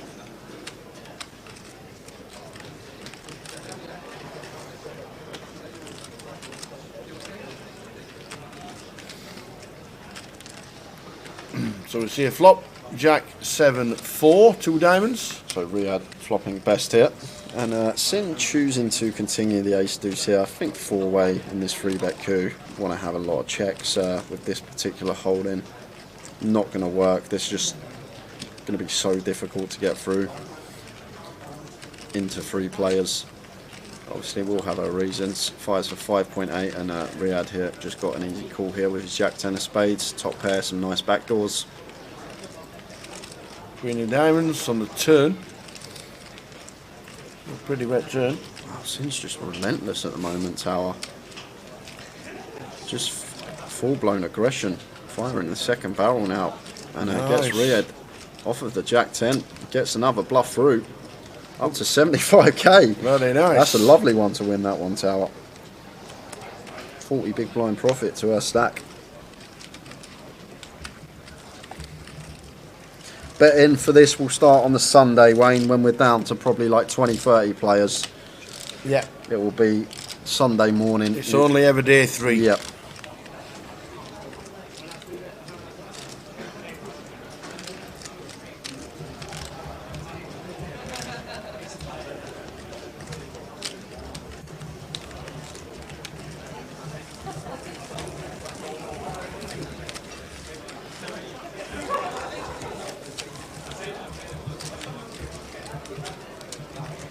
Sin's playing well.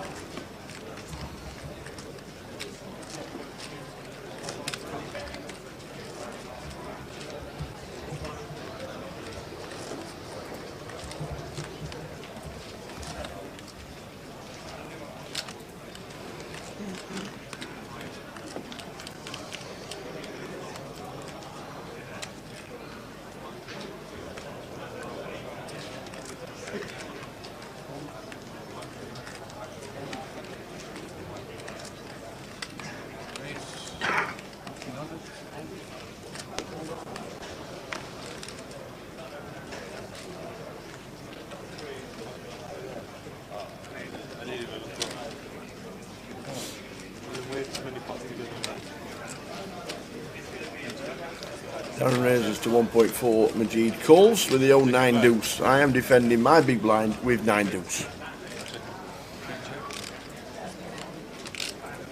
Yeah, it's suited, I guess. We have picked up a gut shot on the 5 of clubs turn. Darren getting there on the King of Spades river. I'm happy to value bet.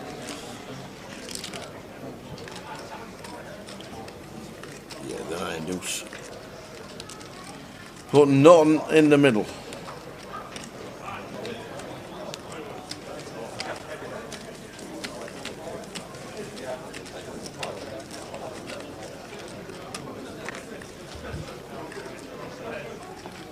You enjoying a difficult seat. It's a tough table. It is a tough table.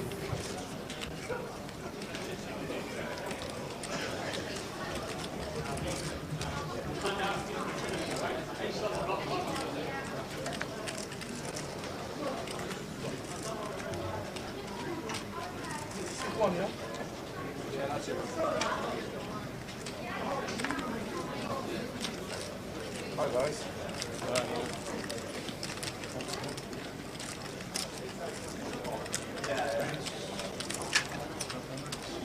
Sin again with the King Jack, not folding, raises to 1.2. Yeah, that's fine to open No, tower. no defend. Raise and take for Sin.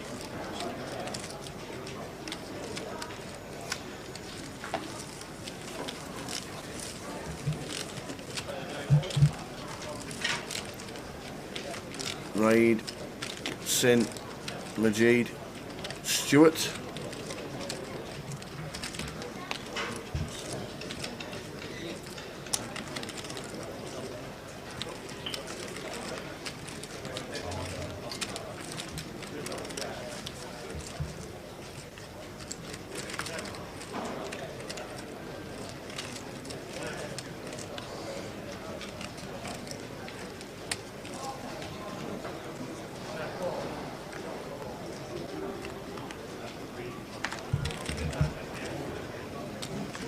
Nice little action table we got here. Lots going on.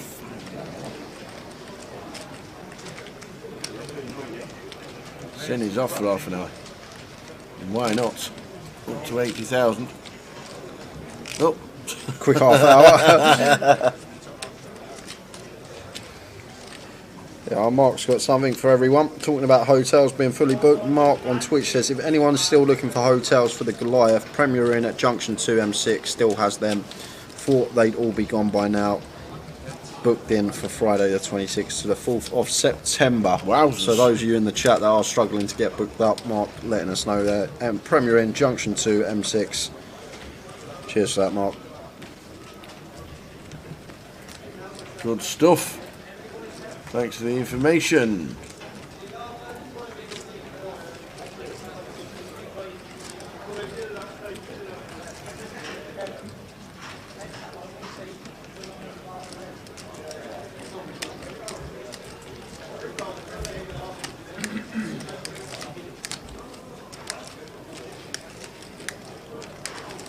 Majid on 27.1, Joe on 31.9. Level 7 of the day.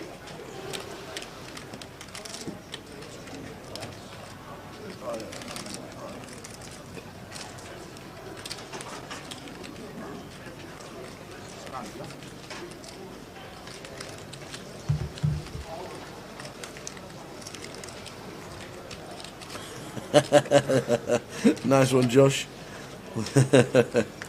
Wouldn't think he just won 60k or wherever it was a couple of weeks ago, Joe Hindry.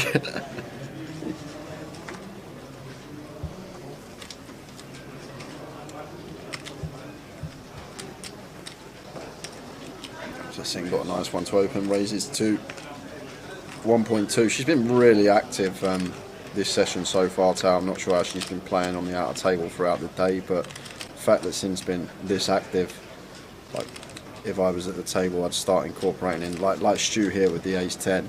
I'd love to see a free bet from him. And there it is. Like Stu, very good player. He's not going to let you get away for it for too long. Like once he realises that he's just opening too much, like the good players are going to start attacking you with certain hands. They're going to start putting in more free bets to counteract you opening too much. Although like the 8-7 of diamonds here is one we do want to open from +1. Sin actually flopping best on the Queen 8-3 rainbow board. They should just be planning flow in this free bet situation, checking it over to Stuart. He doesn't have to continue large if he does elect to continue. 3k around that remit. Let's continue for 3,000. And Sin happy to call here with our middle pair and some nice backdoors. Well, that's an interesting card, but it is a card that's probably going to go check here, tower. It's a nice one for us to check behind here now as Stu. We do go ahead of parts of Sin's range that does call flop. Hands like 9, 7, 6s, 5s, might peel once, as well as like the 8x he has here on the rare occasion. So 5 of hearts on the river. And goes check. And Stu takes that one with the ace-10.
time, 6s, 10s and King 9. Going to see a flop. Sin's involved again. Yeah, Lawrence opted in for a tiny 3-bet size here, Tower.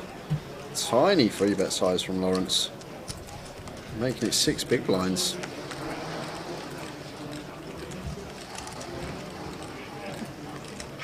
Well, 2.5x actually. It's not as small as I first thought actually. Didn't 3-bet over and open the call, 3-bet over Sin, and then there was a cold call. Makes more sense. And continues on the ace high board, takes it down.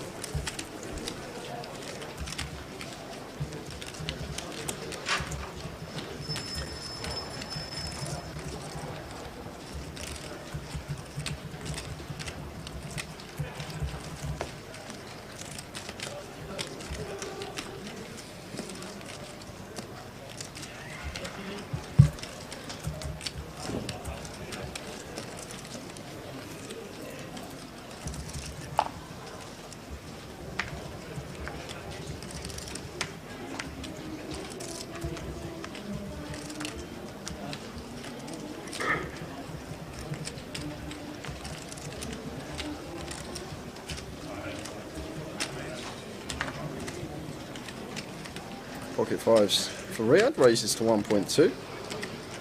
And Sin defends in the big for 700 more. And the 9-6 of clubs, nice one to defend. Got some action flops with these two hands. 6, 7, 7. So Riyadh here, happy to continue once. And Sin not going to be going anywhere with a 9-6 of clubs. Calls to take a turn.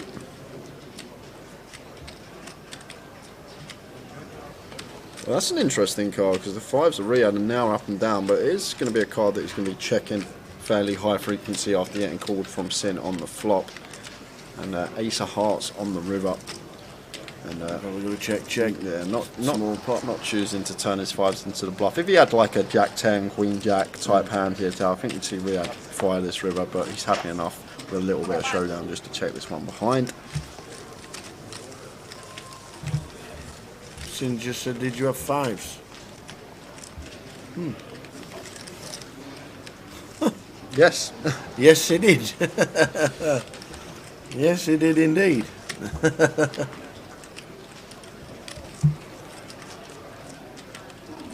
blind's going to be going up in about 10 minutes' time.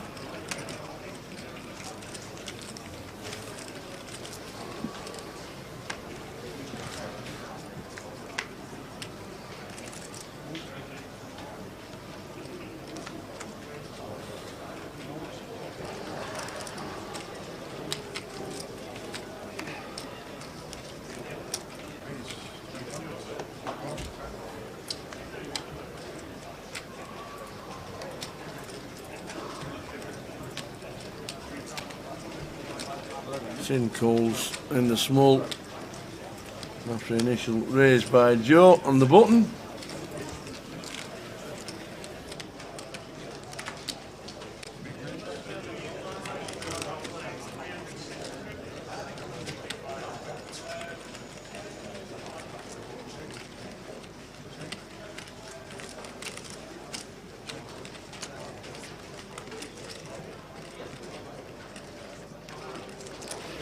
Eight, 9, 8 Queen Jack flop, 9 on the turn.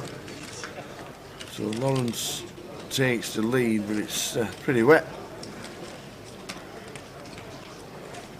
And Sin bets again and takes the pot.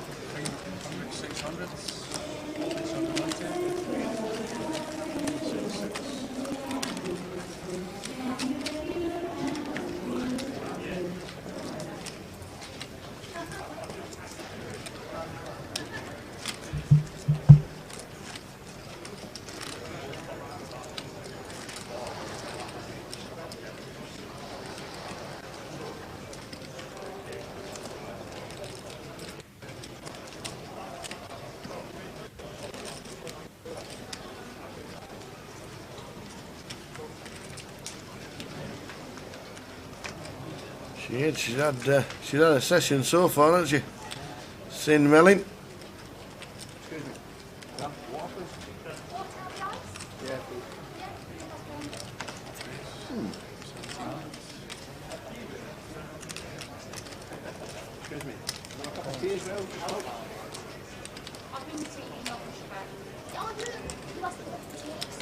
Darren opening in the hijack, 10-6 suited, very loose open from him, but seen it already from Darren.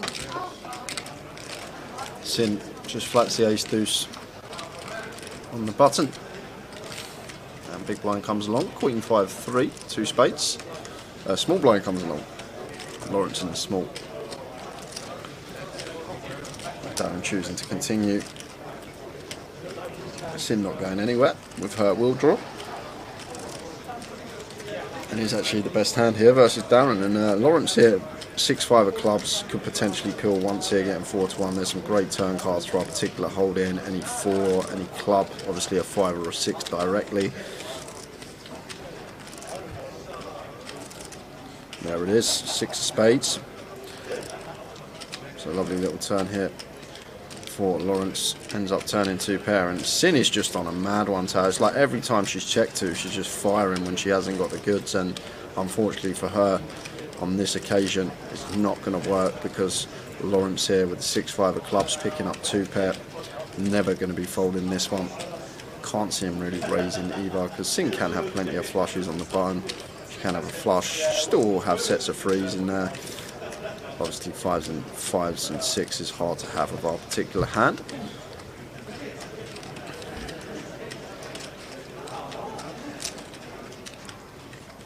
If it comes a spade, I wonder if Sin's going to bluff it. Well, here we are, we're going to find out. Jack of spades on the river. And she is just relentless.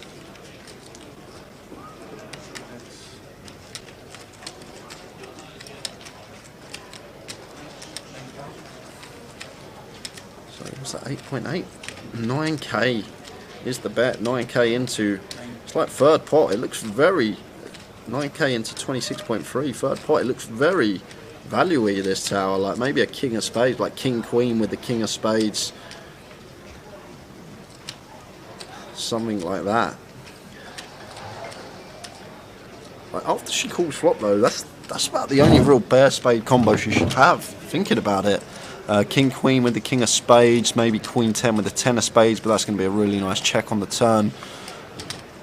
So this is a tough spot for Lawrence, because more likely than not it's just going to be turn flushes here for Sin, because I think a lot of her cards with the bare spades are going to have a pair as well after calling flop and check turn, and this time she does get caught at it.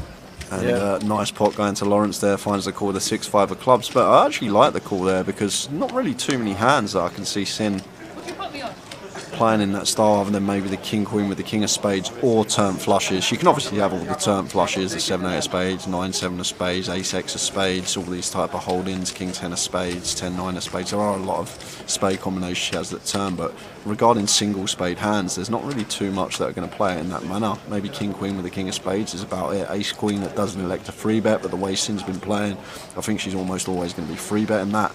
But fair play to Lawrence there, makes a very good call, and correctly too.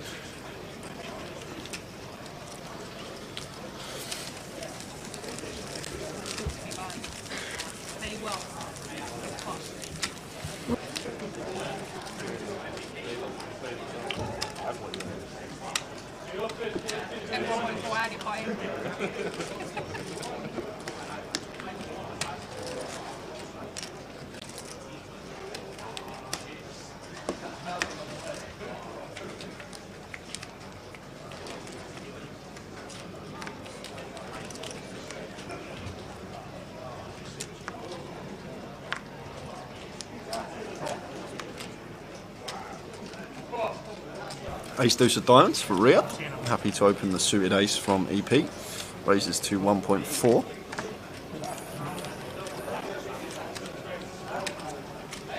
Blinds are now up, playing the 300-600 level.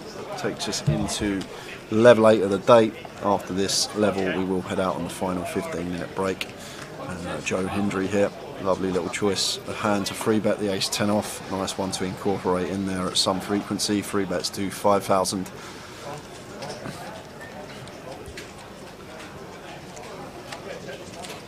Joe picks it up uncontested. Nice play from Mr. Hendry. Fresh off the back of his 888 win a couple of weeks ago.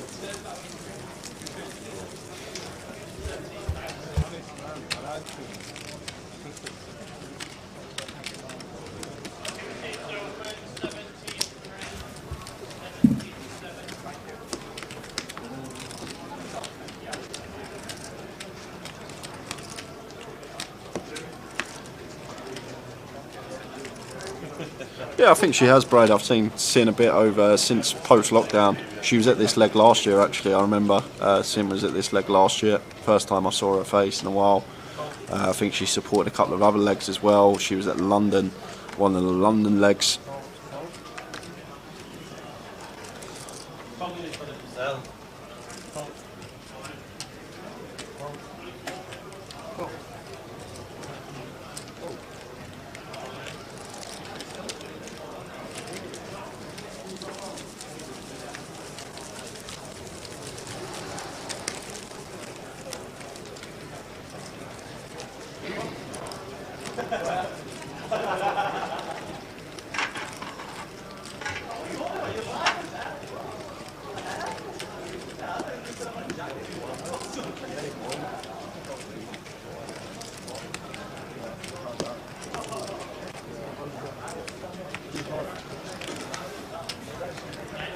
Well, next hand. Brad said, Kev says she was in Blackpool as well.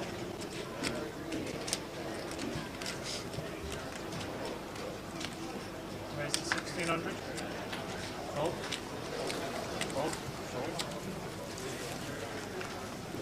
Darren finds the kings.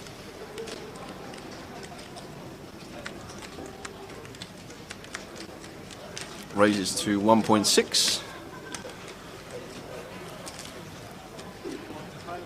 Raise to 4,500. Fold.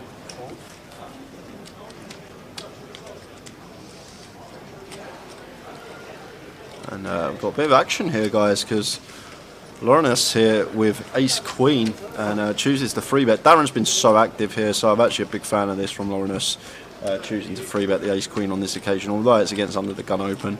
Just how active Darren's been and some of the hands he's been opening, big fan of this. But Darren just choosing to flat here with the Cowboys, and very nice from him, mixing in a flat in this situation.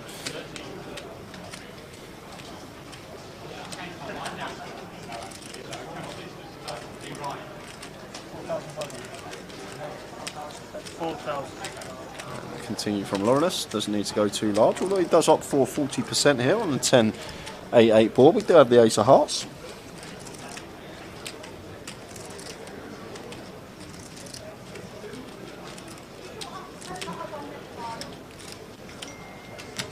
Raise 9,000. And Darren now choosing to raise the kings, makes it 9k. Playing it very tricky. And you do have the Ace of Hearts here, so it's a backdoor straight draw as well. May choose to float this one with position, seeing if Darren slows down on turns. However, SPR is going to be around 0.8 if we do make the call here, as Lawrence here with the Ace Queen. So maybe less inclined to float when we aren't deep in this spot. May just give it up.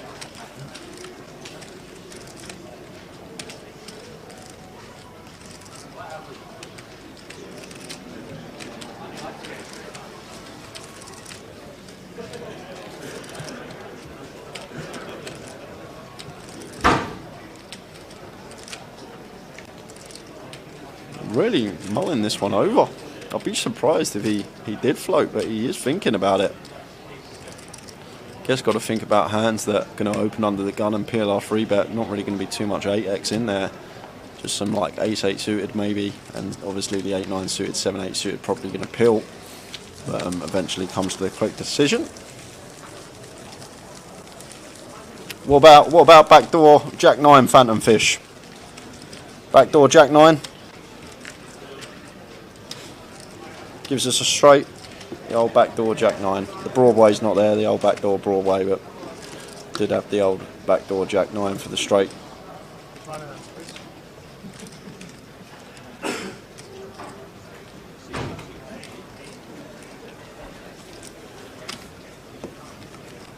Have you seen it toilets here? There's a little toilet in there. Yeah. There's some. Have you seen the picture frame? don't think I have. I don't think I've been that observant when I was on their tower. Somebody's put the fist through the wall, obviously. Yeah. And they've put a picture frame around it in glass. Yeah. And they've not. Oh, I have seen it. Yeah, I have seen it. I have seen it. Yeah. The picture frame on the bottom says fragile masculinity, artist unknown. Literally put that. It must be a fist or a head or something like that. The wall's got a massive hole in it. And the picture. I've never frame, read it. I didn't read really it. Good, I saw the hole, but I didn't bother reading it. Good afternoon and good evening, everybody, wherever you are in the world. You're watching GUKPT Coventry, Day 1B. I just thought that was funny. Runners here in Cov are pretty impressive. 214 today, 345 in total, and the turbo has started with just 30. Just 30. Just 30. I thought it gets up to about 80 runners, so we'll have to see how it goes. But, do you reckon we'll get over 400 for this one, Tower? Total? It's going to be close. What's it on? Let's have a look. So far, with all the buy-ins, turbo entries, we have 345 so far with turbo entries. Today's entries. 45. Should be very close. Yeah, may not even. I can't remember the last time we didn't get over 400 at GUKPT. But as Tower said, with everything opening up, there's more places to play. Of course. People on the travels. That's how Lawrence takes that one with the King Queen.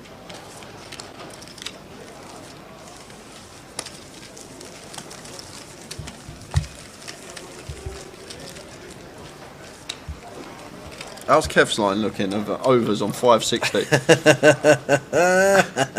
had the easiest score of his life. Absolutely. There. He had yeah. There was a score on the floor and he just walked past it. We told him, we said don't.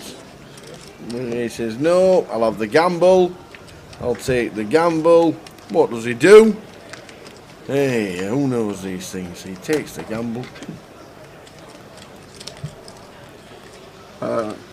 We're still on, guys. You can hear us, and I can see on Twitch we're still running clear. So, unfortunately, mine and Tower's screen has just disappeared. We have gone, but we're still on.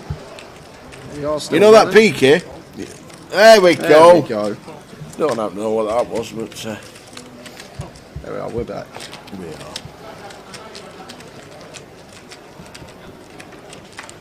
Queen is back.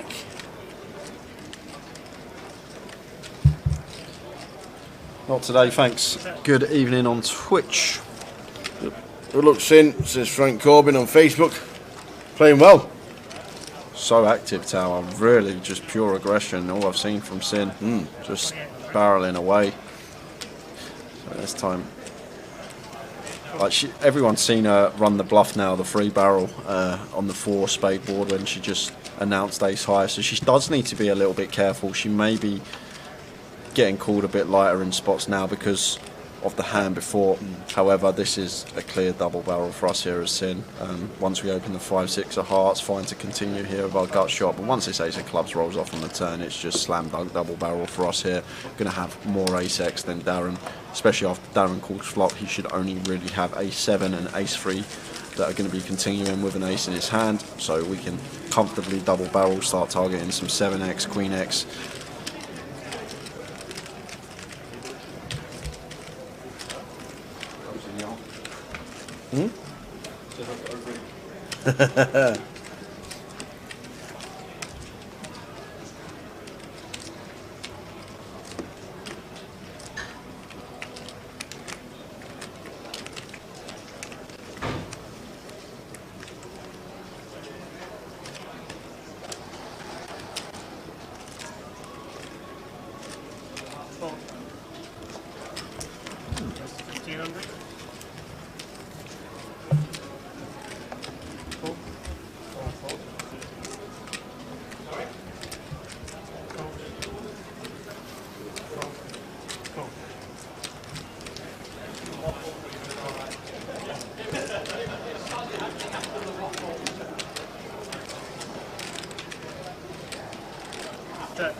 Evening.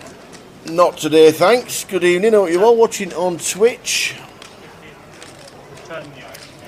And everybody else, wherever you may be around the country, around the world. We had Panama watching, we've had Vegas watching.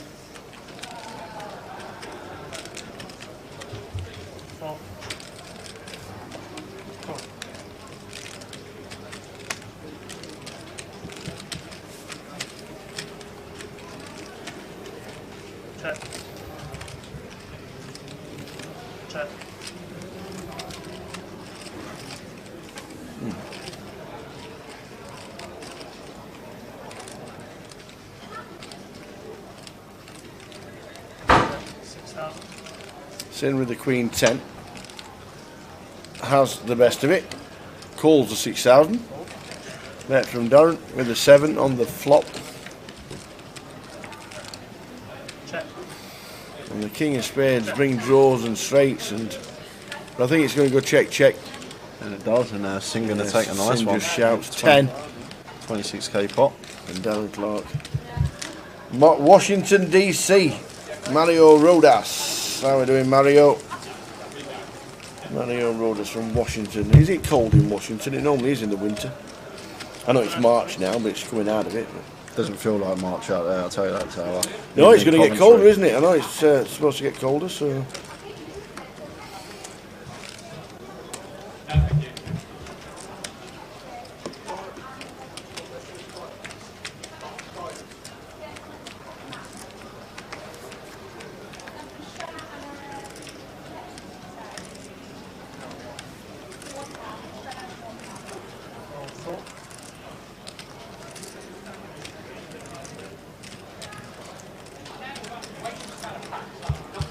Stuart here, Queen Jack, happy to open here under the gun +2, raises to 1.4.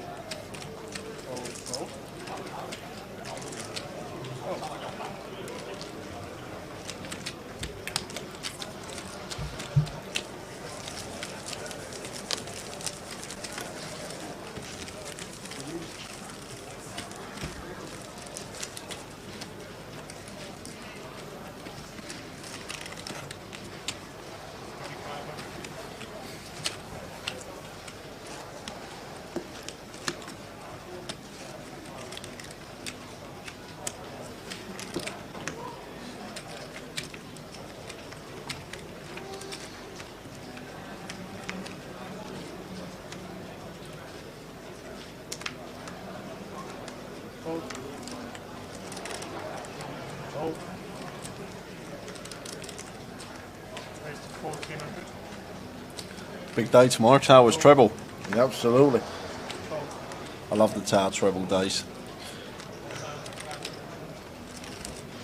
Be nice to get a little sweat on the cards as Riyadh opens the ace-10 of diamonds, raises to 1.4. Darren with the King Jack. Happy to pill here, and Lawrence in the small blind calling the 6-5 suited. He's getting involved. And we've got action. We've got Riyadh here, nut flush draw. Overcard, backdoor Broadway. We've got Darren with top pair, decent kicker, and Lawrence has got a little piece as well. So 4.5 to 1 on the call here. Lawrence had this spot earlier. I had to overcall with 6-5 suited on a similar board, but there's not one heart on this board, so we don't have the backdoor flush draw, but still choosing to come along. Offsuit 4, 6 or 5 looking for. Queen of Spades on the turn. And really nice card for Riyadh to potentially double barrel here, Tower. This is a nice card for us. We're still going to have the ace, queen, and king, queen that elect to continue. And the only real hand that this queen's going to hit are the queen X of diamonds and queen jack. So we can start targeting some like 7s through 10s here, some 6X that have peeled, some potential Jack X can start folding. The King Jack though, Darren, I'm not going to be letting this one go, and I'd love this to come a brick river and just see Riyadh shove here. We got an easy fold here now as Lawrence with a 6-5 after it goes bet call twice. Can't be continuing ever here as Lawrence with our 6-5 of hearts has to get out of the way, and I just want to see a brick here, like a 2 of clubs or something. See if Riyadh's got it in him here to shove and set Darren in. Queen of clubs. So this there's is the queen. This is one of the rivers that we're probably not going to see Riyadh represent here, Tower, simply because we're just going to get called by a jack unless we do go for the lot, unless we set Darren in for pot. However, Darren's just done the old grabbed his chips and put him out in front of him, and to be honest with you, Tower, a lot of the time I see that it's weakness. When someone does that and they grab their chips off their stack when it's on you on the river decision, what they're trying to do, they're trying to incentivise you to check. They put their chips in front of you and they're like, oh, I'm not folding if you bet. So Riyadh may have shoved for that reason, but it wouldn't have worked, I don't think, versus Darren in this particular holding. And Darren comes in for very thin value here with the King Jack, maybe trying to get called by some. What are we trying to get called by? What hands take this line that we're ahead of? That, like ace 10 of diamonds, can't see them calling here Riyadh. Guess we do beat some hands. We beat like King 9 of diamonds, 4-5 of spades, 4-5 of diamonds, some like random 7-8 of diamonds. Well, he is going to call with the ace high, Riyadh there. Non-believer, and a lovely little value bet there from Darren on the end. A non-believer. Really nice that from Darren. I wonder what would have happened if Riyadh shoved, whether Darren would have snapped it off with the old King Jack. We might both do a treble, Mick. I think we'll do because Tower will do his usual Saturday treble anyway, and it would be a disaster if he done it and didn't put it in the chat and it come in. So we will we'll both get on the treble for tomorrow. I'll post mine, Tower will post his, and you can either get on both or you can get on one. We'll do that. We'll bring you some chip counts at the next break at the start of the last session of the night. That is what we'll do. We'll put some chip counts on the stream, and we'll bring you some chip counts. I know Andy Back was flying. Andy Back at 170,000. About half an hour ago. Wow. That is Alan Stern, who hardly played a hand on the feature table when he was sat in C1 before the dinner, is on 120. So Gary Whitehead is on around about 100,000. Tai Huang on 95, and Deborah Willie Roberts, who's Sin Melling's best friend, she's on 95 as well. So we'll bring you quite a few chip counts from around the room as we start the final session of the evening after the next break, which I think will be around about 10:20 when we start the final session.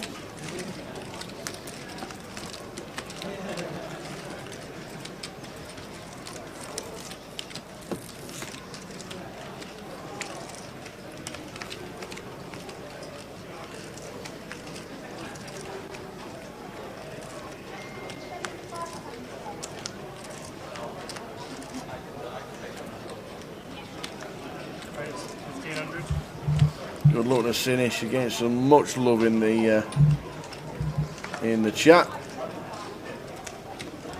Nina Cole, go Cinny. Carey Hollick, good evening Carey, go Cinny. We've got action, and the way this table's been playing here, Riyadh's going to have a hard time getting away from the jacks. Although it is gun versus +1 Tower, so probably might just choose to pill here. But on 10 high boards, 9 high boards, just card where the jacks is the overpair, going to get in heaps of trouble here, especially with the stack size. There is the 10 high board. This is going to be trouble for Riyadh, especially how Darren's been playing. Darren going to be happily continuing this one. Great flop for us here with the ladies. 5,500.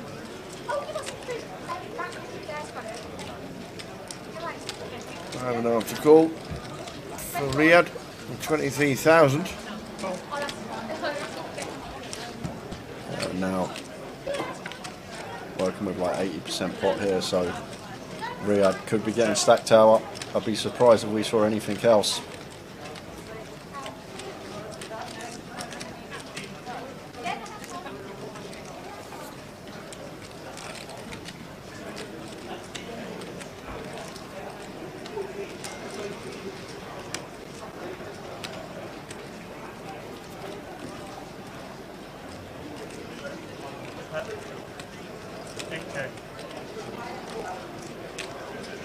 bets 8k.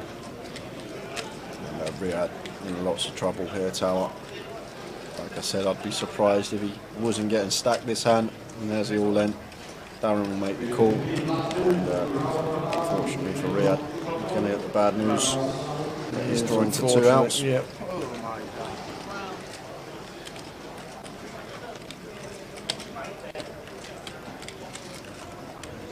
Going to need to find a blackjack to survive. Riyadh at risk. Does he do it? Does he get the miracle? No, it is not. It's a 9 of hearts, so we lose Riyadh. Unlucky. Riyadh eliminated by Darren Clark in seat number 6, who moves up to 80,000. Is it, guess the worst Joe Hindry doppelganger day? Tower said Paul Scholes earlier, now someone in the chat, Stato, says Tom Dwan. Oh, yeah. At least it's different colour hair. At least I got the right colour hair, the shade hair. The picture when he was looking to the side looked a bit like Scholesy in his heyday. Oh, then Fletch, White Lion, evening gents, carnage at the White Lion last night and a 1:30 finish after drinking the Moretti Dry. 1:30 finish? Fletch Jr. took the honours. I've yet to see any of the winnings appear in his keep. A 1:30 finish, man.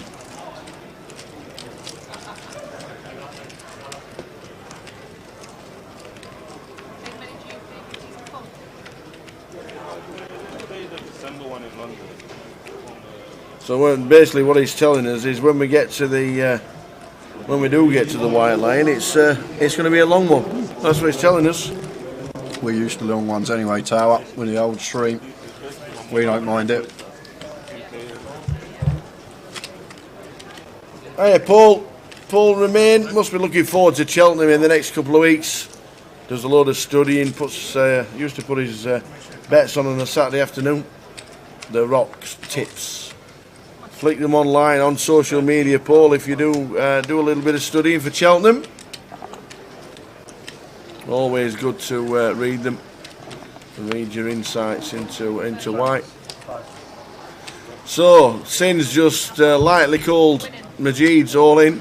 Yeah. You're winning. what a result to see. He just said you're winning. To see King Queen here for Majid. For Sin, sorry, to see pocket fives, and she's actually in a flip situation here. Calling for what is 22.5 bigs. King Queen to Sin. Oh, she's hit the king, but the set of fives on the flop is good. So running Jack 10, running hearts, or running boat. Otherwise, Majid's gonna double. That will do. There's the chip mark. Will do it. Queen for rubs.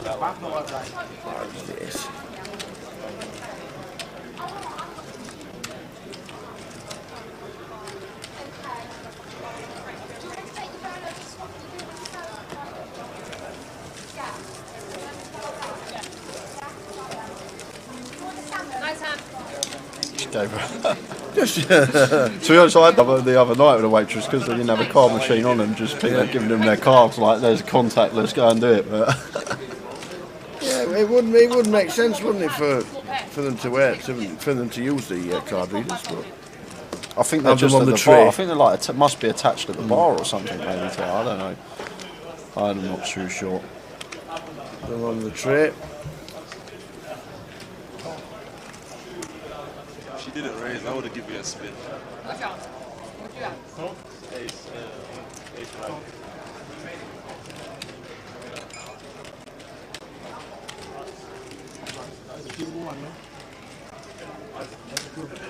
to 1400.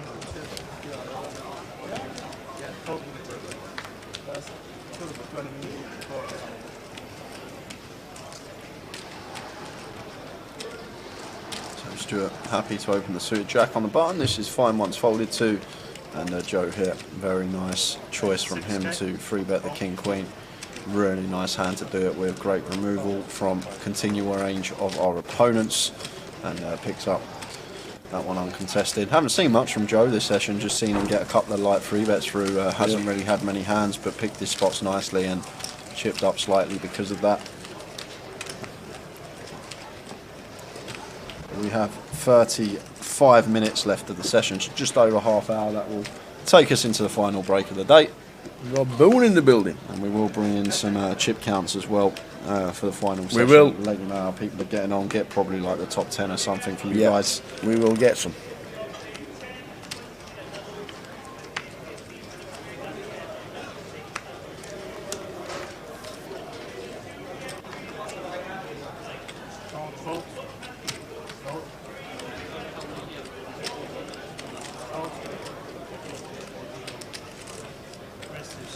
Good to have you on board, Paul, watching the live stream on YouTube. I hope all is good. We only got the chicken or veg noodles. We don't have something. Darren opening sixes and Sin happy to defend the 4-3. 10-7 deuce. Not low here for Sin. I'm not going to be continuing with this one. 2700.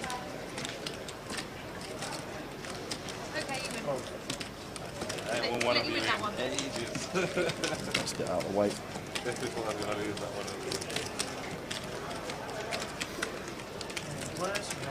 Half an hour of this session. Oh, just a bit over, isn't it? Because we started a little bit later. Yeah, it was a 20-minute break last time. Or 22 or something like that. Weird. It was a weird timing. I think 7 past is when we go on break. Need to have an extended break sometimes because dealers do need their breaks as well. Forget how hard these guys work. I've been here all week.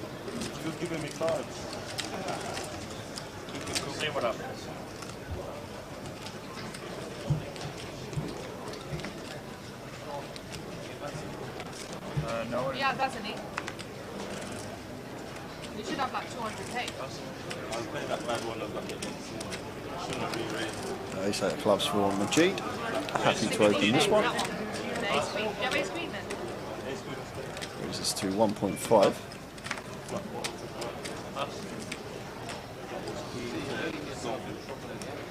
And Sin happy to peel the King 10 in the small blind, and Lawrence here with the 7s in the big defending for 900 more, as he should be with this hand. Queen 9-9. That's a lovely flop here from Majid, flopping nut flush draw, and looks like he's just happy to start betting here. Sin with a gut shot and backdoor clubs herself. Not going to be going anywhere versus this size. And the 7s now can get out of the way. Oh wow, this is a naughty turn card. What a card for Sin. Yeah, she's going to double Majid up here, Tower. We need like a queen or a jack on the river here for Sin, for her not to end up doubling Majid. And the thing is, one of her straight flush outs is in Majid's hand. Yeah, king of clubs. No, you made a bad call there. You should Sin firing for 4.6. You did, you're right actually. And unbeknown to her, she has 1 out in this spot. Majid makes the call, knowing that can still get all the money in on the river.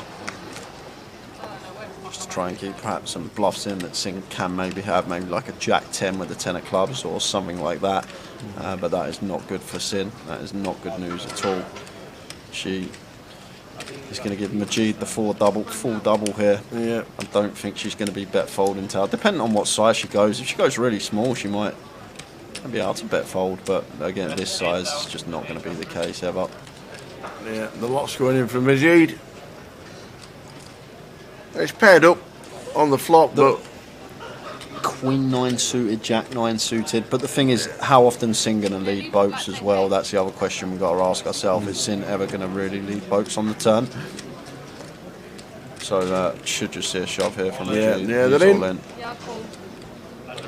Yeah, I called, she says, and lost chunks in Melling. Yes. Down to 31,000 now. She was up to 85. Gross turn card for Sin. Gross turn card for Sin Melling, bringing the Jack of clubs. Another hand, cannot beat him. Got the chip leader coming after the break as well. So I've just been told. Old Spand. Bandy, baby. Got some names on it as well. Riggy's coming to the table. Alex Z, Macapat, Chris Johnson in the mix as well. Tim Wright making a rare appearance at the GUKPT. Oi, oi. Michael Brown. It's not the Michael Brown, ex-Sheffield, Sheffield United, Tottenham, Spurs. yeah, central midfield engine. It's got to be a very common name. Anyone want water? Want a couple extra? Nice one, Paul. Paul's catching a bit of poker in between watching Cheltenham previews.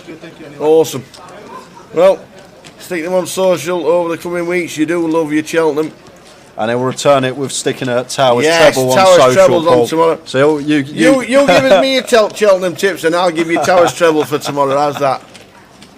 And we'll be like that. There's a fair deal, I think. All be like that.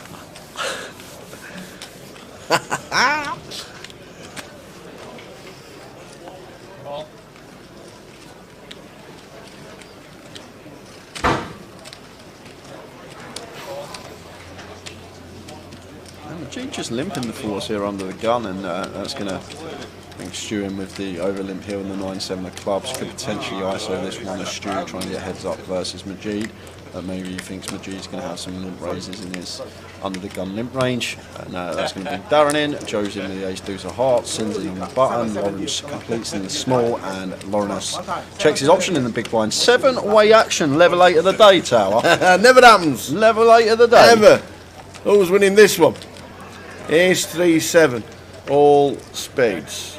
So King of Spades for Darren, so he has flopped the nut flush draw. However, the best hand in terms of hand value at the moment is Joe, I believe. Let's have a look. Yeah, Joe with the ace deuce has the best of it, and he's going to fire small, try and thin the field down, try and start ranging opponents, but should just get called in the one spot here. Should just be Darren going to the turn with him. Darren does make the call here with his King 9 of Spades.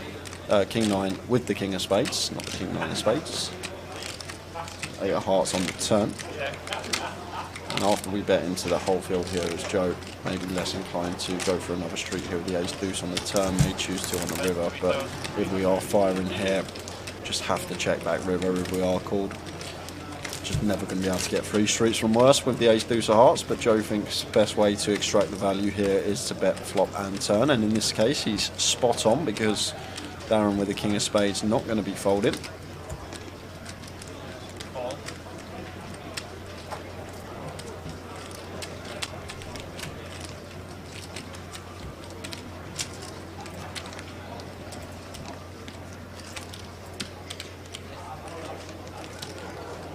Just a clear check for Joe. It should just go check, check.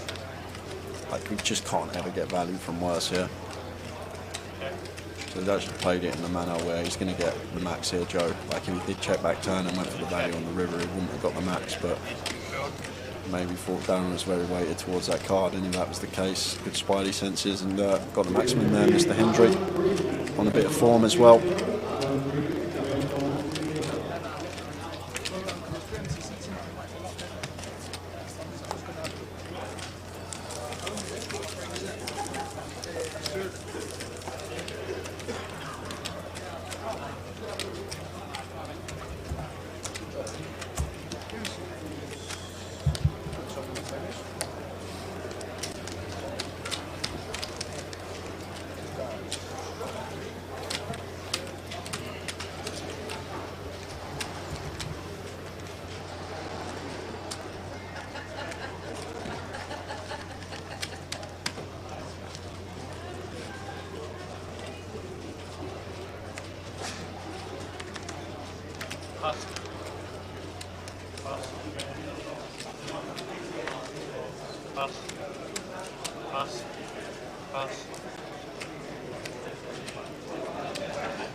Flop time.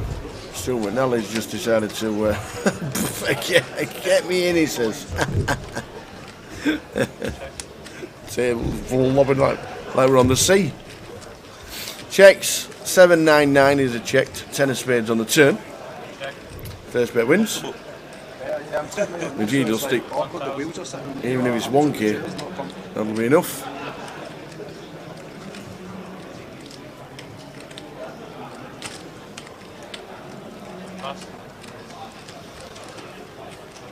1K was enough.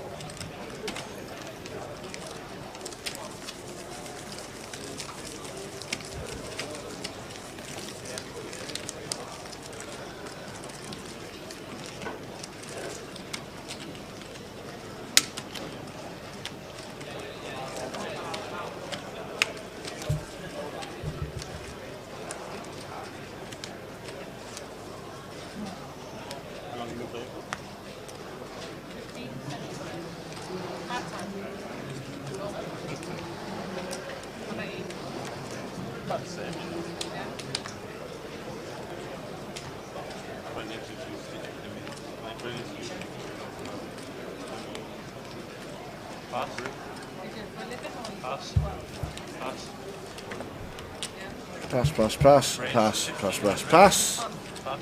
Raised to 1500 with the blinds at 3-6. Turbo's moved up to 41 runners.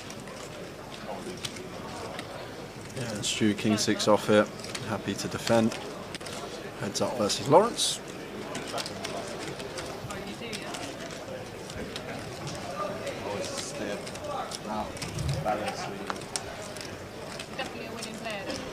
Up of 9-7-5.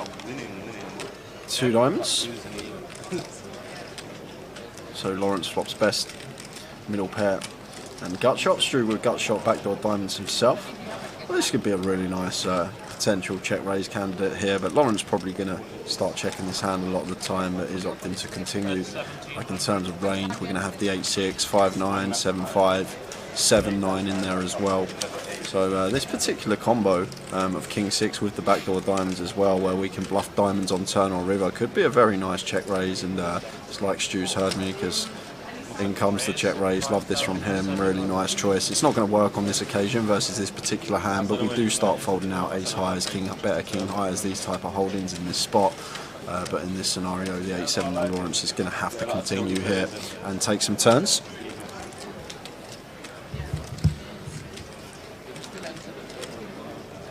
I'm good now, man. I'm happy. This is day 2. This is a couple more of your chips. Does call for 4K more.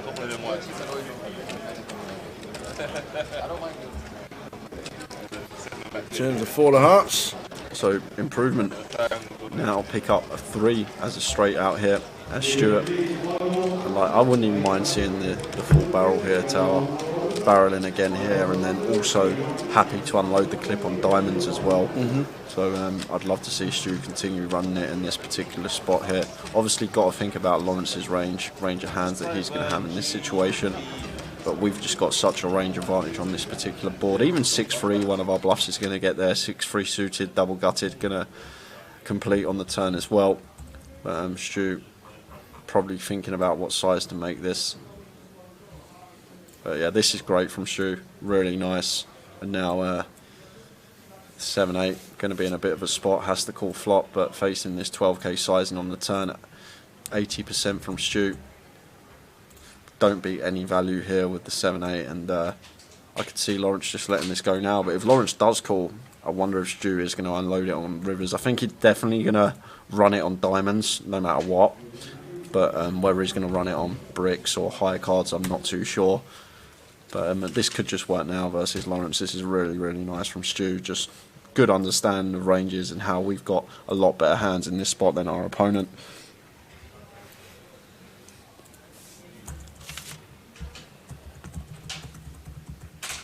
Carrie says, will he unload the clip? We might not get to the river. We might not get to the river because this is really close for Lawrence. Obviously, with this particular 8-7, it's one of the better ones to have. Although some of Stu's bluffs will contain an 8. Don't have any diamonds, which is a good thing. But a really tough spot because there's just a whole host of values Stu can have here. One of his main bluffs, 10-8 as well. We got removal from that. But he is going to make the call, and that's actually what I wanted to see. I don't know whether it's correct or not, but I just want to see what Stu's plays on this river tower on certain cards. Like, I love the line so far, but is he going to continue running it? And this is a brick, and has he got it in him? I'd love to see it here because we're going to take this line with 7-5. But there we go. There's the all-in. This is just poker at its finest, Tower. Like, this is just a player that's not afraid to run it in a spot when he knows he's got a clear range advantage and he's got so much more value than his opponent. And Lawrence here now with just second pair. Yes, we got removal to the nuts in terms of 8-6, but also removal to one of his bluffs, which is going to be 10-8. But Stu has found the unload of the clip. Gary, as you said, you wanted to see it. You wanted to see it? There it is. Stu McNally, all in. And like 6-3 gets there, one of our bluffs on the turn, but then the value on the flop once we start check raising, as I said, 9-5, 9-7, 5-7, 8-6, all going to be hands in our range for value. Obviously, we will have some bluffs. Diamond's going to be in there, Jack-10 maybe at some frequency, King-6 on this occasion, but this is a real tough spot here for Lawrence, and but I just love this for Stu. 36-4 it is, the all-in. But it does take a special calibre of player to check raise flop and just go bet rip on turn then river.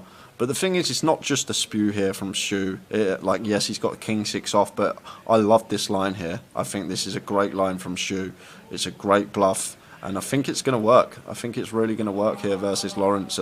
The only thing I will say, from what I've seen from Lawrence so far, he has been pretty sticky in spots. Maybe he hasn't picked this customer correctly, but I think this is a great bluff from Stu. I'm a big fan of it. I like the combination of choice that he's chose for the King-6 to raise on this particular flop and then go for it with the 6 in there. And let's see what happens, guys. What do you think? I like how Stu sits back, starts to twiddle in his chair with the confidence. Yeah, it's not nuts or nothing, Aaron. He can have 2 pair here as well. He can have sets. Like 5-7 can shove this river, 9-5 can shove this river, 9-7 can shove this river. All the sets can shove this river. He can have 6-3, which is double gutted on the flop, which can raise. It's called. Wow. He's made a huge call. Wow. Hand of the day so far, and Stu says nice hand, and Lawrence finds the call there with the 7. But like I said, I'm a big fan of the bluff, but the only thing I will say, I don't think we've picked our customer correctly. I think if we do that versus a good competent player, it's going to get through. But what I've seen from Lawrence so far, he's been very sticky in spots, so maybe just not the right opponent choice there. I love the line, love the hand selection. The only thing I will say, maybe not the right choice of opponent to do it against, but fair play to Lawrence. Sick call from him. Really, really well played from Lawrence. Found the right call, may have had a read, we're not sure, but fair play to that man. Still had to put it in and absolutely makes the correct call. Well played, Lawrence. Well played, Stu. Great hand all round from both players. Really, really nice hand. Wowzers, big call.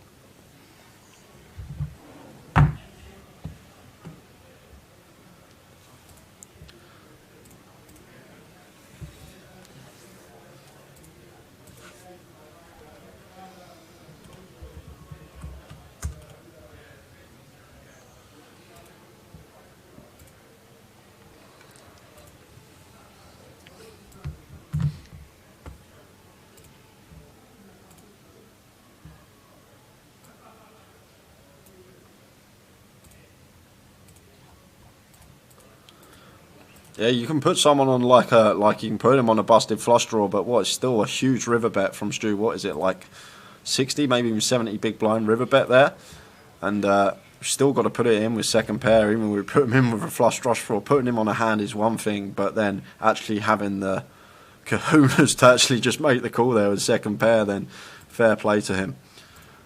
But credit where it's due. But yeah, no, Stu of course has 2. He has all the 2 pair there, Stu. He's not just shoving 8-6, guys. He's got 2 pair. Shoves all his 2 pair in that scenario as well, obviously to get called by some overpairs. I love the line. I'm a big fan of the line. I'm just the only thing I'm not a fan of is the customer choice. I think if he does that like versus Joe Hendry, it probably works. But Lawrence has been pretty sticky so far, and maybe just thought he had the missed flush draw, talked himself into the call, and on this occasion he was correct. but it's very rare, like especially in a live poker setting. You see it a lot more online, that someone is willing to check raise flop and then go bet, shove, river without having the goods. Only certain caliber of players are actually capable of doing it, because what people will usually do, you see it a lot in a live setting, they'll check raise the flop with their flush draw, they'll bet the turn, and then they'll just give up on the river. And credit to both players, it's a great poker hand, it's a great one to break down, and really enjoyed that.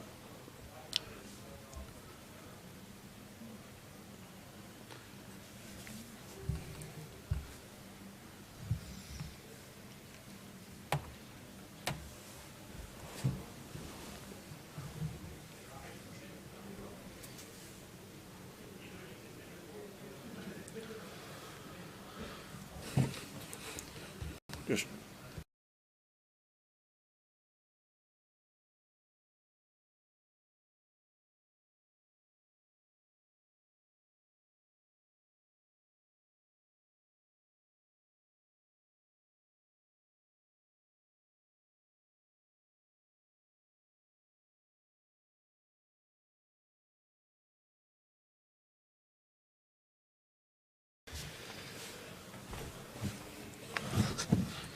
it was a decent hand.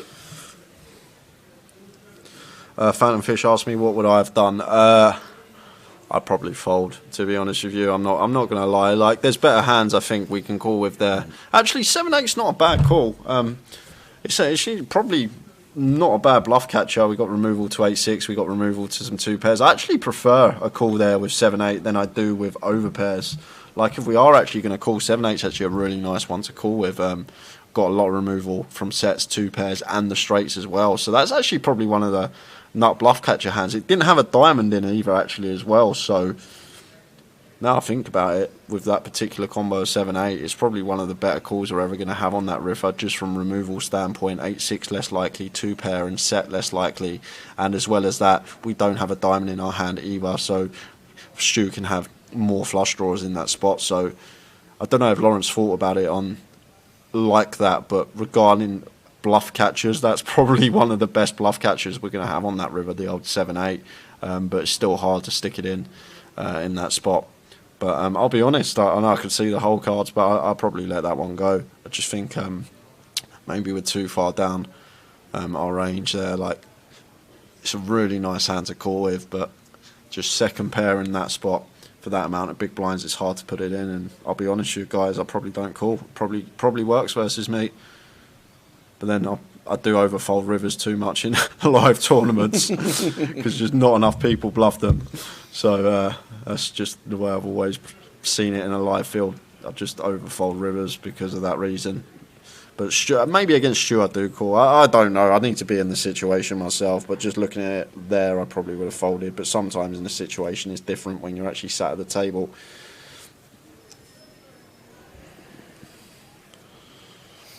$216 playing this flight and 45 playing the turbo, bringing a total to 362.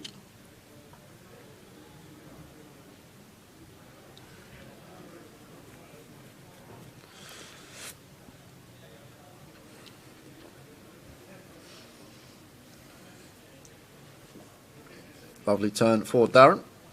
Turning nut flush draw and top pair, top kicker.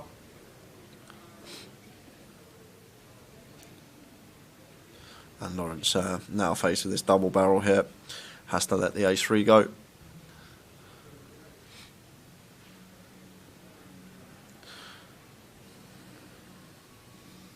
I've never seen Lawrence before, Mick. I'm not sure how he plays really, other than what I've seen this session. Not sure if he's a regular on the tour. I don't think he is. It's the first time I've seen his face, but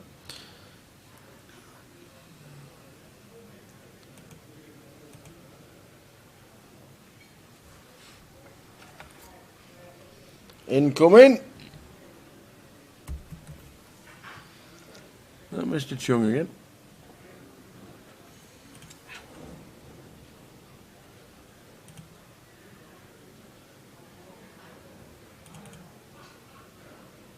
what's that supposed to mean, Holly? She says I'm like a politician. This is because I don't know what I'd do that hand. I was probably still in the tank. Someone's probably just about to call clock on me.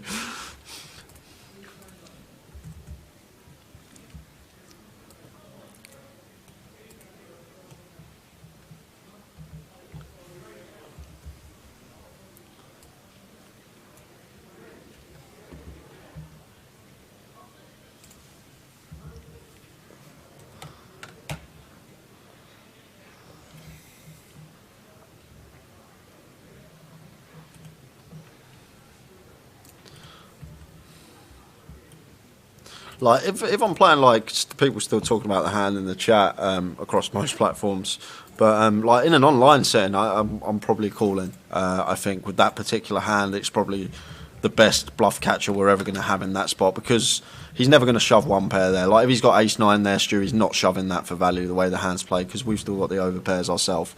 So the way the hand, like with that particular hand in an online setting and like a decent field online, I'm probably going to call with that particular hand. However, in a live setting, because just how infrequently rivers are bluffed, especially check raise flop, bet turn, shove river, that probably makes me lean more towards fold, unless I somehow pick up some sort of live tell at the table. Not even a live tell. Sometimes when you're sat there, you just get that gut feel of what to do, what's the correct decision.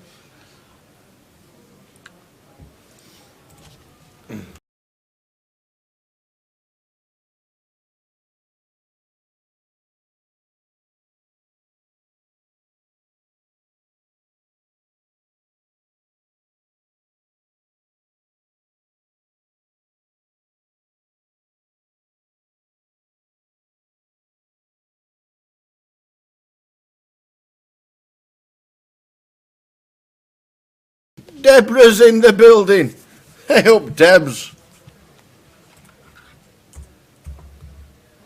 Come and join us for the last 10 minutes. Hello, she says, looks down, looks at C9, and it's a friend. Deborah Worley Roberts comes to sit in seat 4. And Gully makes a good point. I think your point about being at the table is the biggest factor in the decision. It's all right for us here watching cards face up and just seeing at face value, but having a read is massive.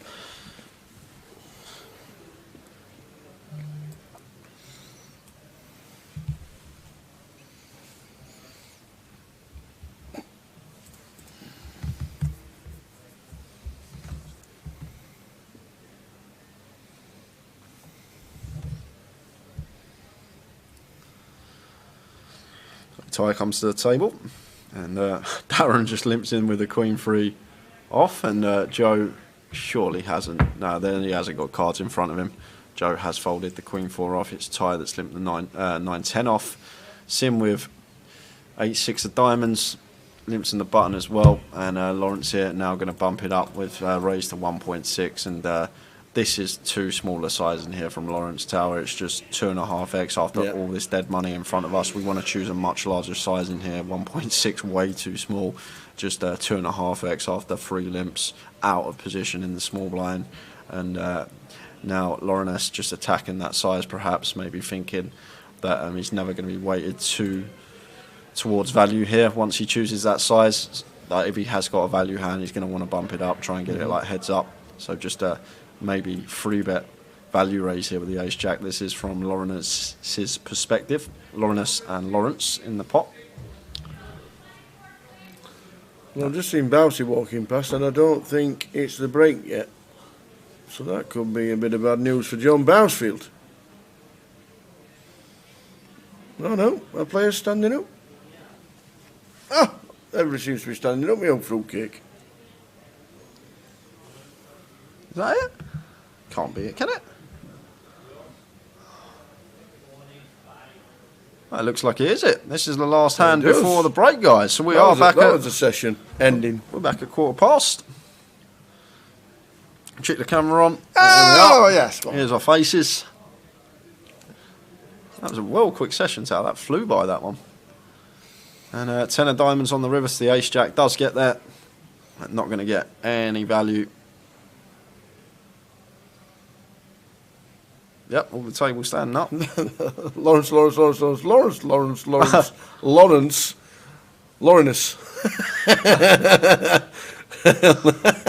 checked 7 times that time. He did. The dealer didn't understand it the first time, so he did it again. check, check, check, check, check. Oh, check on the turn. That's interesting. I check. No, I check. I check. Lawrence sat in seat number number one. Just from this hand as well, how this hand's played, and the fact that Lawrence is tanking on the river, like the hand against thing. I'm just going to make the assumption he's a recreational player, and still obviously made that great call, but has to get out of the way there. He does eventually. Good to see that he didn't hero that spot. Brilliant. Lawrence takes the last one of the session, And guys. that is it. We're back at 20 past. 20 past. See you then. See you then. You won the World Series Europe main event. What would make up that Triple Crown? That would be like, those are the three that you need to win. Okay, that would be the third one. It's the Poker Players Championship, the PPC. Yeah. And I had a second in that. And that one really hurt because I had Brian Rastall in 3 times. And to win one of those hands, I guess I was 84%, they said, to have that. And that would have been nice. That would have been an unassailable Triple Crown. Yeah.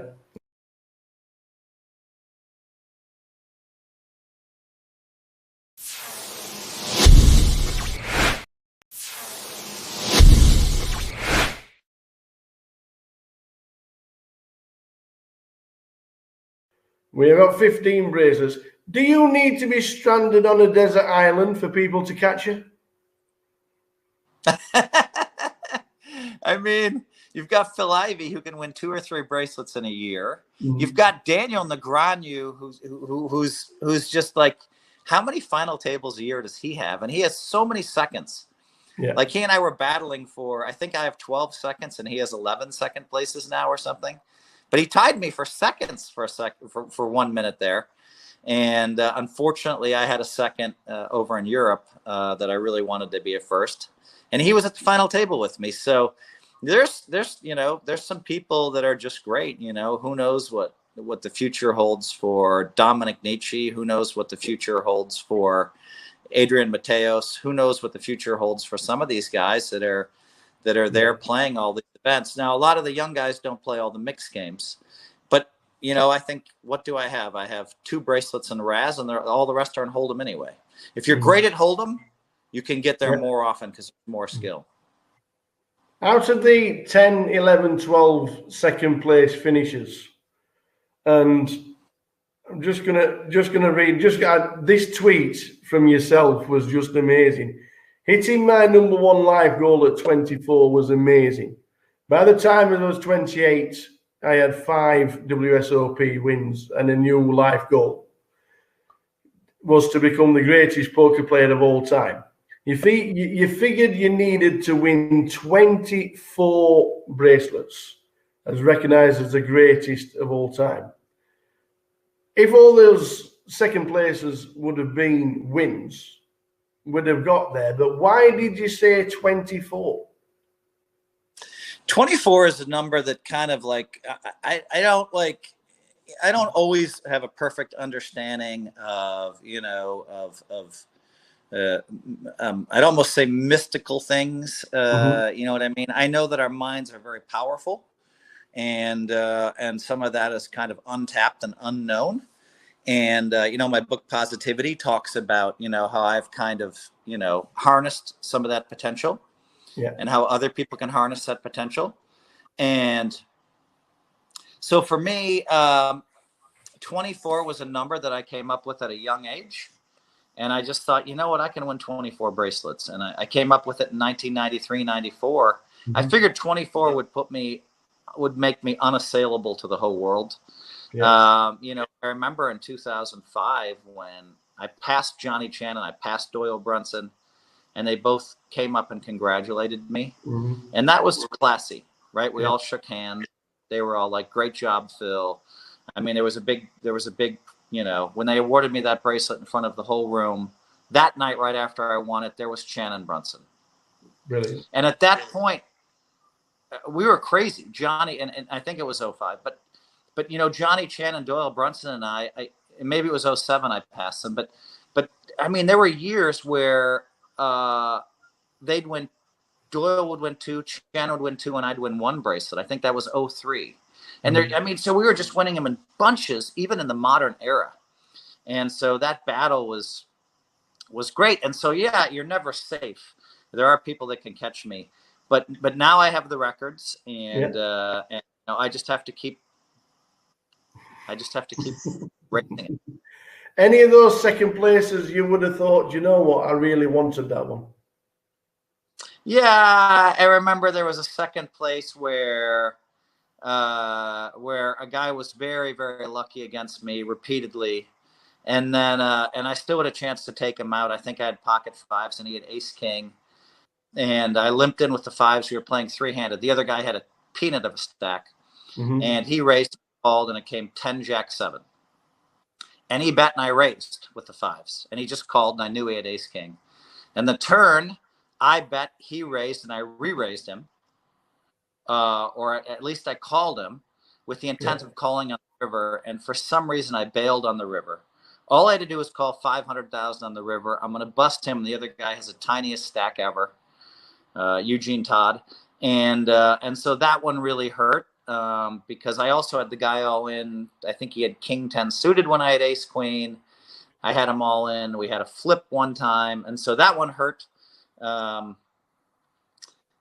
mean, of course, when I finished second to Brian Razz, that's the one that hurt the most, because I had him down to no chips, and the whole poker world was watching. The stands were full of people at 3:30 in the morning. That would have been the one, the Poker Players Championship. Yeah. I probably regret a bunch of those second places. I remember one in 1994 where I had 2 aces, and I had a guy named George Rodas on with a king and a 10. Howard Lederer had a short stack, and he was on before the flop with king 10, and he somehow won. I remember it came jack 10, and he turned to 10, and I'd been waiting. Moving in. Finally, I had aces, and that one I felt like I was supposed to win. And so there are times where you just feel like you were supposed to win a bracelet, and it didn't happen. Yeah. Apart from poker, you obviously write books. We've touched on that very shortly. I'm going to show you something very shortly on how we first met, and I remember it more than you, obviously. But you're in the New York Times bestsellers list, and we've got the brand new book out at this moment in time. But I have got this. I've got Deal Me In, and I have it signed. Nice. Because I was in London at the World Series Poker Europe, and we did the book launch. And I remember we went into a pub on the corner of Leicester Square.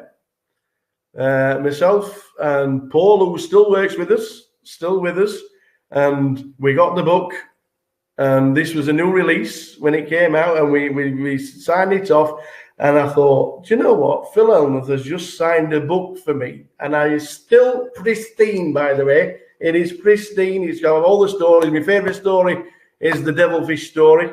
I love these little books, but if you wasn't a poker player, and a very, very successful poker player, would writing and being an author be right up there of what you would be doing on a regular basis? I mean, it's very interesting. I mean, I think this is the first time in an interview I've ever said it, but I think I could have been a motivational speaker pretty easily. That aligns well with me, but you have to accomplish something, I think, to be able to motivationally speak to people, I think. And it's an easier path to get there. So, but I could easily have been a motivational speaker. I could easily have been a successful businessman. Yeah. And could easily have been a promoter. So I don't really know where I'd be if it wasn't poker. But hopefully I would have written a book or two. Well, that's there. That I was there when I was there with you, and it's signed for me by the great one. And then we know, book. It's like 50 hand of the weeks, and so you read each one. It takes 2 or 3 minutes to read the story. Just kind of a flavor of what it was like. Deal Me In now, as I look back, is a flavor of what it was like to be a professional poker player in the 80s and 90s and early 2000s. Because that book came out, in 05 or 06? Yeah. Yeah, and it's impressive. Where did Poker Brat get coined? Who was the first person to call you the Poker Brat? Or was it yourself? No, that was not me. That was Andy Glazer. All right, okay. So Andy Glazer was, you know, the all-star poker writer, right? And he, I mean, I have a funny story about how I met him. Should I tell it? Yeah, of course. So my wife and I choose a vacation, and we choose to go to a place called Esalen. Esalen's a very famous spiritual place. Mm-hmm. So we decide we're going to go study Buddhism with the master, the Lama Suryadas. Suryadas has become bigger and bigger and bigger in Buddhism and has lots of books out. So my wife and I go to Esalen for our vacation to study Buddhism. I'm like, hun, can't we go to like a 5-star hotel somewhere? So we drive down the California coast. We arrive at the most beautiful place you've ever seen. One of the houses is right underneath a waterfall. But they have the natural hot springs there, but you're not allowed to wear clothing. Mm-hmm. So everybody has to go into the hot springs naked. And my wife chose not to talk. That was part of the training. And so I wasn't going to do much talking. And one day she's like, hey, I'm going to go get some food. And I'm like, I'm going to the hot tub. So the natural springs. So I go down there, no clothes on. And sitting across from me is this guy talking about what I think is a poker tournament. And I'm like, no way. Come on, this is a spiritual place. He's talking about a poker tournament. At the end of it, he's talking to one of I guess Andy worked there. Mm-hmm. And somehow I said, oh, I dabble a little bit in poker. He's like, oh, yeah. I'm like, yeah. I play here and there. And I was trying to be modest because that's what we were taught that week. Of course, this was during a time when I wasn't as modest in the 1990s. And I guess the world thinks I'm not modest, but they don't know me that well. But anyway, after you listen to this interview, I sound cocky. I'll give you that. So anyway, there's Andy. And he's like, oh, so he starts asking question. I'm trying to brush it off. Almost sorry I brought it up. And then Andy says, oh, what's your name? And I say, Phil Hellmuth. And he's like 6'6". The 6'6" big naked guy stands straight up out of the hot tub.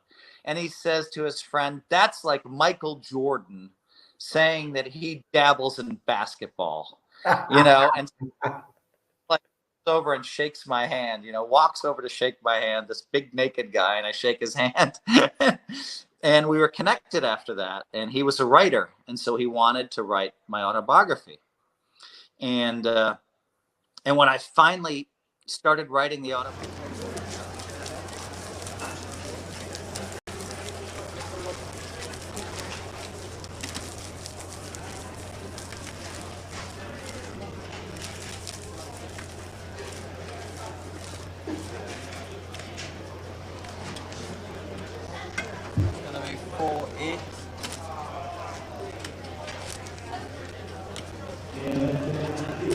We are back. The last session of the day. And they are the top chip counts in the room. Andy back. Tai Wang. Rick Trigg. Not even seen Rick. Yeah, he hasn't even said hello. He don't care. He's not off. Don't care. Alan Stern, Ant Kennedy, Jacob Mullen, Phil Tate and Rodrigo Hernandez. Lon McLaren's playing as well.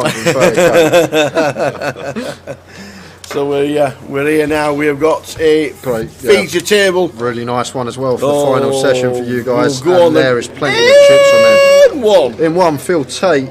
In 2, Tom Bacon. In 3, Paul Rigg. In 4 is Alex Z. 5 is Chris Johnson. 6 is Spand, Andy Back. 7, Michael Brown. 8 is Neo Firetos, Neo Fu 2. And in 9 is Tim Wright. Wowzers. Really nice table to entertain you guys on this Friday evening for the final couple of hours. Not seen Tim for a while. Yeah, he's I think he's come out of the woodwork this year. I've seen him a couple of times Tower now playing this year. I think it was it the G400 in January? I think he was at Luton or somewhere. Excellent. I remember he was there when I was playing somewhere, but maybe we're going to see a lot more of Tim this year. when used to play the tours back in 2017. He was a regular fixture. Awesome. And flopping bottom 2 here, very nice. And Chris just has to get out of the way with the Queen 4. Where's TJ? Well, he was on the outer table. I don't know if he's still in.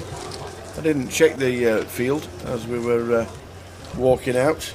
It was, but TJ was in the last time I wandered round.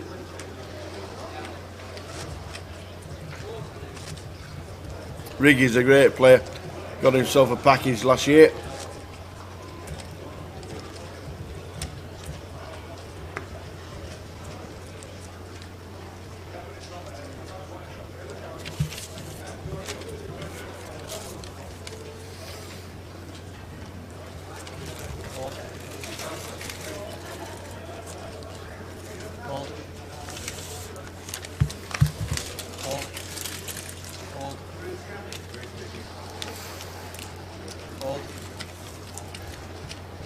Numbers decent for Cov 2022. Next time we're back down to Coventry will be the Goliath. That's 373 in so far, including the turbo, which has 56 runners. Riggy has got the flat cap. Riggy always wears a flat cap now.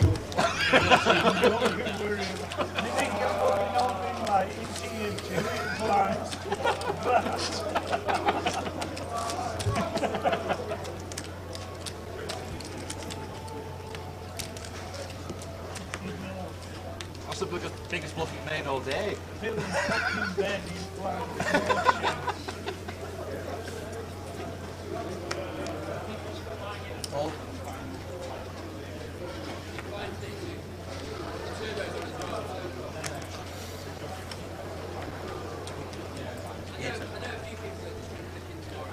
Phil Tate, starting scene number 1 with a chunky stack of 88,000.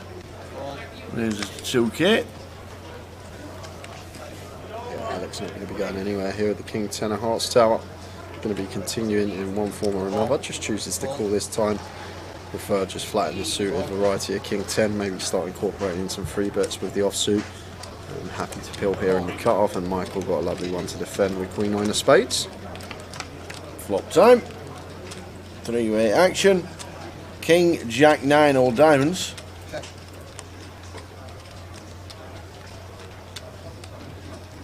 Bet 6,000. Fold. Yeah, Michael does have bottom pair gut shot, but less inclined to continue on this 3 diamond board. Just lets it go.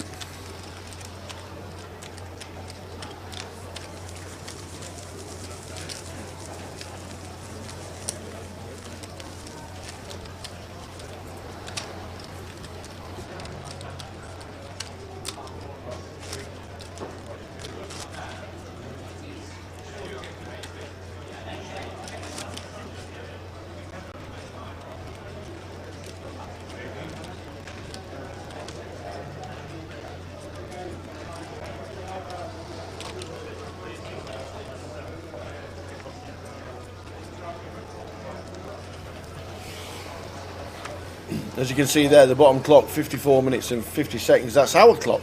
So we can see when the levels change and how long's left on the evening. Who's in Chamonix?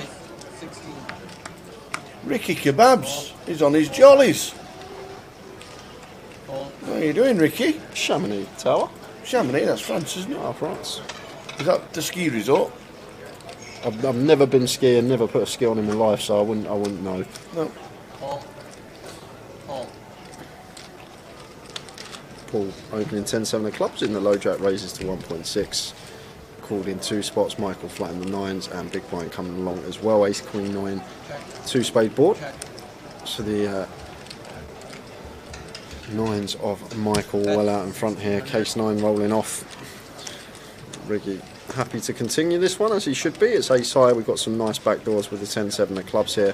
Continuing for 1.6. Like the choice to continue. Size in nice as well. Don't need to go too large. And Michael here with the 9s. Obviously both options open to us. Looks like he's going to take the aggressive route straight away, try and get some value from some ace-X that Riggy will have a lot of being the opener. Unfortunately for him, Riggy does just have a trash holding on this occasion, and not going to be able to do anything but let this one go. With a 10-7 of clubs. These two are very deep, but I'd be very surprised if we saw Riggy put another penny in this pot. However, what Riggy might be thinking is there's not too much value that Michael's going to have here. Ace-9, Queen-9, and then sets aren't always going to raise, and only going to have sets and 9s, and that's only going to be at some frequency. He's going to be free betting them some of the time out the small blind, so he may have been thinking about floating, but much prefer just getting out of the way there.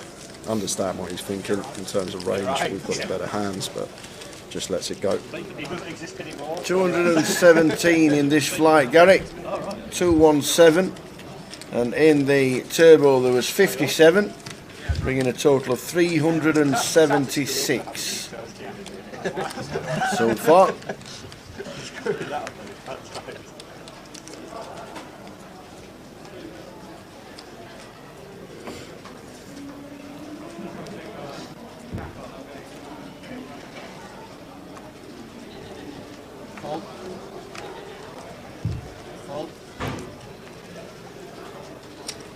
Razz, 1600.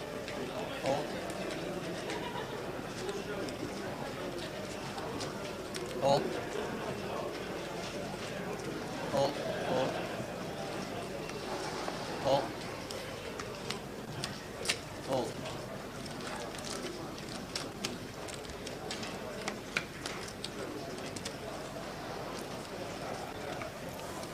So Neo's in the hand. 10, Jack, 3. Neo, Riggy and Chris in 5. What a turn for Chris. Turns the Stonios on the ace of diamonds. We're going to get some action as well now because Neo's picked up Broadway draw and diamond draw here. And, Chris firing for 2k after not choosing to bet his up and down on the flop. Neo not going anywhere here with the Queen 5 of diamonds. Looks like Riggy's even going to come along as well here. 8 of clubs on the river. So check mark going the way of Chris. Still sitting here with the nuts. Now just comes down to what sizing choice we want to elect for. Bet 11,000. It goes big. Pot size 11k. No action from either player.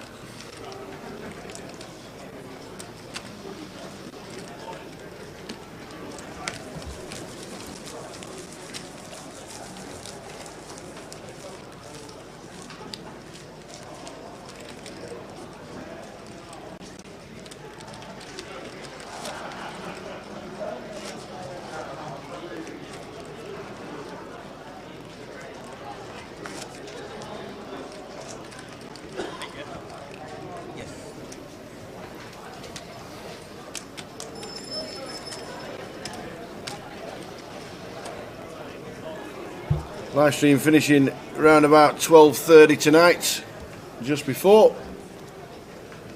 So you stick with us. If not, you can catch it all on YouTube and Twitch. Found out on Twitch hold it for a couple of weeks, don't they? Yep. A replay for a couple of weeks. Razz, 1800. Final session of the evening.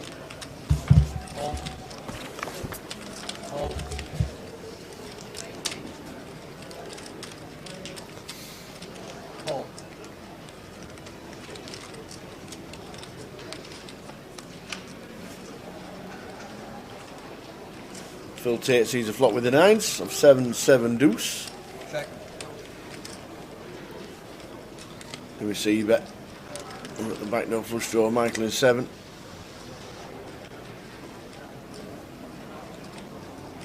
Bet 2,400. Makes it 2.4. Fold.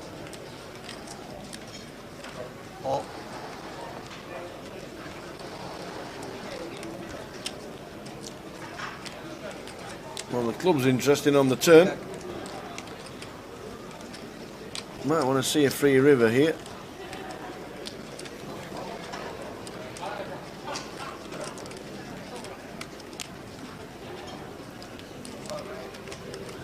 And the C bets and continues on the turn.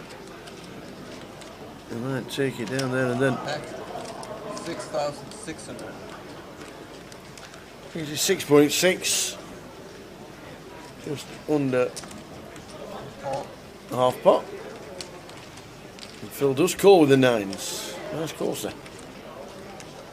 Check.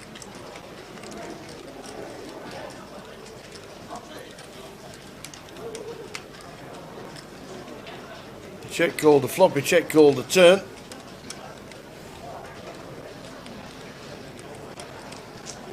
And back on Michael Brown in C number 7.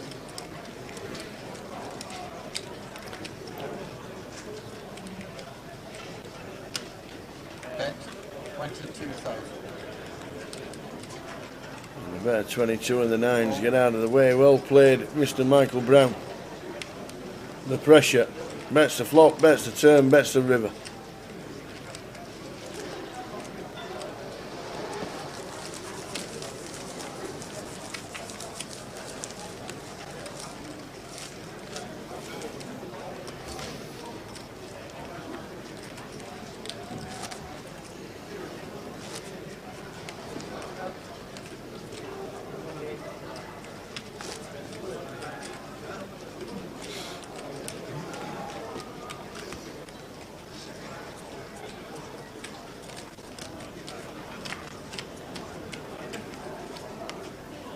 Hope you're having a good time, Ricky. Ricky Kebabs. Hope you're having a good time. -5 in Chamonix. Oh, that's fresh. Hold.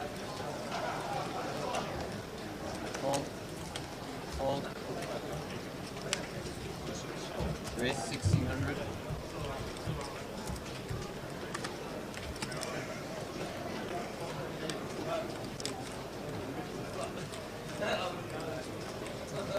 Hold.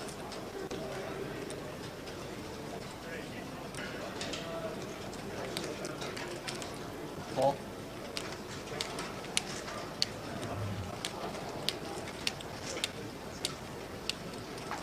Hold.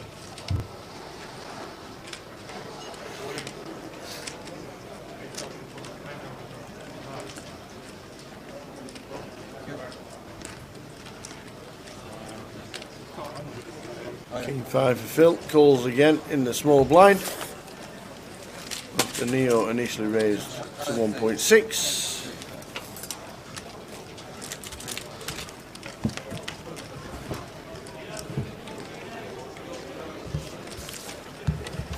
Queen, Jack, 5, all clubs, just flopping the nuts. Must be nice. Neo checks, he goes check, check. King on the turn, it'll be interesting. It's not the Jack of Spades again. Jack of Spades on the turn. That's 2,100. 2.1. Hold. And the call.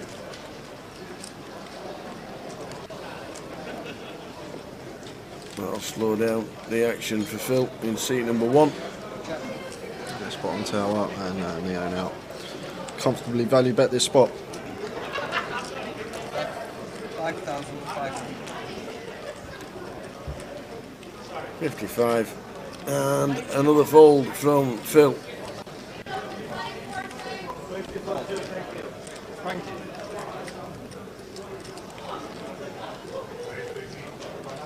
Thank you.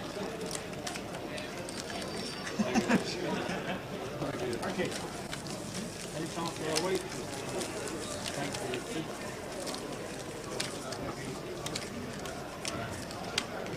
Yep.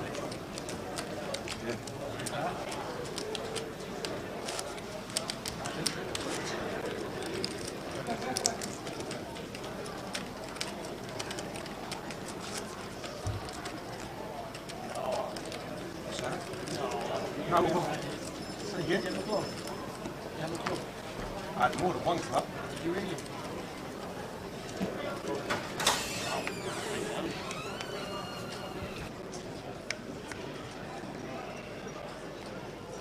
Fold. Fold. Loaded. Raise 2,000. Fold. Fold. Span 10-8 of diamonds raises to 2k.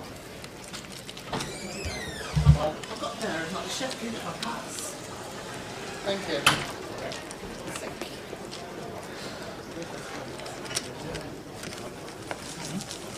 Raise and take.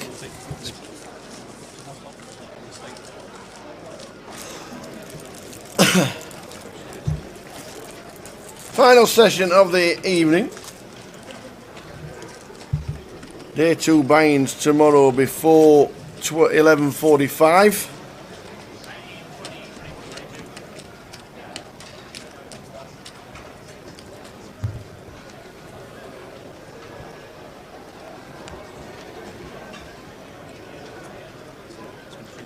Eight cash tables running at this current time as well. And 382 playing the main in total. 218 today.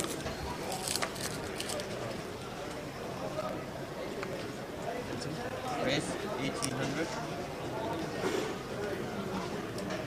Call. Call. Call. Tim happy to raise the ace-5 and the hijack makes it 1.8. And Phil going to make a loose pill in the cut-off with the ace-4 off. And Alex not going anywhere with king-queen. Easy one to defend.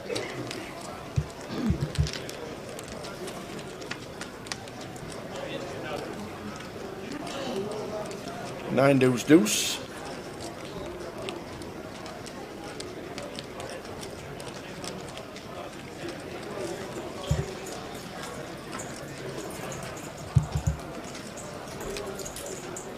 That's 3,200. Call. Call. Tim just continuing on this dry board. Takes it down.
Ace 10 of diamonds for Tom. Nice one to open the cut-off, raises to 1.6.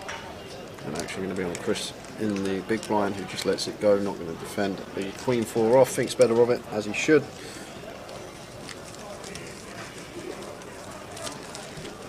Yeah, hopefully, Brad, hopefully we get some action hands. To be honest with you, that hand was very nice, the one just before the break. Really enjoyed that one between Stuart and Lawrence. Hand of the day so far, for sure. Indeed, a little bit going into the last session of the day is all about survival as well for day 2. You might see a couple of players tightening up a little bit. Can't win it today, the GUKPT. You can lose it though, Tower. You certainly can.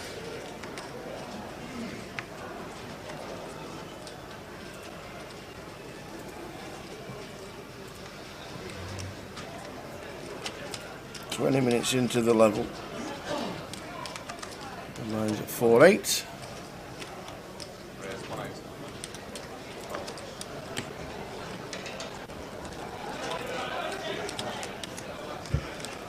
Tom looks down at ace king off. After an initial raise from Tim in early position.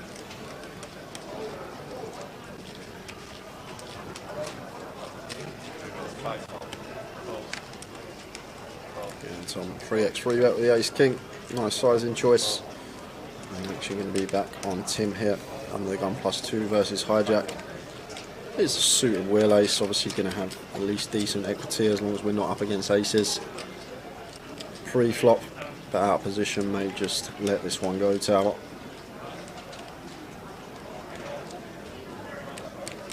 Obviously we are fairly deep with Tom, just under 50 big blinds. Was he thinking about 4-betting? That is the other option here. Suited wheel ace is, if we are going to have a 4-bet bluff, it's a good hand to do it with, but obviously it's not going to be at the highest frequency. You're not going to do it too often, and Tim makes a good lay down there with the ace-3 of diamonds. So Andy back 180,000. What a day so far for this span. I get a bottle of Diet Pepsi. Bottle, please. Diet Pepsi, yeah?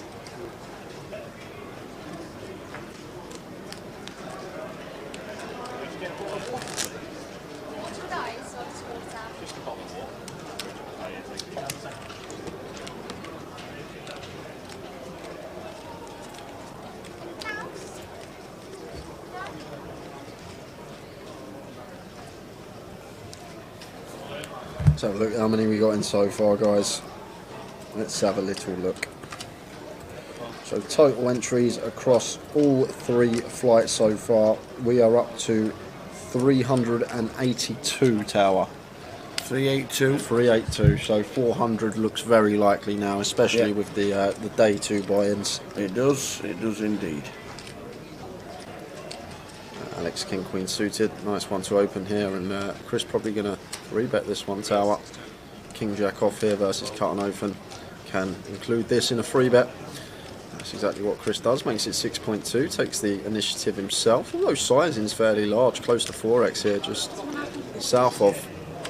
And Alex here, cut off versus button, can never fold this one, suited King Queen here, especially against old Macapac. Chris Johnson more than capable of putting in a light free bet from time to time, especially in the dynamic of cut off versus button. And there's the call. Kev needs 161 day 2 buy-ins to win the bet. He's figured it out, he's done the maths. You've a chance, pal, you've a chance. So 965 rainbow here.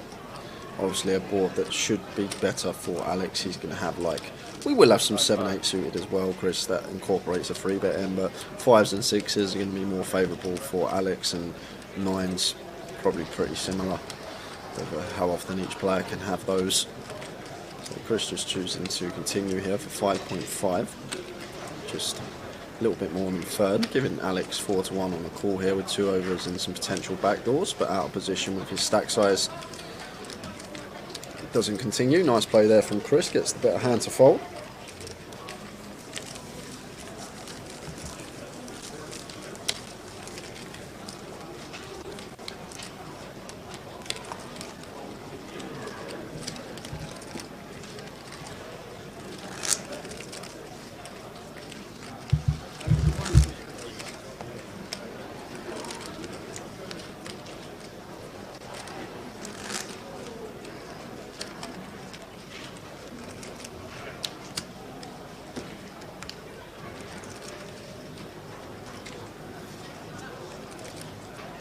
So all condensed from 40 bigs to 90 bigs and then spanned right at the top.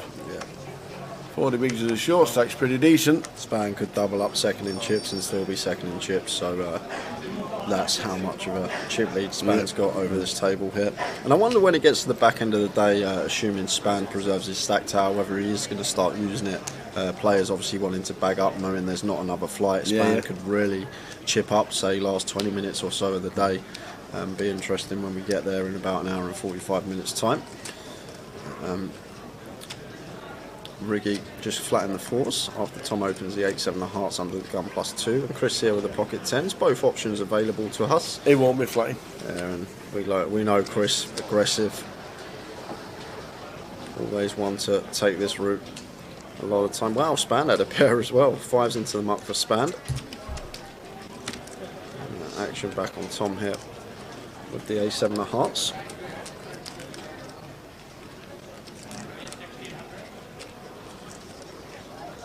think Tom's going to be peeling too often here, Tower. Although Chris, back-to-back free bets, may think that Chris is getting too out of line. We can see he's actually free bet here for value. And there's the fold, and Ricky going to do the exact same thing. And Chris Johnson, back-to-back free bets, takes another one.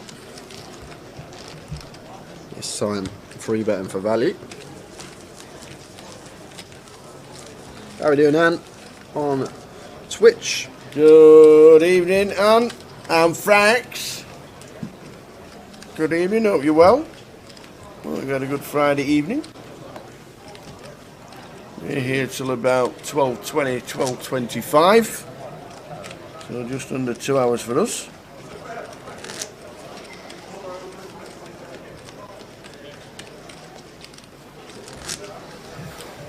What's tomorrow's side events, young man? Let's have a look. Have a look. There we go, tomorrow's side events. Just the one? Just the one tomorrow in the evening. We've got at 4 o'clock, £200 buying, 6 30-minute levels, and 25 after the buy-ins are finished, 15,000 starting stack. And then Sunday, the main event will be on crowning a champion here in Coventry with the seniors at 1 o'clock, 150 buying, and to finish off the festival does the bounty at 4, 170 in, and every time you knock somebody out, you get 50.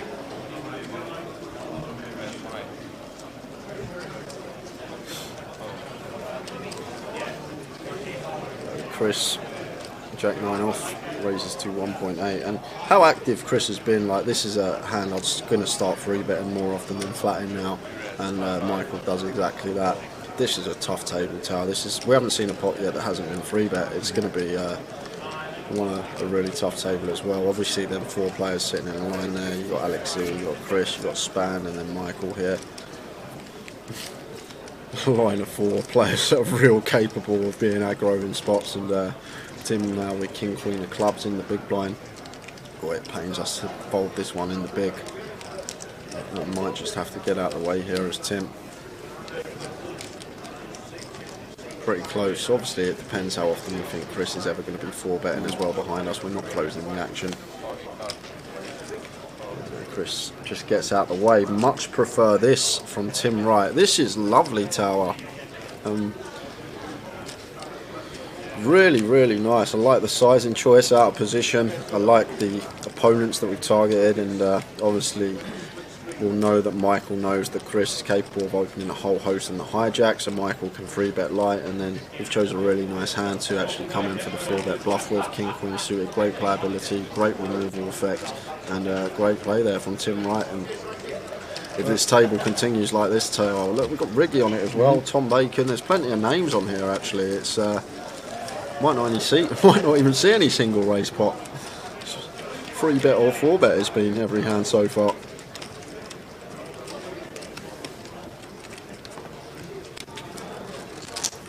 May have saved the best for last to end the day. Absolutely.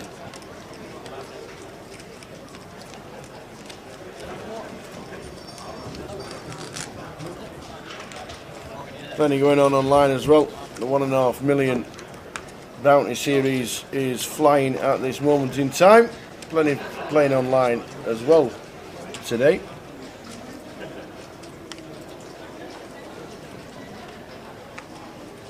We've got a £250 free roll on Sunday.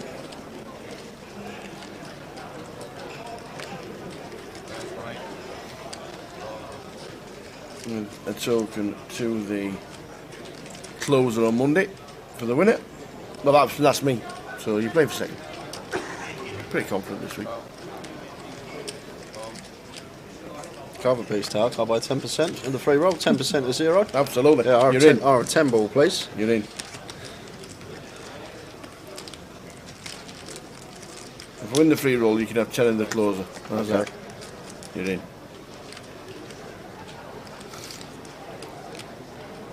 Jack, Queen, King, flop.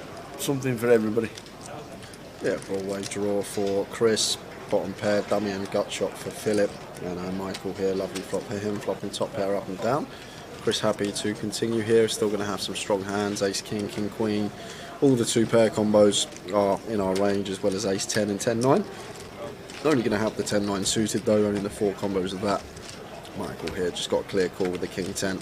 Don't need to do anything else. And Philip here looks like he wants to come along with the Jack 9. If I'm Phil here, probably going to fold this one.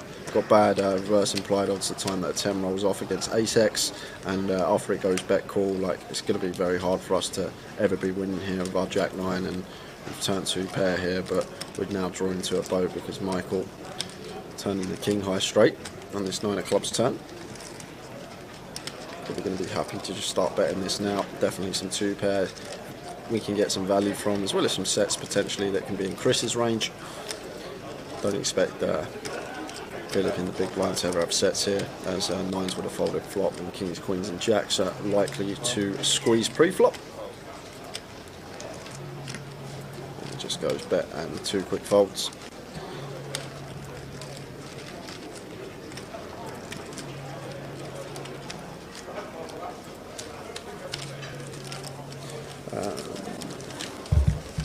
Yeah, across the bottom of your screen, what's going on online. Got the Bounty Build-Up series finishing this weekend. 100k euro main event, €100 buy-in. Tom was kind enough to give away free tickets to the chat box viewers earlier. Even Tower tried to win one. It's unbelievable. I got called out and everything. I was looking through all the names and I saw your name in there. I thought, what's that? Trying to take it away from one of the viewers.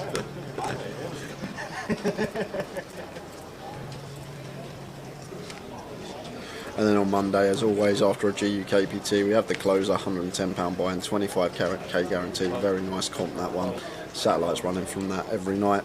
We have £5 rebuy and add-on, as well as a £30 freeze out to get yourself in for cheap. And on Sunday, the day free betting, which lots of you enjoy, having a little flower on some of the players left in. Give yourself a little sweat while you're watching the live stream on Sunday evening.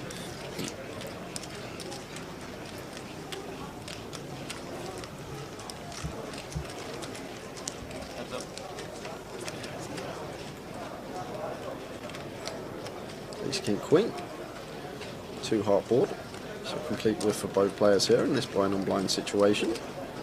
After Tom checked his option, could definitely have raised this 8-9 of clubs here, blind on blind, but chose to check.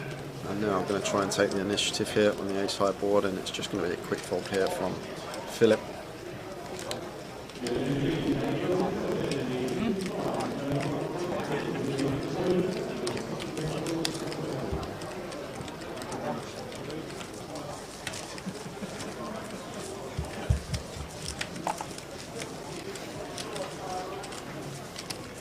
Evening, Nathan. Nathan Slater watching on YouTube. Someone told Riggy to smile. I think he just did then, didn't he?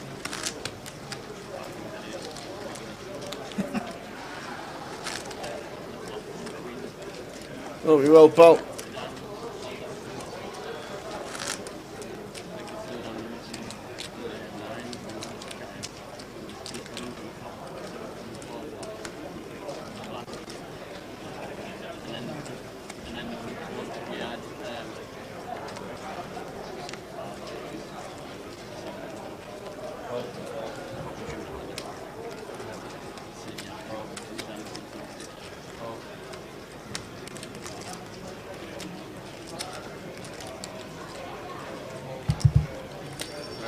Jack 8 of diamonds, Neo can open this one in the hijack. Raises to 1.6. Phil here, happy to call. Riggy's going to come along with the King Queen of Hearts in the big blind. He's not going anywhere.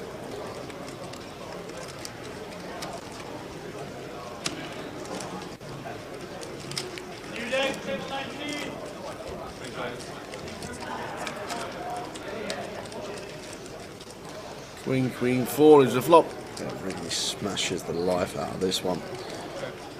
You're going to love seeing that, and looks like we're going to get a bet out of Phil as well. Nope, went to his chips and then checked behind. Surprised Neo didn't actually continue with this one. It's a well-timed check from him because obviously Riggy's sitting there with trips, but definitely a board we can continue on as Neo, and Riggy putting in the check for the second time. Going to get the maximum now because we've induced this from Neo, and Philip calling as well here with the nut flush draw. We're there to see the 9 of clubs on the river. Yeah, that would be action.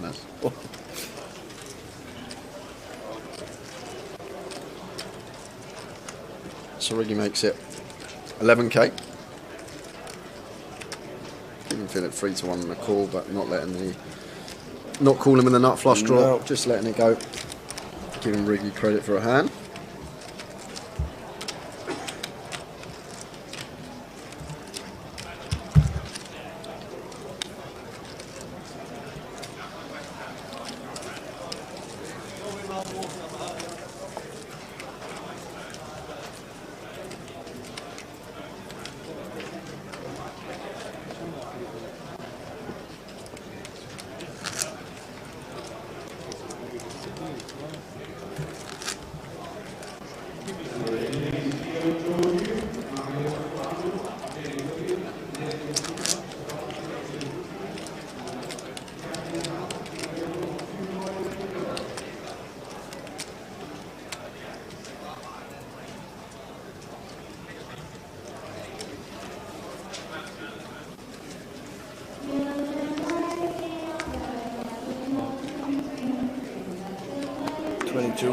Of level number 9 of the day left to play, then one more level. So around about 90 minutes to go until the end of the day. 20 past, 25 past midnight. The boys will stagger out the room. Could be the first time in a while as well, Tower. Well, first time since post-COVID that we come back with day 2 with not 3 figures of players. Could be could be the first time since post-COVID. Yep. 26 making it through yesterday from day 1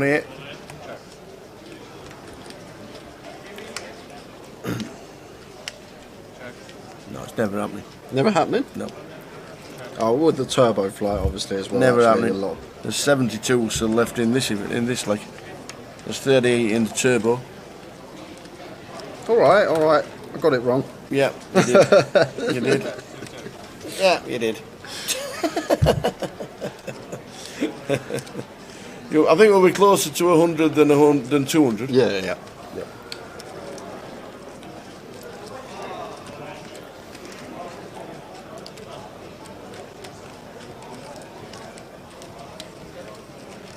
64 in the turbo.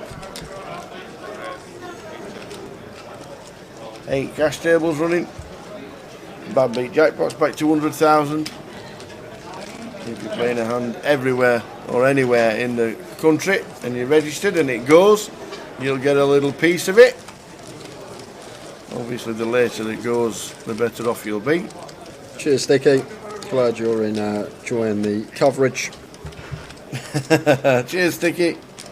Thank you very much.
Span with the goods under the gun, raises to 2k with the ace king. Flatten the hijack from Philip with the 10-8 of clubs, and Chris Johnson's going to come along as well. What a flop. Not a bad flop for Philip. I like Span's decision not to continue this board, and Philip's going to put in a quick check here, hoping that one of his opponents can catch a card on the turn. And Chris here might even start leading this spot after it checks through here on the flop tower. Chris is one to pounce on weakness. does lead for 5.5, and this check from Philip has got Chris to start firing here on the turn. It's a brick river, so is Chris going to continue telling the story? He's going to have all the 9x here. He's going to have the flop straights as well. He'll have some 6s and 7s. But what we're trying to get to fold out, we're obviously going to fold out like the spade draws, but maybe we have a little bit of showdown versus those. And now Philip just happened to fire.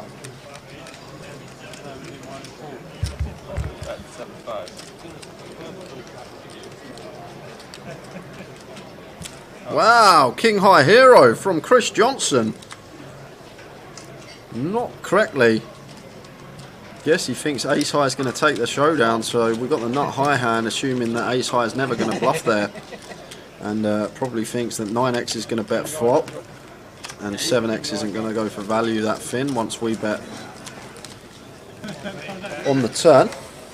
But the check on the flops worked to perfection from Philip, and Chris Johnson heroing it off with a King Queen.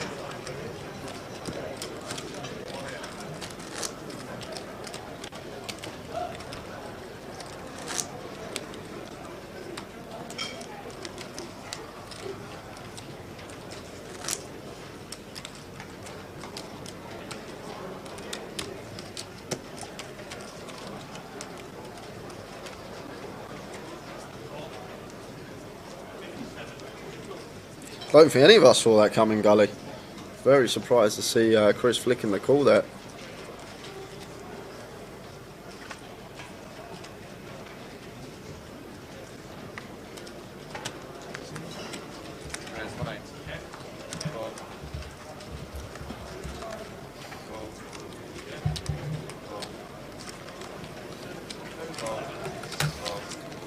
Hiya Fox, location, we are in Coventry,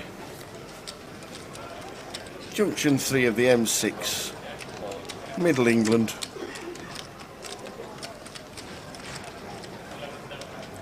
He looks like a genius if he's cracked eye, don't he, Sam? I just think it's just fine to fold. Like, I'd prefer just barreling again rather than heroing the King Queen, but Chris, obviously, resume speaks for itself. I'm sure he would have had reasons.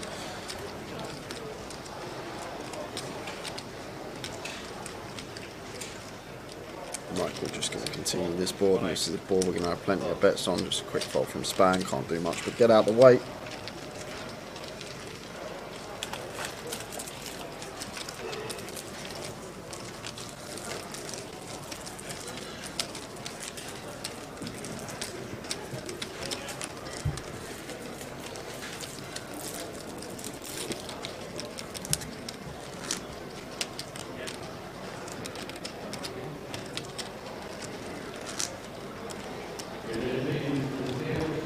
$45 bigs as a short stack on our table is quite impressive.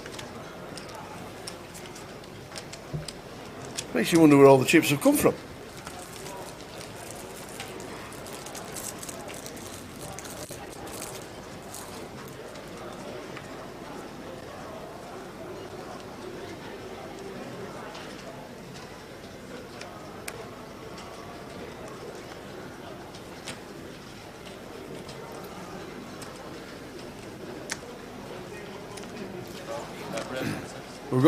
We've got the streaming schedule just about ready for Goliath, Sam.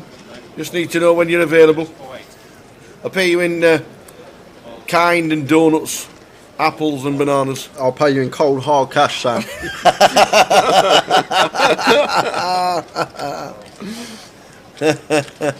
The thing is, the great thing about the Goliath, all the pros are there. There's lots of people that are happy to come and do some comms with us. So me and Tower do actually get fair amount of breaks throughout the day. It is a long No, we don't. We work as arses off. Go on, you tell it. We do work our arses off, but tell it it is. Yes, we do. We're not much shit like 13-hour, 14-hour days for what is it? 11 days on the trot now. Like that's going to take it out of anyone. So yeah, we always do try and get a few people in, give us self a little break.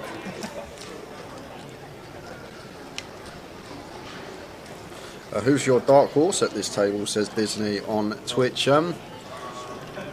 Dark horse, probably Tim Wright. Haven't seen too much of him over the last couple of years. He used to play a lot more regularly going back like 4 or 5 years ago, but just seeing him cold for the King Queen correctly in a good spot to do it. Just after that, maybe he's been working on his game off the table. He's come back firing. There you go, Sam. All right, what do you fancy, Sam? What do you fancy, Sam? What do you fancy? I'll tell you what, Sam. Use your day. Sunday the 28th of August looks good if you want to do that. Yeah. We have got different days that we are streaming. Set up for us is Thursday the 25th. Might come down early for a game of golf and a bit of lunch. You never know. But Friday is the start of the streaming with the GUKPT that's going to be here again. And then all the way through, we have different days and different events that we are streaming. We've got the ladies event that we're streaming. There's the GUKPT day 3. There's the high roller day 2. There's Tuesday will just be Goliath. Yep. Wednesday, I'm off at 6. Yep. I'll need someone with me then. I've tried Patrick Antonius a couple of times, but it keeps going to voicemail, unfortunately. He's ignoring me. But yeah, we'll be there for the whole 11 days of coverage. We've got so much to stream, all different events, and we are looking forward to it. We're buzzing. Obviously, we joke about the times and that, but we love doing it. Absolutely. It's a great event. Everyone's there, and can't wait for it. Come back end of August. And Jay did say that if the Goliath Day 3 finishes early, he's gonna stream the seniors. No, I did not. Span free betting ace queen diamonds here to 7k over the open from Alex in the hijack. What are we, 40 plus bigs deep here? Yeah, could be much to do about nothing, but you never know with these two. Well, Span's favourite to win this pot, not because it's suited, but because he's got the betting lead. The times that it whiffs, we're going to take it down a lot of the time, but in this scenario, you're spot on, Tower. It is going to be much ado about nothing. This is just going to be chopped up by the time we get to the river, especially with the SPR we're working with, just sub 2. I can't see either player folding this particular hand at any point, no matter what the run out is. Unless it goes like bet call, club on the turn, check, club on the river. That's probably the only way. It's not that someone could potentially fold. Span continuing for 6. And Alex here with the ace queen. Just going to call like this. Do not want to be raising this one. It's a board that Span is going to represent the times that he doesn't have it, when it keeps some hands in there that we think that we're going to have crushed by this queen on the turn. So no one is folding now ever, and Span's probably just happy to rip this one in on this queen of spades turn, working with around 0.8 SPR now. So Span on this double flush draw board where we can credibly rep some bluffs potentially as well. Expect this to just be going in the middle, and there's the all in from Span, and Alex got an easy call, and we're going to chop this one up. Check it back. Much to do about nothing in the end. Nice hand, says Span. Yeah.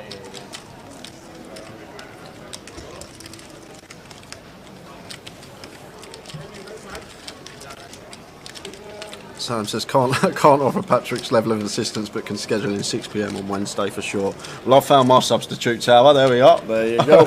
I just need to find a substitute for the tag team, and then I'll be all right.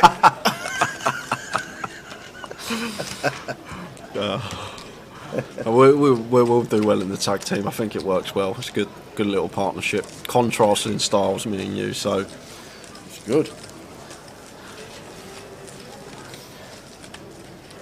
The funny thing about the tag team, though, this is the one thing I will say about it. Either you or me will sit down for like the first session before we switch, and then when we switch, we obviously then play against the other papers partners. So when we come back, we're still playing against the same people we were playing against anyway. So we're basically just playing against the same faces, but obviously different in the team. Maybe if there was a way that we could switch it up, so got to play against both players in the tag team rather than just one, because technically you're just playing against one player from that team, and Tower's playing against one player from that team, because the times that you rotate, they rotate as well.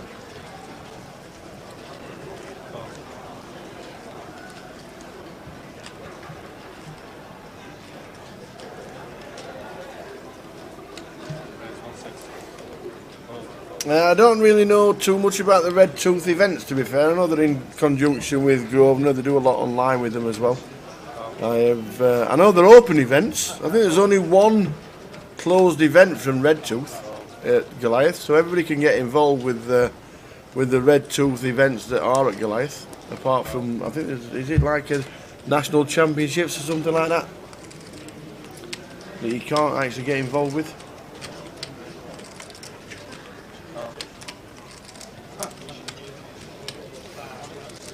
I don't really know too much about the Red Tooth. I'm sure we will in the coming weeks. Full way to the flop here. Tom opening the King 7 of spades. Gets called in 3 spots here. And I think that's top pair versus a set tower. It is. And an up and down straight draw and middle pair. We've got action flop here. Wowzers. Tom catching middle pair with King 7 of spades. Chris with the top pair here. And just expect Chris to fire this now and start thinning the field down, start ranging his opponents, especially with position as well. Bets for 2.5k, and if I'm Neo here, I'm just always flatting. Okay, Tower's raising. Flatting? Yeah, I'm just always flatting here versus Chris. And Tim now got a nice one to just call. I thought a raise might have just flattened the field a little.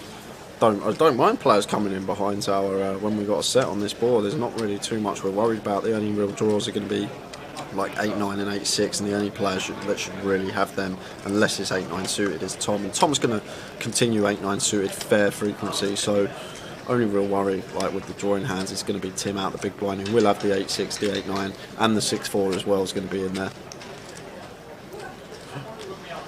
But without backdoor spades here, Tom, after it goes bet, call, I think we're going to have a hard time continuing here, although we are getting this sick price of 6-1. But it looks like he is happy to still call here. Wow, I'm not a fan of this Tower. What's Tom up to here? Really not, well, he's got a 10 to fold, I guess, if that's what he was trying to do, but obviously we block 7s. Like Neo can only really have 7s and 5s here. Maybe that could be the thought process. 10-7 of spades, not a thing either, with the 7 of spades in our hand. But I'm really surprised to see Tom raise this hand. I thought he was just going to fold, but opts to raise the King 7 here, which is very strange, raising the middle pair. I'm sure, as I always say, when we see stuff at the featured table I don't quite understand. I'm sure he has his reasons in this spot, and now this just gives Tim... Well, Neo's actually free bet this to 20k. And Neo's hands face up now, Tower. It's just face up. It's 2 pair plus. It's 10-7. From Tom's perspective, it's 10-7 at hearts or a set. Only one combo of 7s. 10s are going to free bet squeeze out of some frequency, so a lot of the time it just looks like what it is. Pocket 5s here for Neo. Tim can't do anything with the 8-6, has to let his draw go, and now Tom's got an easy fold. But could have potentially saved this 10k here as Tom, and I think we can just happily pass on the flop after it goes bet, call in this situation. And Tom gets out the way, and Neo with his set takes that one down. I guess that's the other reason for flatting Tower. Sometimes you get someone to do something silly, and if you've got players behind you that are capable of getting fruity, then maybe more reason to flat there. But very surprised to see the raise there with the King 7 of spades, especially without the backdoor flush draw. Wonder what the thought process was there of Tom. If anyone in the chat has got any idea, I'd be intrigued to know.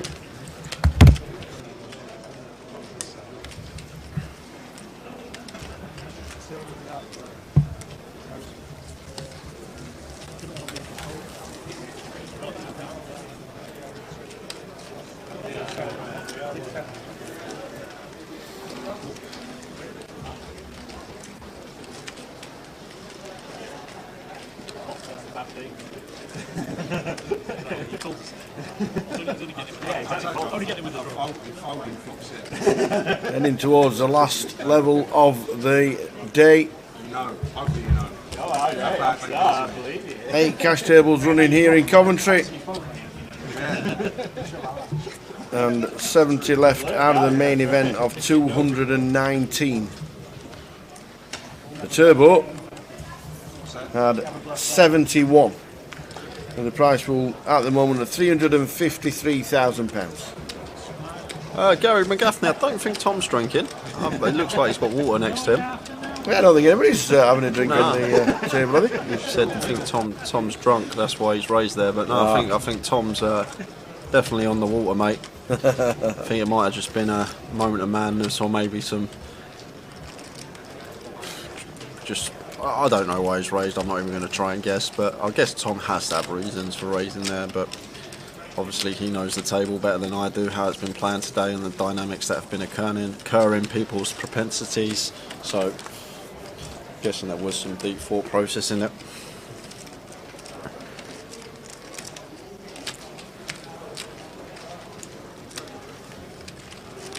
Yeah, Ben Teague did play, and I think he is still in the mix. I saw him on the last break. Excellent.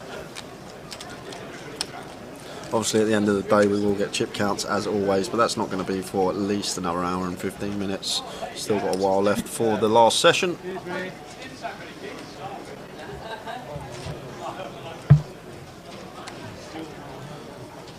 Did Jamie Nixon play today? No, he didn't. So the only pros we got playing today are KT. No, he did say yesterday. He did say yesterday he was a bit tired, and he had a bad day in the office, but it's not too bad because he gets to watch Newcastle United at the weekend. That's what he said. Enough.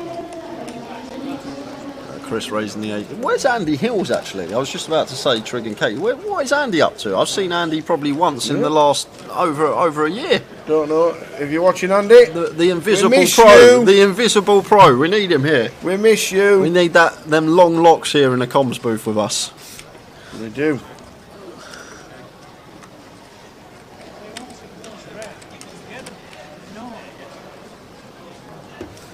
Third spade on the turn. And ace of spade redraw for Chris. Yeah, so Chris not going anywhere. Philip taking the initiative here. Out the small, like it. Just trying to fold out some of the ace highs, king highs that Chris can have. But this particular combo of ace king with the nut redraw not going anywhere. And smashes the river as well. River in top pair, top kick up. And Phil not choosing to fire, and Chris going to value bet. That's going to be a pretty quick fold. Rip Cheetah said he is playing the Fist of Fury £10 rebuy on the client. That's where he is. Well, there you go.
Jack 9 diamonds from Michael. Nice little one to open in the cut-off. Raises to 1.8. Action going to be on Riggy in the big blind. Doesn't choose to defend. Raise and take for Michael. Haven't seen too much of that this table. Been lots of action pre-flop, 3 bets, 4 bets. And just a little raise and take there with a Jack 9 of diamonds.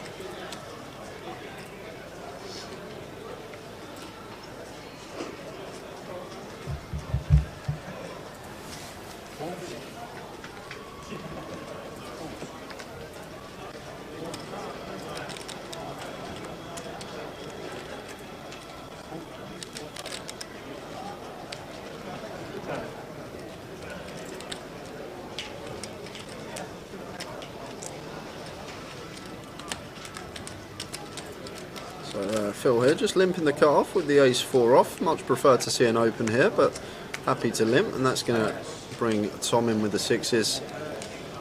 Also limping, complete from Riggy, and Alex checks his option with the Jack-4 of diamonds. And the ace-4 and the 6s both flop a piece. Mickey Blacks for Tom. Yeah, and this is the effective nuts here for Tom, because 10s and aces are gonna raise pre, so effective nuts for us here. And obviously unblocking top pair, we're just happy to start betting. Reggie gonna call with his middle pair, and Phil probably gonna overcall here with his ace. This is a spot we can overcall in this limp pot. Ranges are gonna be a lot wider, and still want to be calling once here as Philip for getting this price with the ace-4. King of diamonds on the turn, doesn't change anything. Tom just wants to go bet here and try and get stacking by the river. No need to check this. Yes, Queen Jack does complete, so what was the effective nuts on the flop? We do now lose to some Queen Jack, although Riggy probably the most likely to have it here. You expect Philip to just start opening Queen Jack in the cutoff, so still want to keep firing here, as Tom keeps trying to get that value from some ace-x holdings. Riggy here with the 10-8. Now going to have to get out of the way, especially with Philip behind him. Philip's got more of a decision here of his top pair, because like ace-10 shouldn't be a thing for Tom. 10s and aces shouldn't be a thing for Tom, and ace-king definitely shouldn't be a thing for Tom. Even king-10's not going to be a hand really here for Tom. You expect him to ISO that, so not really repping too much in terms of value, so going to have to call again here as Phil. And, Tom obviously just setting up a river jam, just no jack or queen please. There's king, pairs it up. Yeah, so lovely river here for Tom. And this is just going to go check shove, and then Philip's going to be in a bit of a predicament here. Like, because King X shouldn't really be a thing either here, Tower. Like, King 10 surely going to raise over this cut-off limp. King Queen, King Jack going to do the exact same thing. So once Tom bets flop, like, the only King X that he should really have is going to be like King 6 suited, maybe only one combo of that. But that's not always going to bet flop in this scenario. So it's going to be quite an interesting spot. Like Queen Jack, you expect him to raise over our limp. So it's just like ace-x here, and maybe 6s, which may also raise at some frequency. So it's not really in the nicest spot here for Philip. But then we've got to ask ourselves the question, which we always need to ask: what are the bluffs here? What hands are just going to go bet, shove? Like 7-8 of diamonds, 7-9 of diamonds. These are the main candidates. 8-9 of diamonds, all like the gut shots to pick up diamond draws on the turn. These are going to be the main candidates to bluff in this particular spot.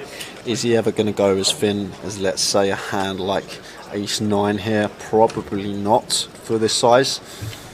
So it's actually a tougher spot than it looks here for Philip, just because of this limp dynamic pre. Like, there's a lot of hands here that obviously are going to be in the value range that you don't expect to over limp button, that are just going to raise it up pre and try and isolate our limp in the cut off. But I'm not sure if Phil's going to be thinking about that, so let's see what he does. How's it Dave causing trouble?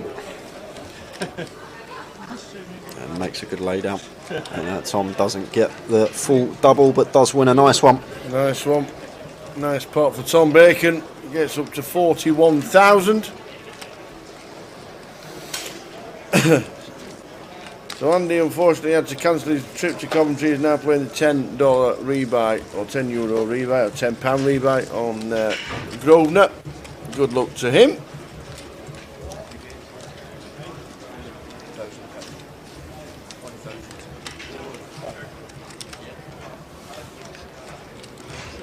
$70 players left out of the 200.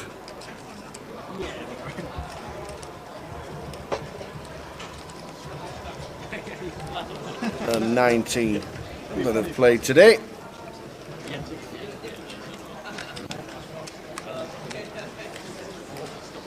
$395 total. Price pool of 355,000.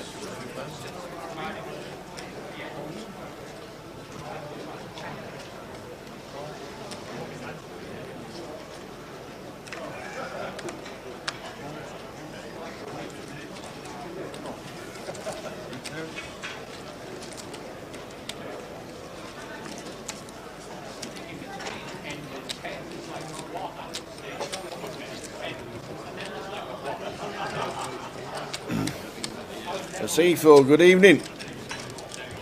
Hola, he says. Now where are you? You were in Vienna yesterday. You were in Zagreb the day before.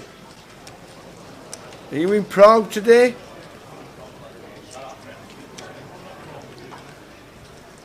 You did tell me, Andy. You did say where you were heading.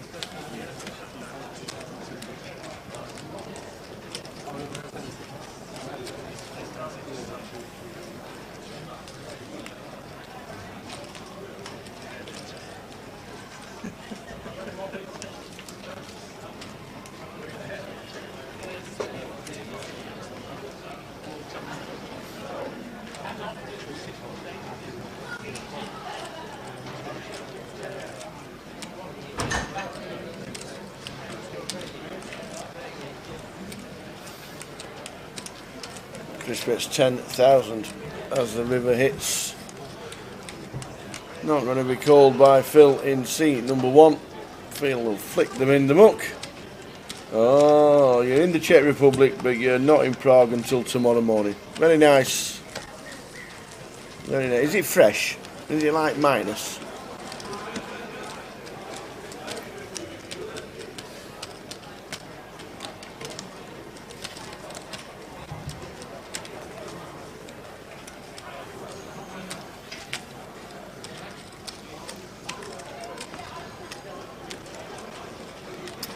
Yeah, I saw your post that you'd met Shane 1.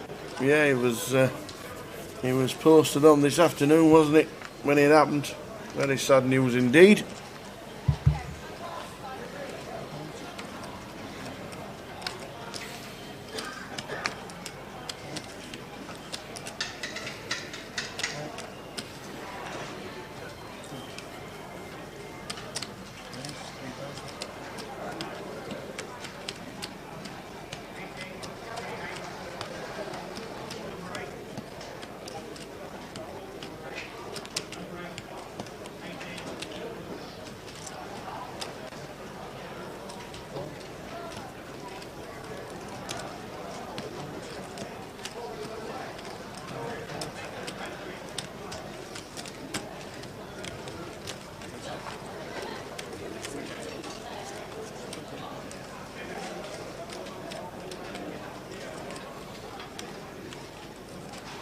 Flop time as Riggy raises pre. It's pretty high. It was about 3 King 8 by the looks of that. Indeed it is.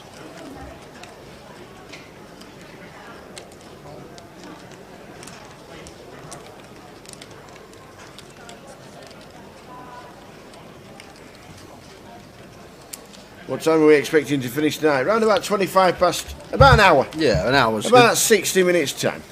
Sounds about right. So Alex floating here on the button here with the ace-4 of diamonds, and Riggy looks like he is happy to double barrel on this board. In terms of range, going to be a lot better for us as the opener. Now has to get out of the way. Floated once, but faced with a double barrel. Lets it go. Riggy takes that one up to near 60k. It's been a good day for him. It's a decent stack to take into day 2. Not as decent as Spanned at the top there though, 173k. Definitely one to watch.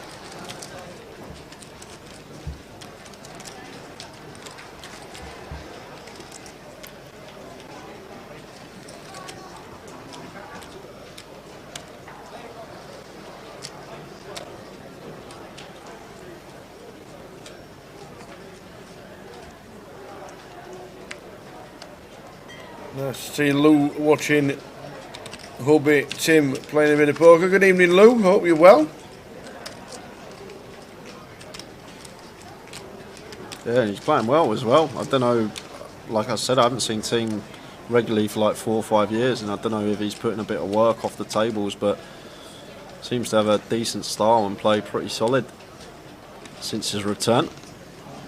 Moving with the times of poker, which is good to see. You get a lot of players that haven't played for a long time and they get stuck in how the game was played 5-10 years ago and continue playing that style and not adjusting to the game, but Tim doesn't look like he's been left behind. Seems to be playing pretty solid.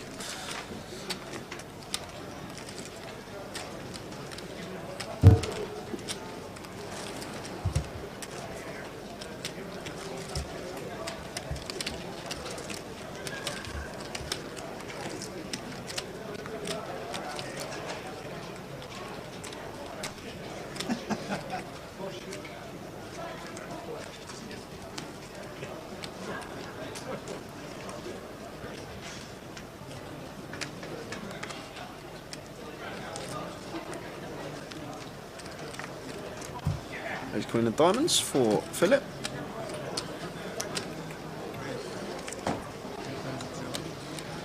Raises to 3.2. So first time we've really seen a 3x open this session, this stage of the day. It's rare that you're going to see an open this size. I say it a lot. Just going to start isolating a better range of hands that continue against you. However, Neo does defend the 8-6 of clubs. We actually had a conversation about this as well. Wow. 6-6 ace flop. I'll come back to what I was about to say because this is just going to be fireworks. I do like Philip's decision to actually check this one behind. Oh my days, it gets worse for him. Turns the boat and Ace Queen of Diamonds here for Philip. God, this is a setup tower. The way this board's run out, drawing to only an ace here, diamond would be catastrophic, but if Neo plays this quickly, he won't obviously realise Philip's as strong as he is, but if he did play this quickly, would have got a lot more chips, but does just choose to flat here, maybe thinking after flop goes check check. He's not as ace-x heavy as he could be. 5 of clubs on the river, and Phil here going to go for value, try and get called by some 8x and worse ace-x potentially, but he's going to get the bad news here, and it's going to be just a bet fold for us with the ace queen. Fires for 10k, and Neo here obviously got to pick a size to try and get called by an ace-x. We're folding out all the bluffs anyway, like the broadways with diamonds that would delay continue on this turn, but we've got to try and get the maximum versus ace-x. So what size are we going to choose for that to happen? What price is going to give an ace a really hard time of folding? But just to 21, yeah, 26. 26. I like it a lot. This really puts an ace in a gross spot tower. Neo raising to 26 here, and there's the call from Philip, and he gets the bad news, and he's going to be down to just sub 40k.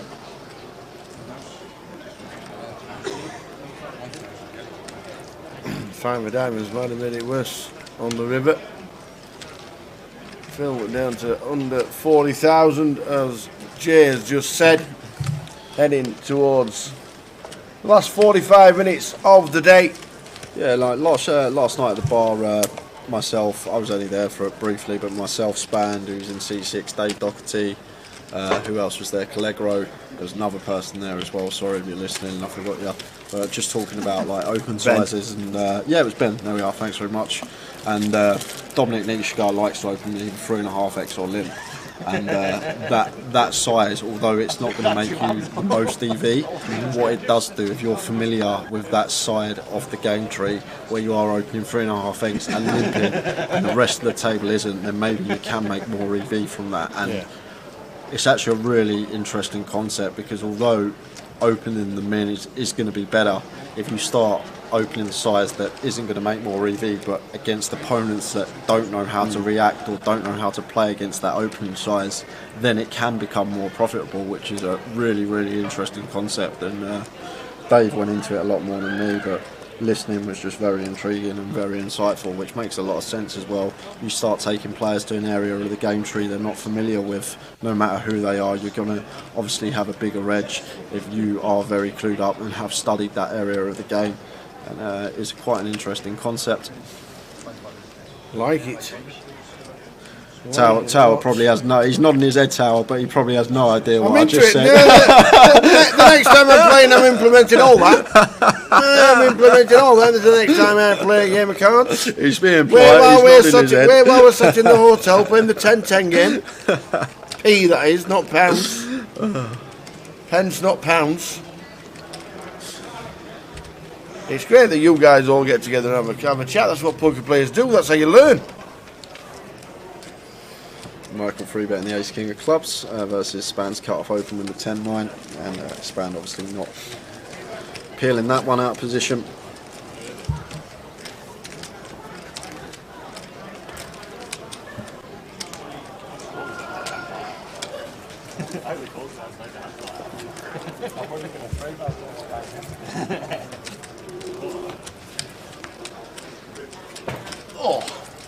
Each time we have one last tee.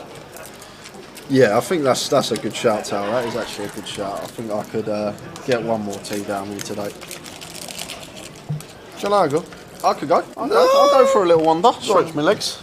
You all right here? Can't leave you for 3-4 minutes. Get them legs one. Go on then. Last cup of tea of the day. As you can see there, 42 minutes and counting. They normally stop the clock with about 10 minutes on the board to a certain number of hands to finish with.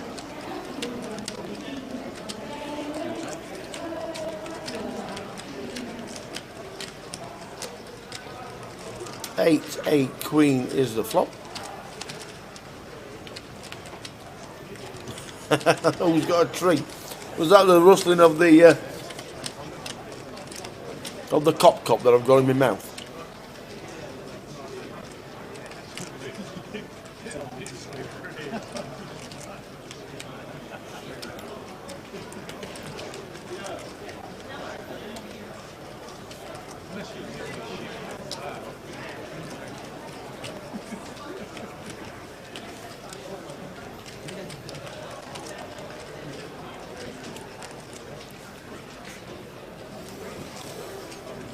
So Phil down to 34,000, but he's involved in the hand, and unfortunately has just been rivered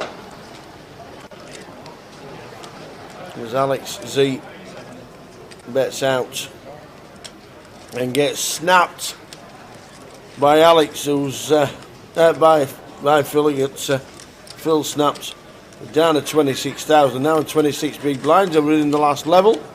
Not the best level for Phil.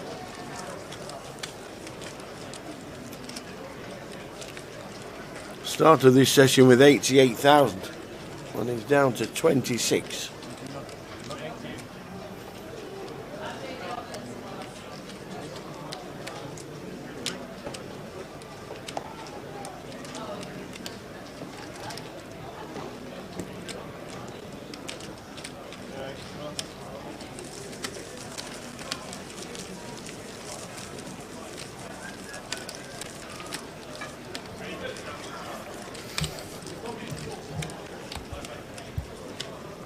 Nearly 400 runners in the main event.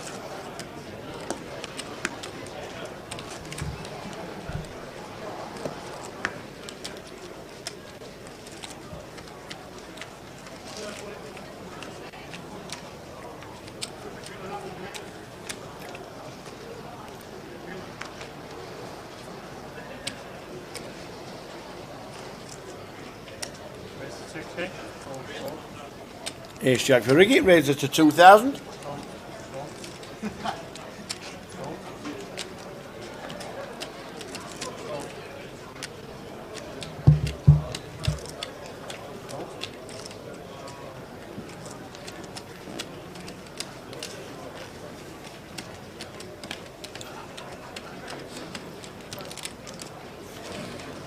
Ricky raises to 2. Tom in seat number 2. I'll tell you in a second. Well, we've got a hand. We have. Tom has just joined to. He's just done a 3-bet to 8,000. Yeah, and once Riggy gets 3-bet after opening under the gun here, Ace Jack off should just be going into the muck here. Players are less inclined to 3-bet bluff these situations versus under the gun opens. Wow, Riggy's got them in. Oh, it's all bad timing. Non-believer. He now knows. Non-believer. Ripped it in for 40 bigs effective. Didn't believe that Tom Bacon had the goods.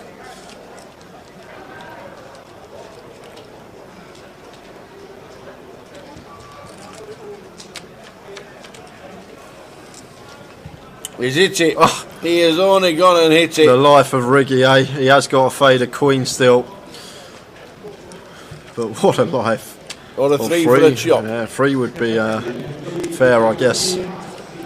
But Tom needing queen or 3 to survive, and it's the jack of clubs. Just gets better for Riggy on the river and wins a massive one there. Unfortunate for Tom. Got it in so good, and Riggy up to near 100k now. Ace in the window, and Tom Bacon will have the option to re-enter. Our old action tracker worried about me. Little funny story. He didn't see me come back from the break when he was sitting there because I went through the back entrance through Lazy G's through the door. Yep. And when I've just gone for the tees there, he's obviously popped his head round and he didn't see me in here, so he was worried that something happened to me. He goes, "God, I'm glad you're all right." I said, "I've just popped out for the tees." He goes, "I didn't know, I hadn't seen you in 45 minutes. He's been worried about me." I went through the old back entrance to get back. Bless him. Did you start that sentence with "our little action tracker"? Yeah. He's 6'6". Okay. He's little to the great Carly. That's true. That's true. Cheers, Gary, mate. Glad you like the analysis on hands. I do try my best. I just try and put myself in the situation if I was sitting there and just talk you through what I'd do and what I'd think. And MTTs aren't my strongest point in the old game of poker. I've got a lot stronger areas, but I do try and give my best insight that I can regarding tournament poker, and hopefully it has helped improve your game.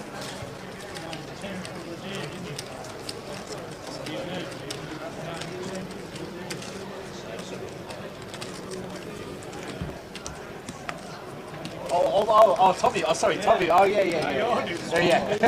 That's true. Yeah, you're on now. Yeah.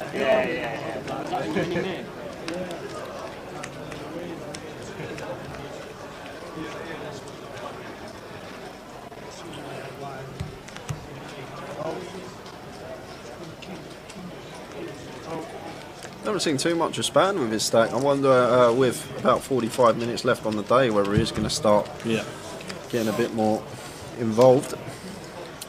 I don't think he will. I think he's nice and cosy. Sometimes you can be like that, can't you? Yeah, and sometimes you do go card dead tower. Like, yeah, you can get active, but you can't just start opening like 9-3 off, 10-5 off all these trash holdings. You still need to fold them. Interesting to see as we do approach the back end. Make sure you stay tuned, guys. We will have chip counts as well from around the room when we finish. Reggie now got a nice stack.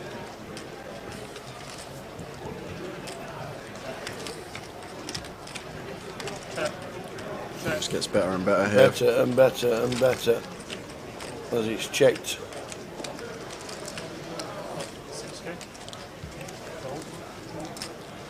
And better than a fold. Reggie over 100.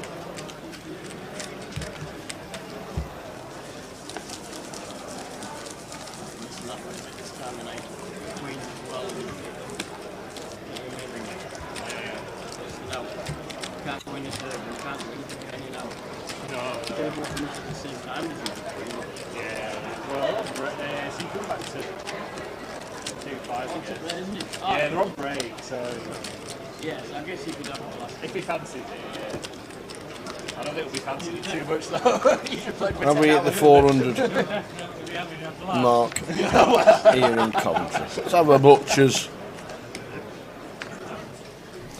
8 cash tables running. 399. Oh. Done by in tower.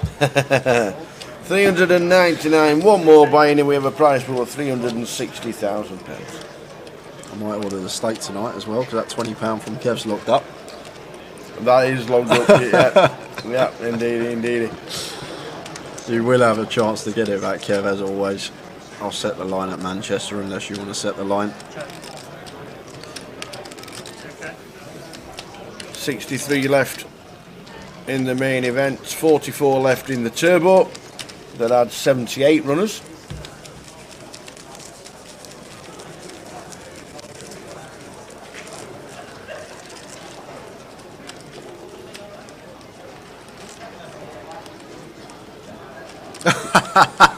He's still watching. Sorry, Kev.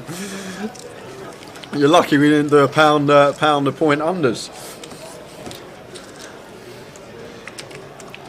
Medium rare, chunky chips, seasoned veg. Hiya, Phil. Phil Brat watching on Facebook. Hope you're well, Philip.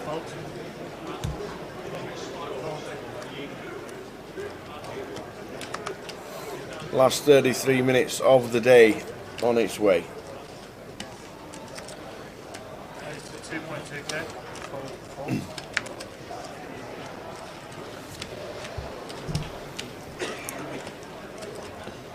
Tim days for a clubs race is 2.2.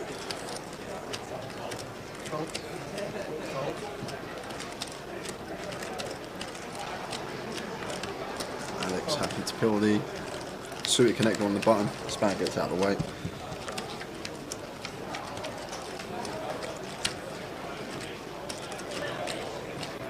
Eight, Jack 8.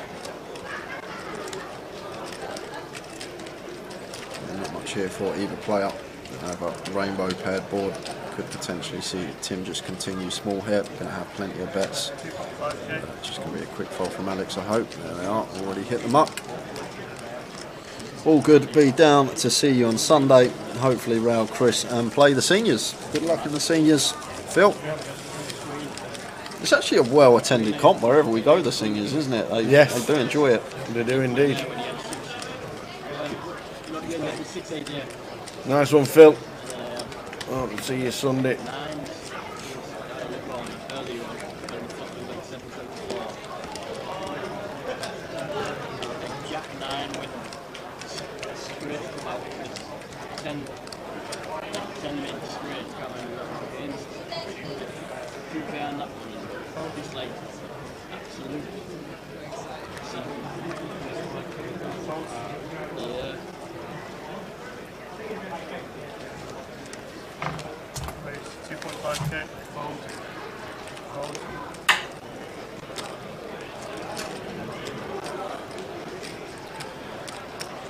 So Philip raises to 2.5 and Chris happy to just flat the 3s here on the button.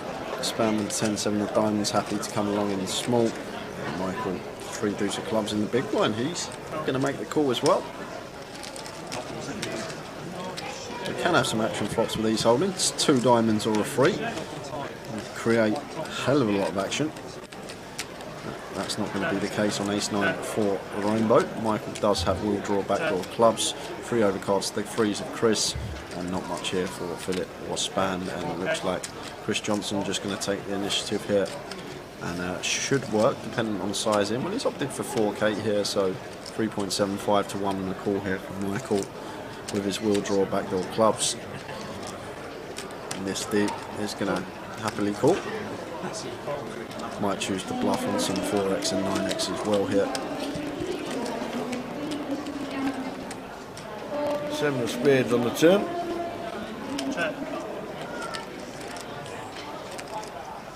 Chris isn't one usually to slow down. Might think about targeting some 9x here now, as well as some like 4 or 5 suited with backdoors potentially. And second barrel going to get the job done now, because Michael can't do anything here with the 3 deuce, unfortunately. Nut low, we have the wheel draw, but has to hit the muck.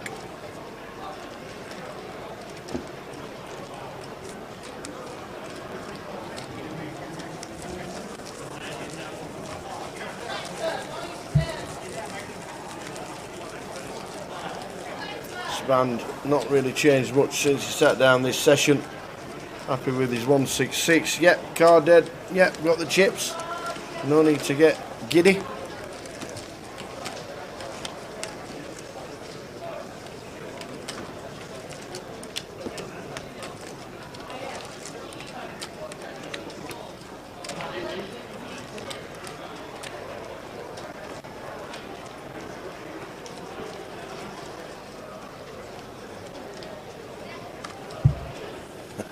Did Riggy miss his hand? I think he did.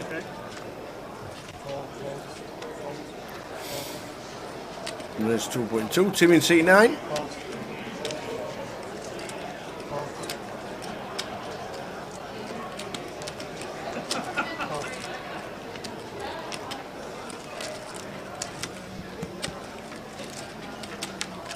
Flop time, heads up, Neo and Tim. 8, 9, 4. Neo checks.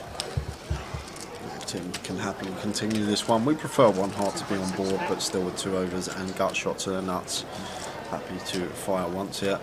And Neo with a pocket 3s. Just thinks better of it out of position. Not going to be able to withstand the heat of a double barrel, so just happy to let it go there. Just under half an hour until the end of the day.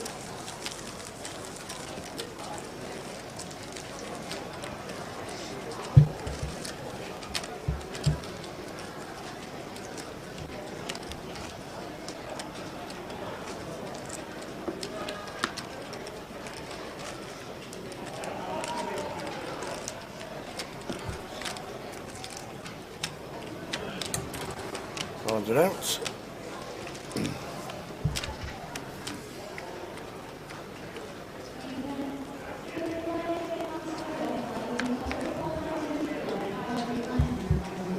Oh, UTG, not had the best session, just limps.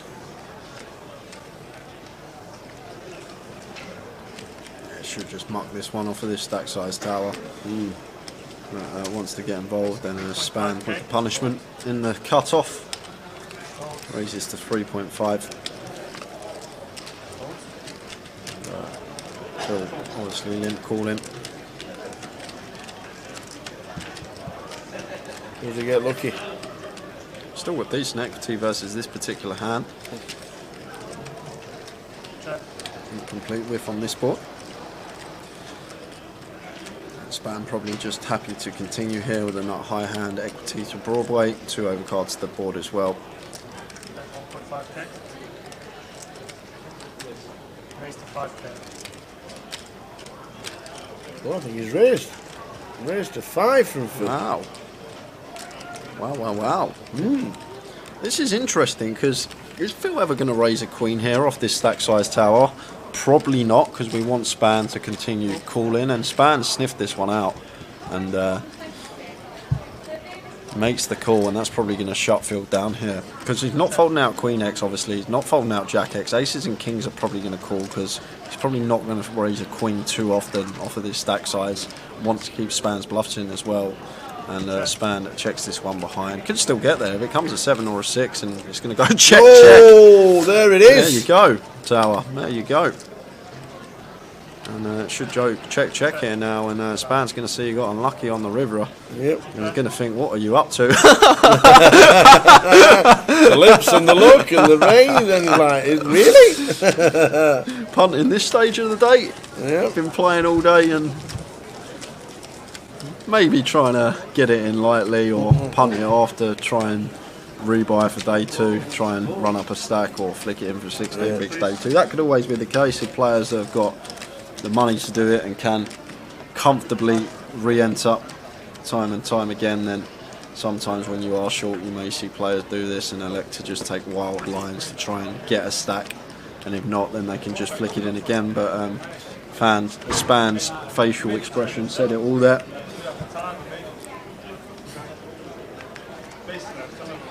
Riggy here, ace-5 of hearts. Happy to open, raises to 2k.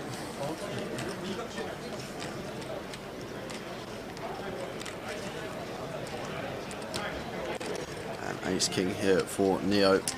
3-bet in the under the gun open of Riggy. These are very deep, these two. 90 plus bigs deep. Riggy just knows once he's 3-bet after opening under the gun from Neo that he's not going to be in the best of the shape. It was in a dominated spot. And Neo takes that one. Oh, yeah. Yeah, I wasn't like... Yeah. I almost didn't want to like...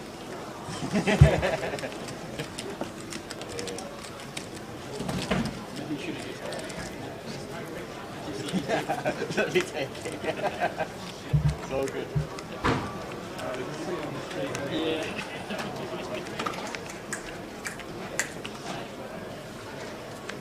Half an hour to go. I love Span though, like no matter what, he always takes it in good spirit. Just happy to get on with it, knows the job in hand, knows that in the long run we want stuff like that to happen. And just continues with his day, raising the suited King 5 here, and this is what I expect to see more now, like suited Kings, maybe even some suited Queens starting to open this stage of the day.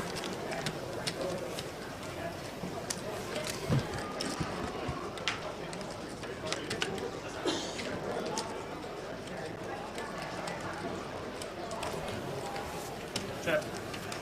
9-9 Queen.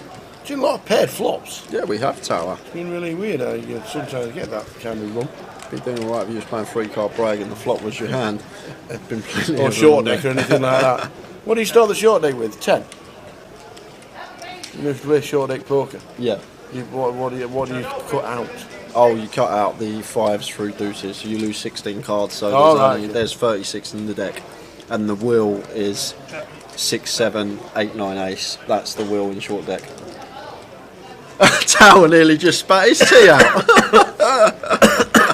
Oh, we're not even on. That's not even a straight. That's not even straight. It is. It is in short deck, Tower. Oh. Oh, man. Did we freeze? I ain't got nothing. Okay. Did you? Well, look, I thought you wanted something, young man. Looking at me like there must have been a lovingly love. Yep. Nothing but love for you. There you go. It was a lovingly look.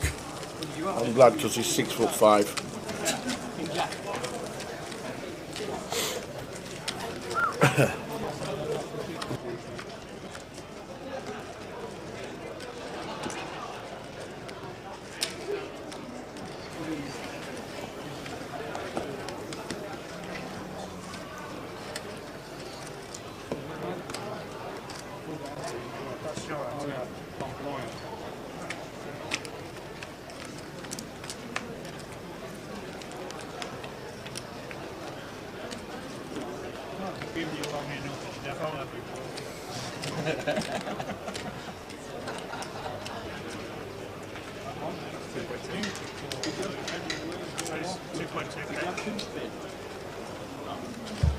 Ace Queen of Clubs for Spand, raises to 2.2. Michael here with the Ace 10. Lets it go, good fold from him.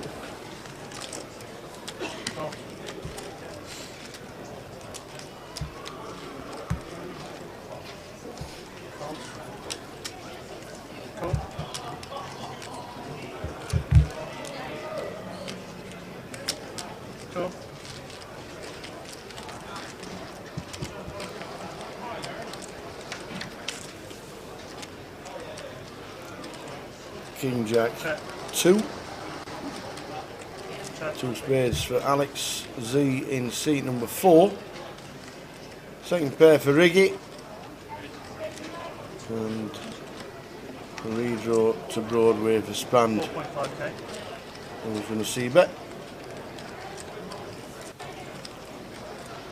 Makes it 4.5. Riggy gets out of the way with second pair. I'm surprised to see that from Riggy actually. Tower letting the Jack 10 go there. He's got a nice stack. Maybe not wanting to get involved with Span, the one player that can potentially stack us. And Alex here with the 9-7 of spades, not going anywhere. He's happy to call with his flush draw. 10 of spades on the turn for action. Sorry, Span. We want action. We want blood. And there's the 4 of spades.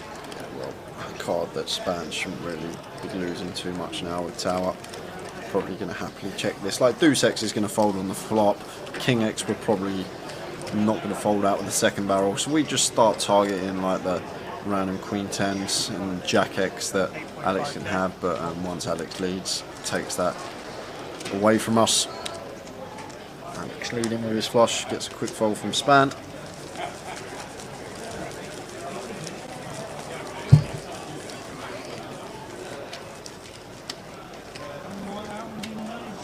Good luck to Gary McGaffney, who's on the last 5 in the Omaha and Grosvenor Poker. Oh, very well. And they're on a break. Must be just gone 5-2. Yeah, we got about 20-25 minutes left. We're going to pause the clock in about 10. Draw for the number of hands left to play today.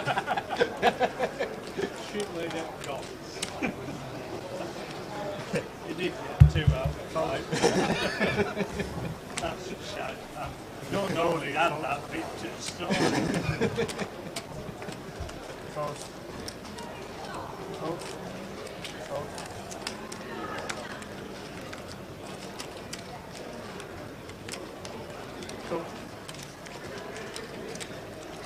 So complete from Alex in the small, and Chris here getting trappy here with the Cowboys, checking his option.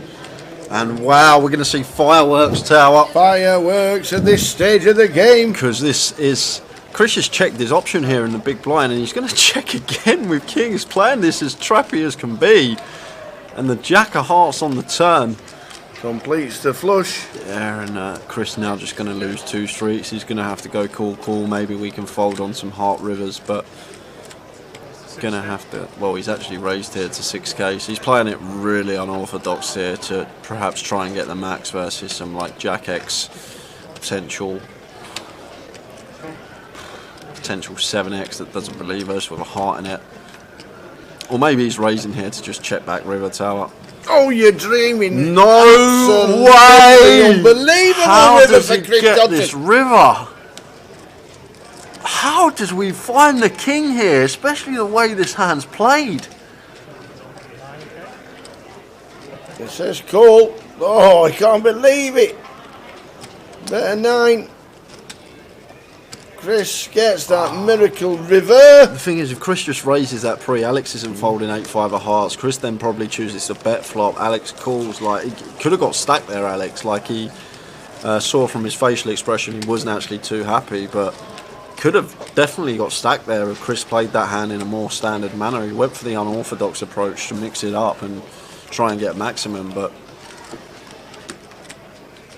we will be on stream tomorrow from 12:30. 12:30. Absolutely.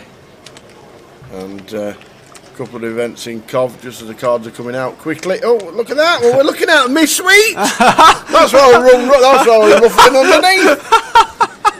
We've got the tower in the act. We've got the 200-pounder. They're my cops. They're the best sweets ever. The 200-pounder starting at 4 o'clock. Starting at 4.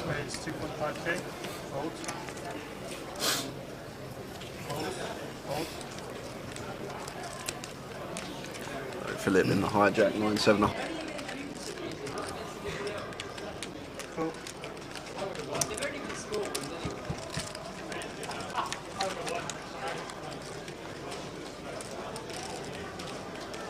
Check. Okay.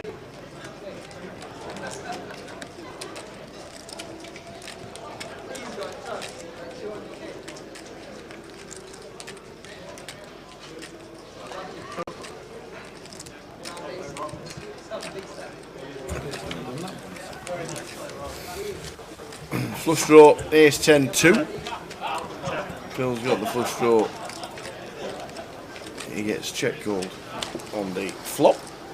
Turns a 2. Goes check. River's a 9 of diamonds. Yes, man, happy to bluff catch here. Checking to call, but after Phil catching a 9, he's happy to check this one behind. It's Ban. Going to win round 2 with Philip.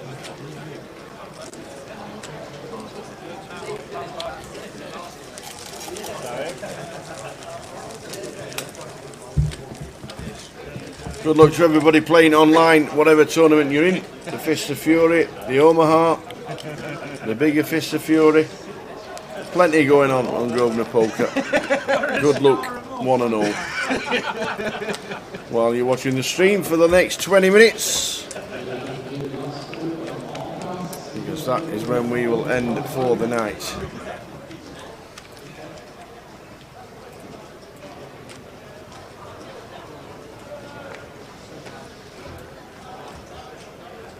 Raise 2.5k.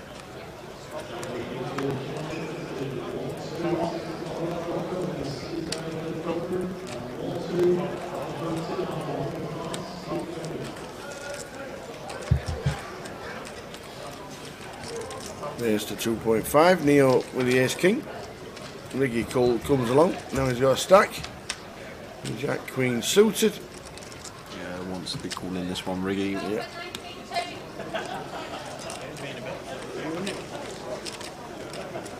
Neo here, happy to continue with this ace king combo. Backdoor hearts, 2 overcards.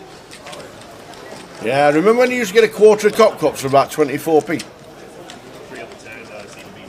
You don't get quarters anymore, you have to buy them in 100 grams now, which is less than a quarter. And they kept the same price. So we got done again. Shocking. They didn't put more cop cups in your bag, you got less for your money. Cheers, Dennis. quite a bag of Walker's crisps, ain't it? We're getting there. Oh. Actually, speaking of that, if you want your compressed air, go and buy a pack of Walkers.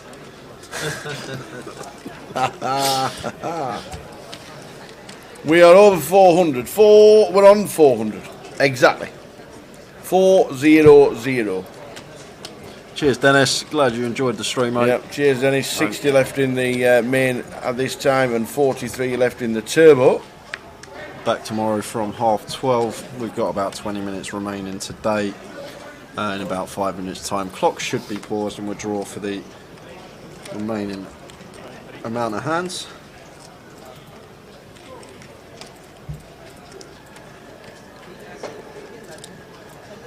And Chris just had kings and now he's got the boots, and this is going to be fireworks here. Tower. It is indeed. It has to be. Oh my word! It is now. Look at this as well. Look at this dynamic. Cut off versus button, and it's Chris Johnson and Span who are both more than capable of not having the goods here.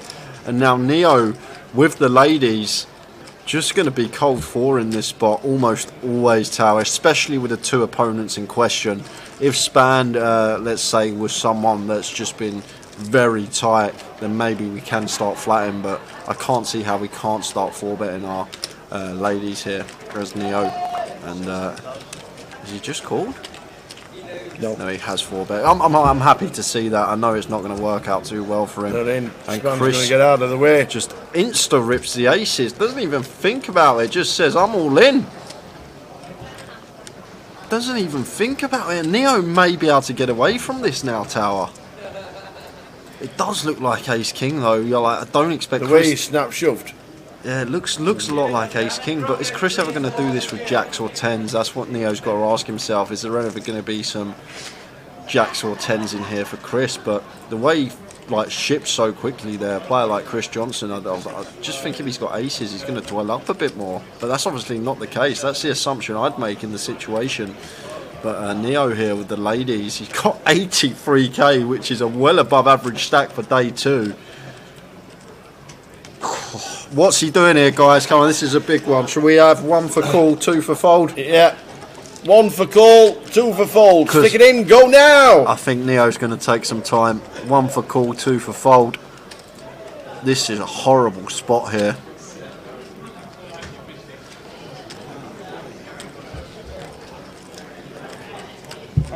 Well, 4-2. Oh, 8-2. 8-4. 10-4. 11-4 in the favour of folding. Everyone thinks he's going to fold. Everyone thinks he's going to fold. And Chris has just come to the chat as he's got the aces on stream. Everyone thinks he's going to fold other than a few people. And to be honest with you, the way Neo's looking here, body language, that's exactly what it's a great fold. And lets the queens go. And Chris tried to make it look like Ace King. Unfortunately, Neo did not fall into the trap.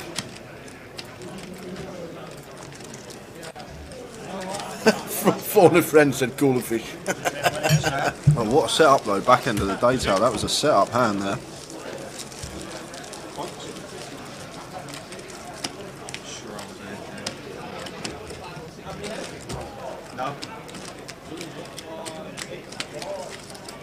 Yeah, I was shocked to see you, Chris, shove there like the aces. I know what you're saying. Ripping, trying to make it look like Ace King, but I know you like to play dicey sometimes, and I honestly thought he was going to flat, but can't get it right all the time. Five with this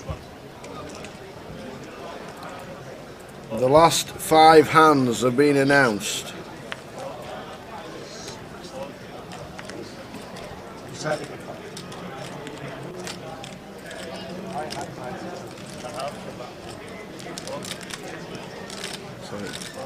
Span here. Clock has been paused on 10 minutes. There you see it in the background. So we're going to draw for remaining number of hands after this hand, as we seen Span opening the cutoff here.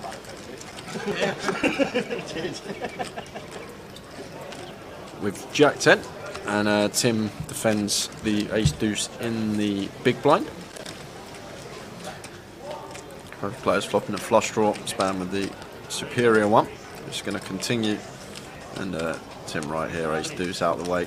How many hands is it, Tower? 5. 5 hands to go. So the button's going to finish on Alex Z. Correct.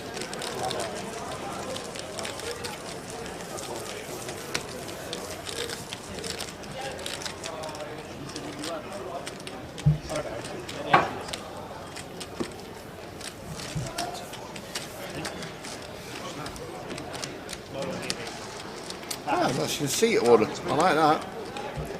Lovely. So 5 more hands to go, guys. Thanks to everyone that's tuned in today. Final day 1. Tomorrow is money day. We will get in the money. We'll have a confirmed prize pool. What's up top, what we're playing for, min cash. How many buy-ins are you going for tomorrow? Are you going to give Kev a chance to get his money back? 15. 15. Are you giving him a chance to get his money back? Do you want the if you want the bet, Kev? Let me know in the chat. But I'll set the line. Yeah, I'll set the line at 15 if you want to double or quits, or we can just wait until Manchester. It's up to you. I'm not going to try and rinse you, but I'll set the line at 15 for day 2 buy-ins. You can have the overs or the unders, or you don't have to take the bet. Up to you, mate. As a Spand here, just applying the pressure. Back end of the day, 3 bets to 7.2 over the open from Chris. Has to call it off. Tower has to call it off. It does indeed. Can't fold, Spand. Cannot fold here, ever. Getting this price, has to flick it in. Old Spand. There it is, and he's actually in front. You get the good news.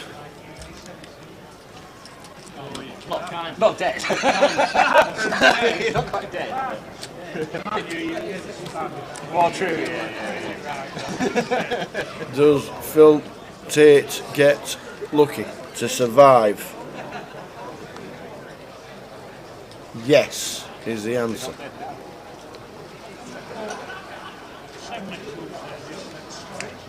Well, any Jack 6 how many club outs would ace? you like? Jack 6 club ace, Tower. Oh, it is a jack. Man. So we are going to lose Phil. Roller coaster emotions, that hand, and Spand back up to 170. And down to the last 4 hands. Okay, Kev, no problem. We'll just do the bet in Manchester. Yeah, it'll be under 15, and we'll do it in Manchester. I'd have gone unders as well if I'd have been taking the bet. 4 more hands. 4 more hands.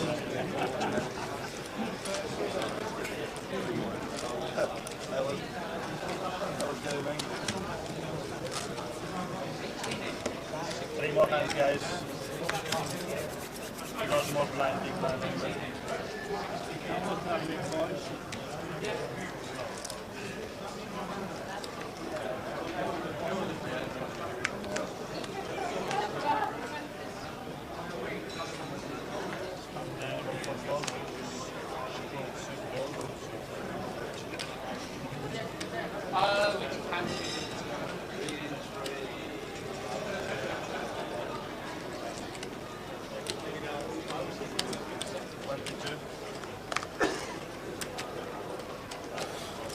Tim here on the bottom versus this cut-off open. Want to be leaning more towards 3-bet here.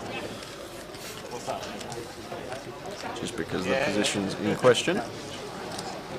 Glad to see that Tim has 3-bet this one versus the ace-9 off. And that should just be that tower. Neo's not going to peel this one out of position. At least he shouldn't be. There's the fold. 3 more hands to go. Stay tuned for the chip counts. Indeedy, indeedy. Right at the end. I had a raising hand. I wish I never raised now. I'm going to save myself 2k.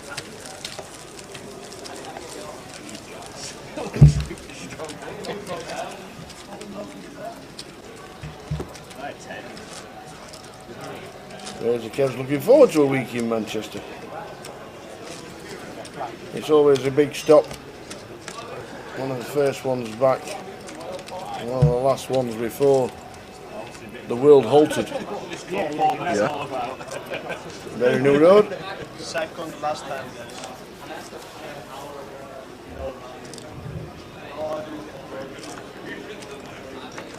So 5-6 suited for Span. At this stage of the day, I'm perfectly fine with him opening this one. Makes it 2.5. Riggy seems like it's got a marginal decision. Ace-9 off, lets it go. Alex, Queen-4 suited. Expect him to defend the suited Queen.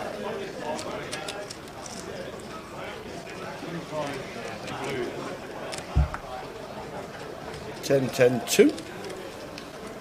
Yeah, and flush draw for Alex.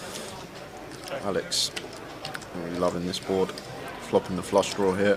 Span doesn't need to go too large with his c-bet size, but with chips high in this particular situation versus big blind defend range, we just want to be c-bet in this one fairly often.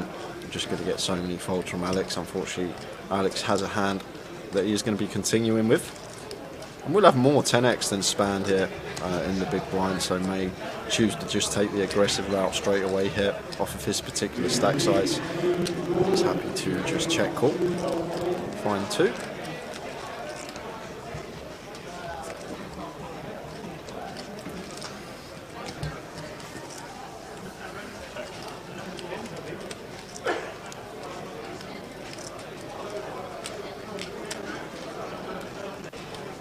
Span actually turns the best of it here on this 5 of diamonds turn. It's quite an interesting card actually. Like whether we fire again here or choose to check. Span has opted for the aggressive route, fires for 5.5. Tough to be chasing flushes with 24 bigs. We're getting 3-1. Right, the question we can ask ourselves is, are we ever going to fold out better if we shove here and we still have equity to get there times that we are called?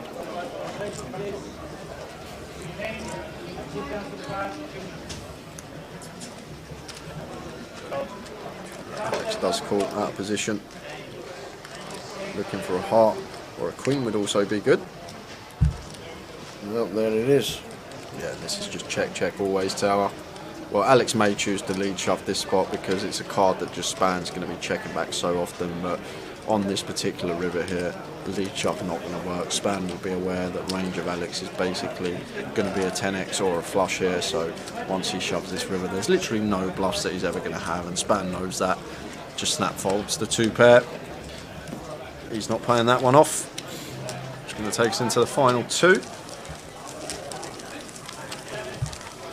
Bring you up 53k. Chris up 51.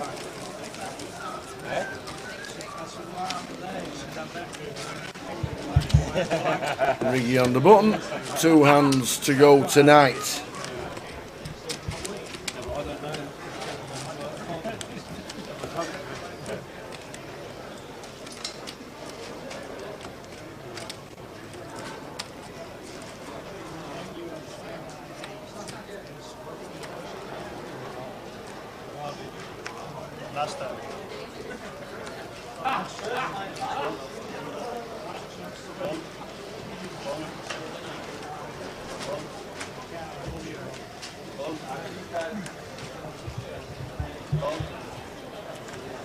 Oh, just the last time because Riggy's in seat 3.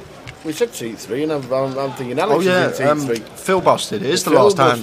Yeah, it is the last hand. Last hand, get us on! It is the get last us on, hand. tell him, man, last hand. I forgot Phil busted.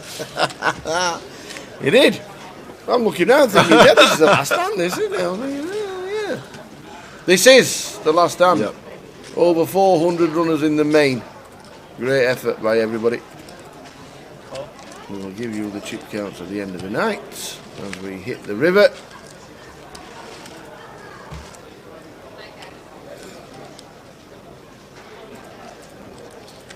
Alex here with just 9 high, going to know this is never going to be good at showdown. Blind on blind here. Doubt Chris is going to be folding queen, dependent on sizing. Well, he's gone large, he's gone near pot here, so more difficult for Chris, but I think on this king river here, after flop goes check check, going to be leading some flush draws fairly high frequency, so I think Chris can happily call here with this queen x with new chop against other queen x as well. Maybe he's going to let it go. It's an interesting one. It's the size as well. The size of Alex that probably makes him fold there, and he does actually fold. So that is that for the day, guys. Excellent. Look at all them chip counts. Wow. Brilliant. 219 entries today, 59 making it through. The turbo is still going on. So PK will have to sit and wait and put them up online before day 2 starts. He won't be finishing for hours yet, that fella over there. Look at Trig. Trig's up there at the top. 173k. Sin's had a really good day as well. Well done, Sin. 133. Towers man there, 110k. There's no need to feel down, I said, Chun man. Lift yourself up the ground. He's there. He's going to win one. And we're going to sing it. And we're going to play the music when he wins it. Babcatchery on form. He's bagged up. Ben Teague there in the mix. Justin Devonport, just to mention some names. Michael Caine's here as well. I didn't even realise he was playing. Tim Chung, good name with Ollie a small White, stack. down at the bottom. Ollie White, Tan Lee, Giulio Mascolo, Tim Chung. Jagger's there as well, Tower. James Jagger, 100k. So there's the chip counts. They will be posted on social media as well, Two guys. bracelet winners in there. Oh, is there? Go on then. Let's I'll have a give you look. 10 seconds.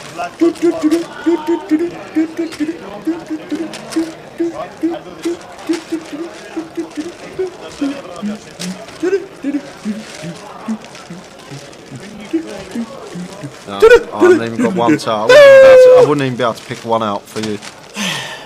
Carl Shaw. Carl Shaw won a bracelet. 5k event. And right up there, Mr. Steve Jelinek. Ah, Steve Jelinek. Won this, defending champ, won this event last year. Carl Shaw, I never knew Carl Shaw won a bracelet. Yes, wow. Final event in 2019. 2019. Final event of the entire festival. Wow. That must have been for a chunk. Yeah, about 800k. Wow. So there you go, bit of knowledge right at the end of the day. We're always there, we're always here, we're always singing on, we're always fighting on, we're always dancing. We will see you tomorrow for day 2. Cheers, guys. We'll give you the amount of runners that buying for tomorrow, give you a full list of the chips as they come down, and a full live stream of 12 hours starting at 12:30. Good luck if you're playing online, good luck if you're in the fist, if you're in everything else. We will see you tomorrow. It's been a good day. Yeah, it's been a good day. Enjoyed it. A couple of notable hands as well. Probably see them on the old highlight reel. But we're back tomorrow. Saturday's a good day, fun day, money day. One of my favourites. And don't forget, Tower's rooting for Chum Man. We will be back tomorrow, guys, from 12:30. If you still want to get involved amongst the prize pool, over 400 runners now, you can buy in for day 2. So make sure you're here about 11:30 if you want that. But we'll be back from 12:30. We will see you tomorrow. Cheers. Cheers, guys. And good night. See you then. Good night.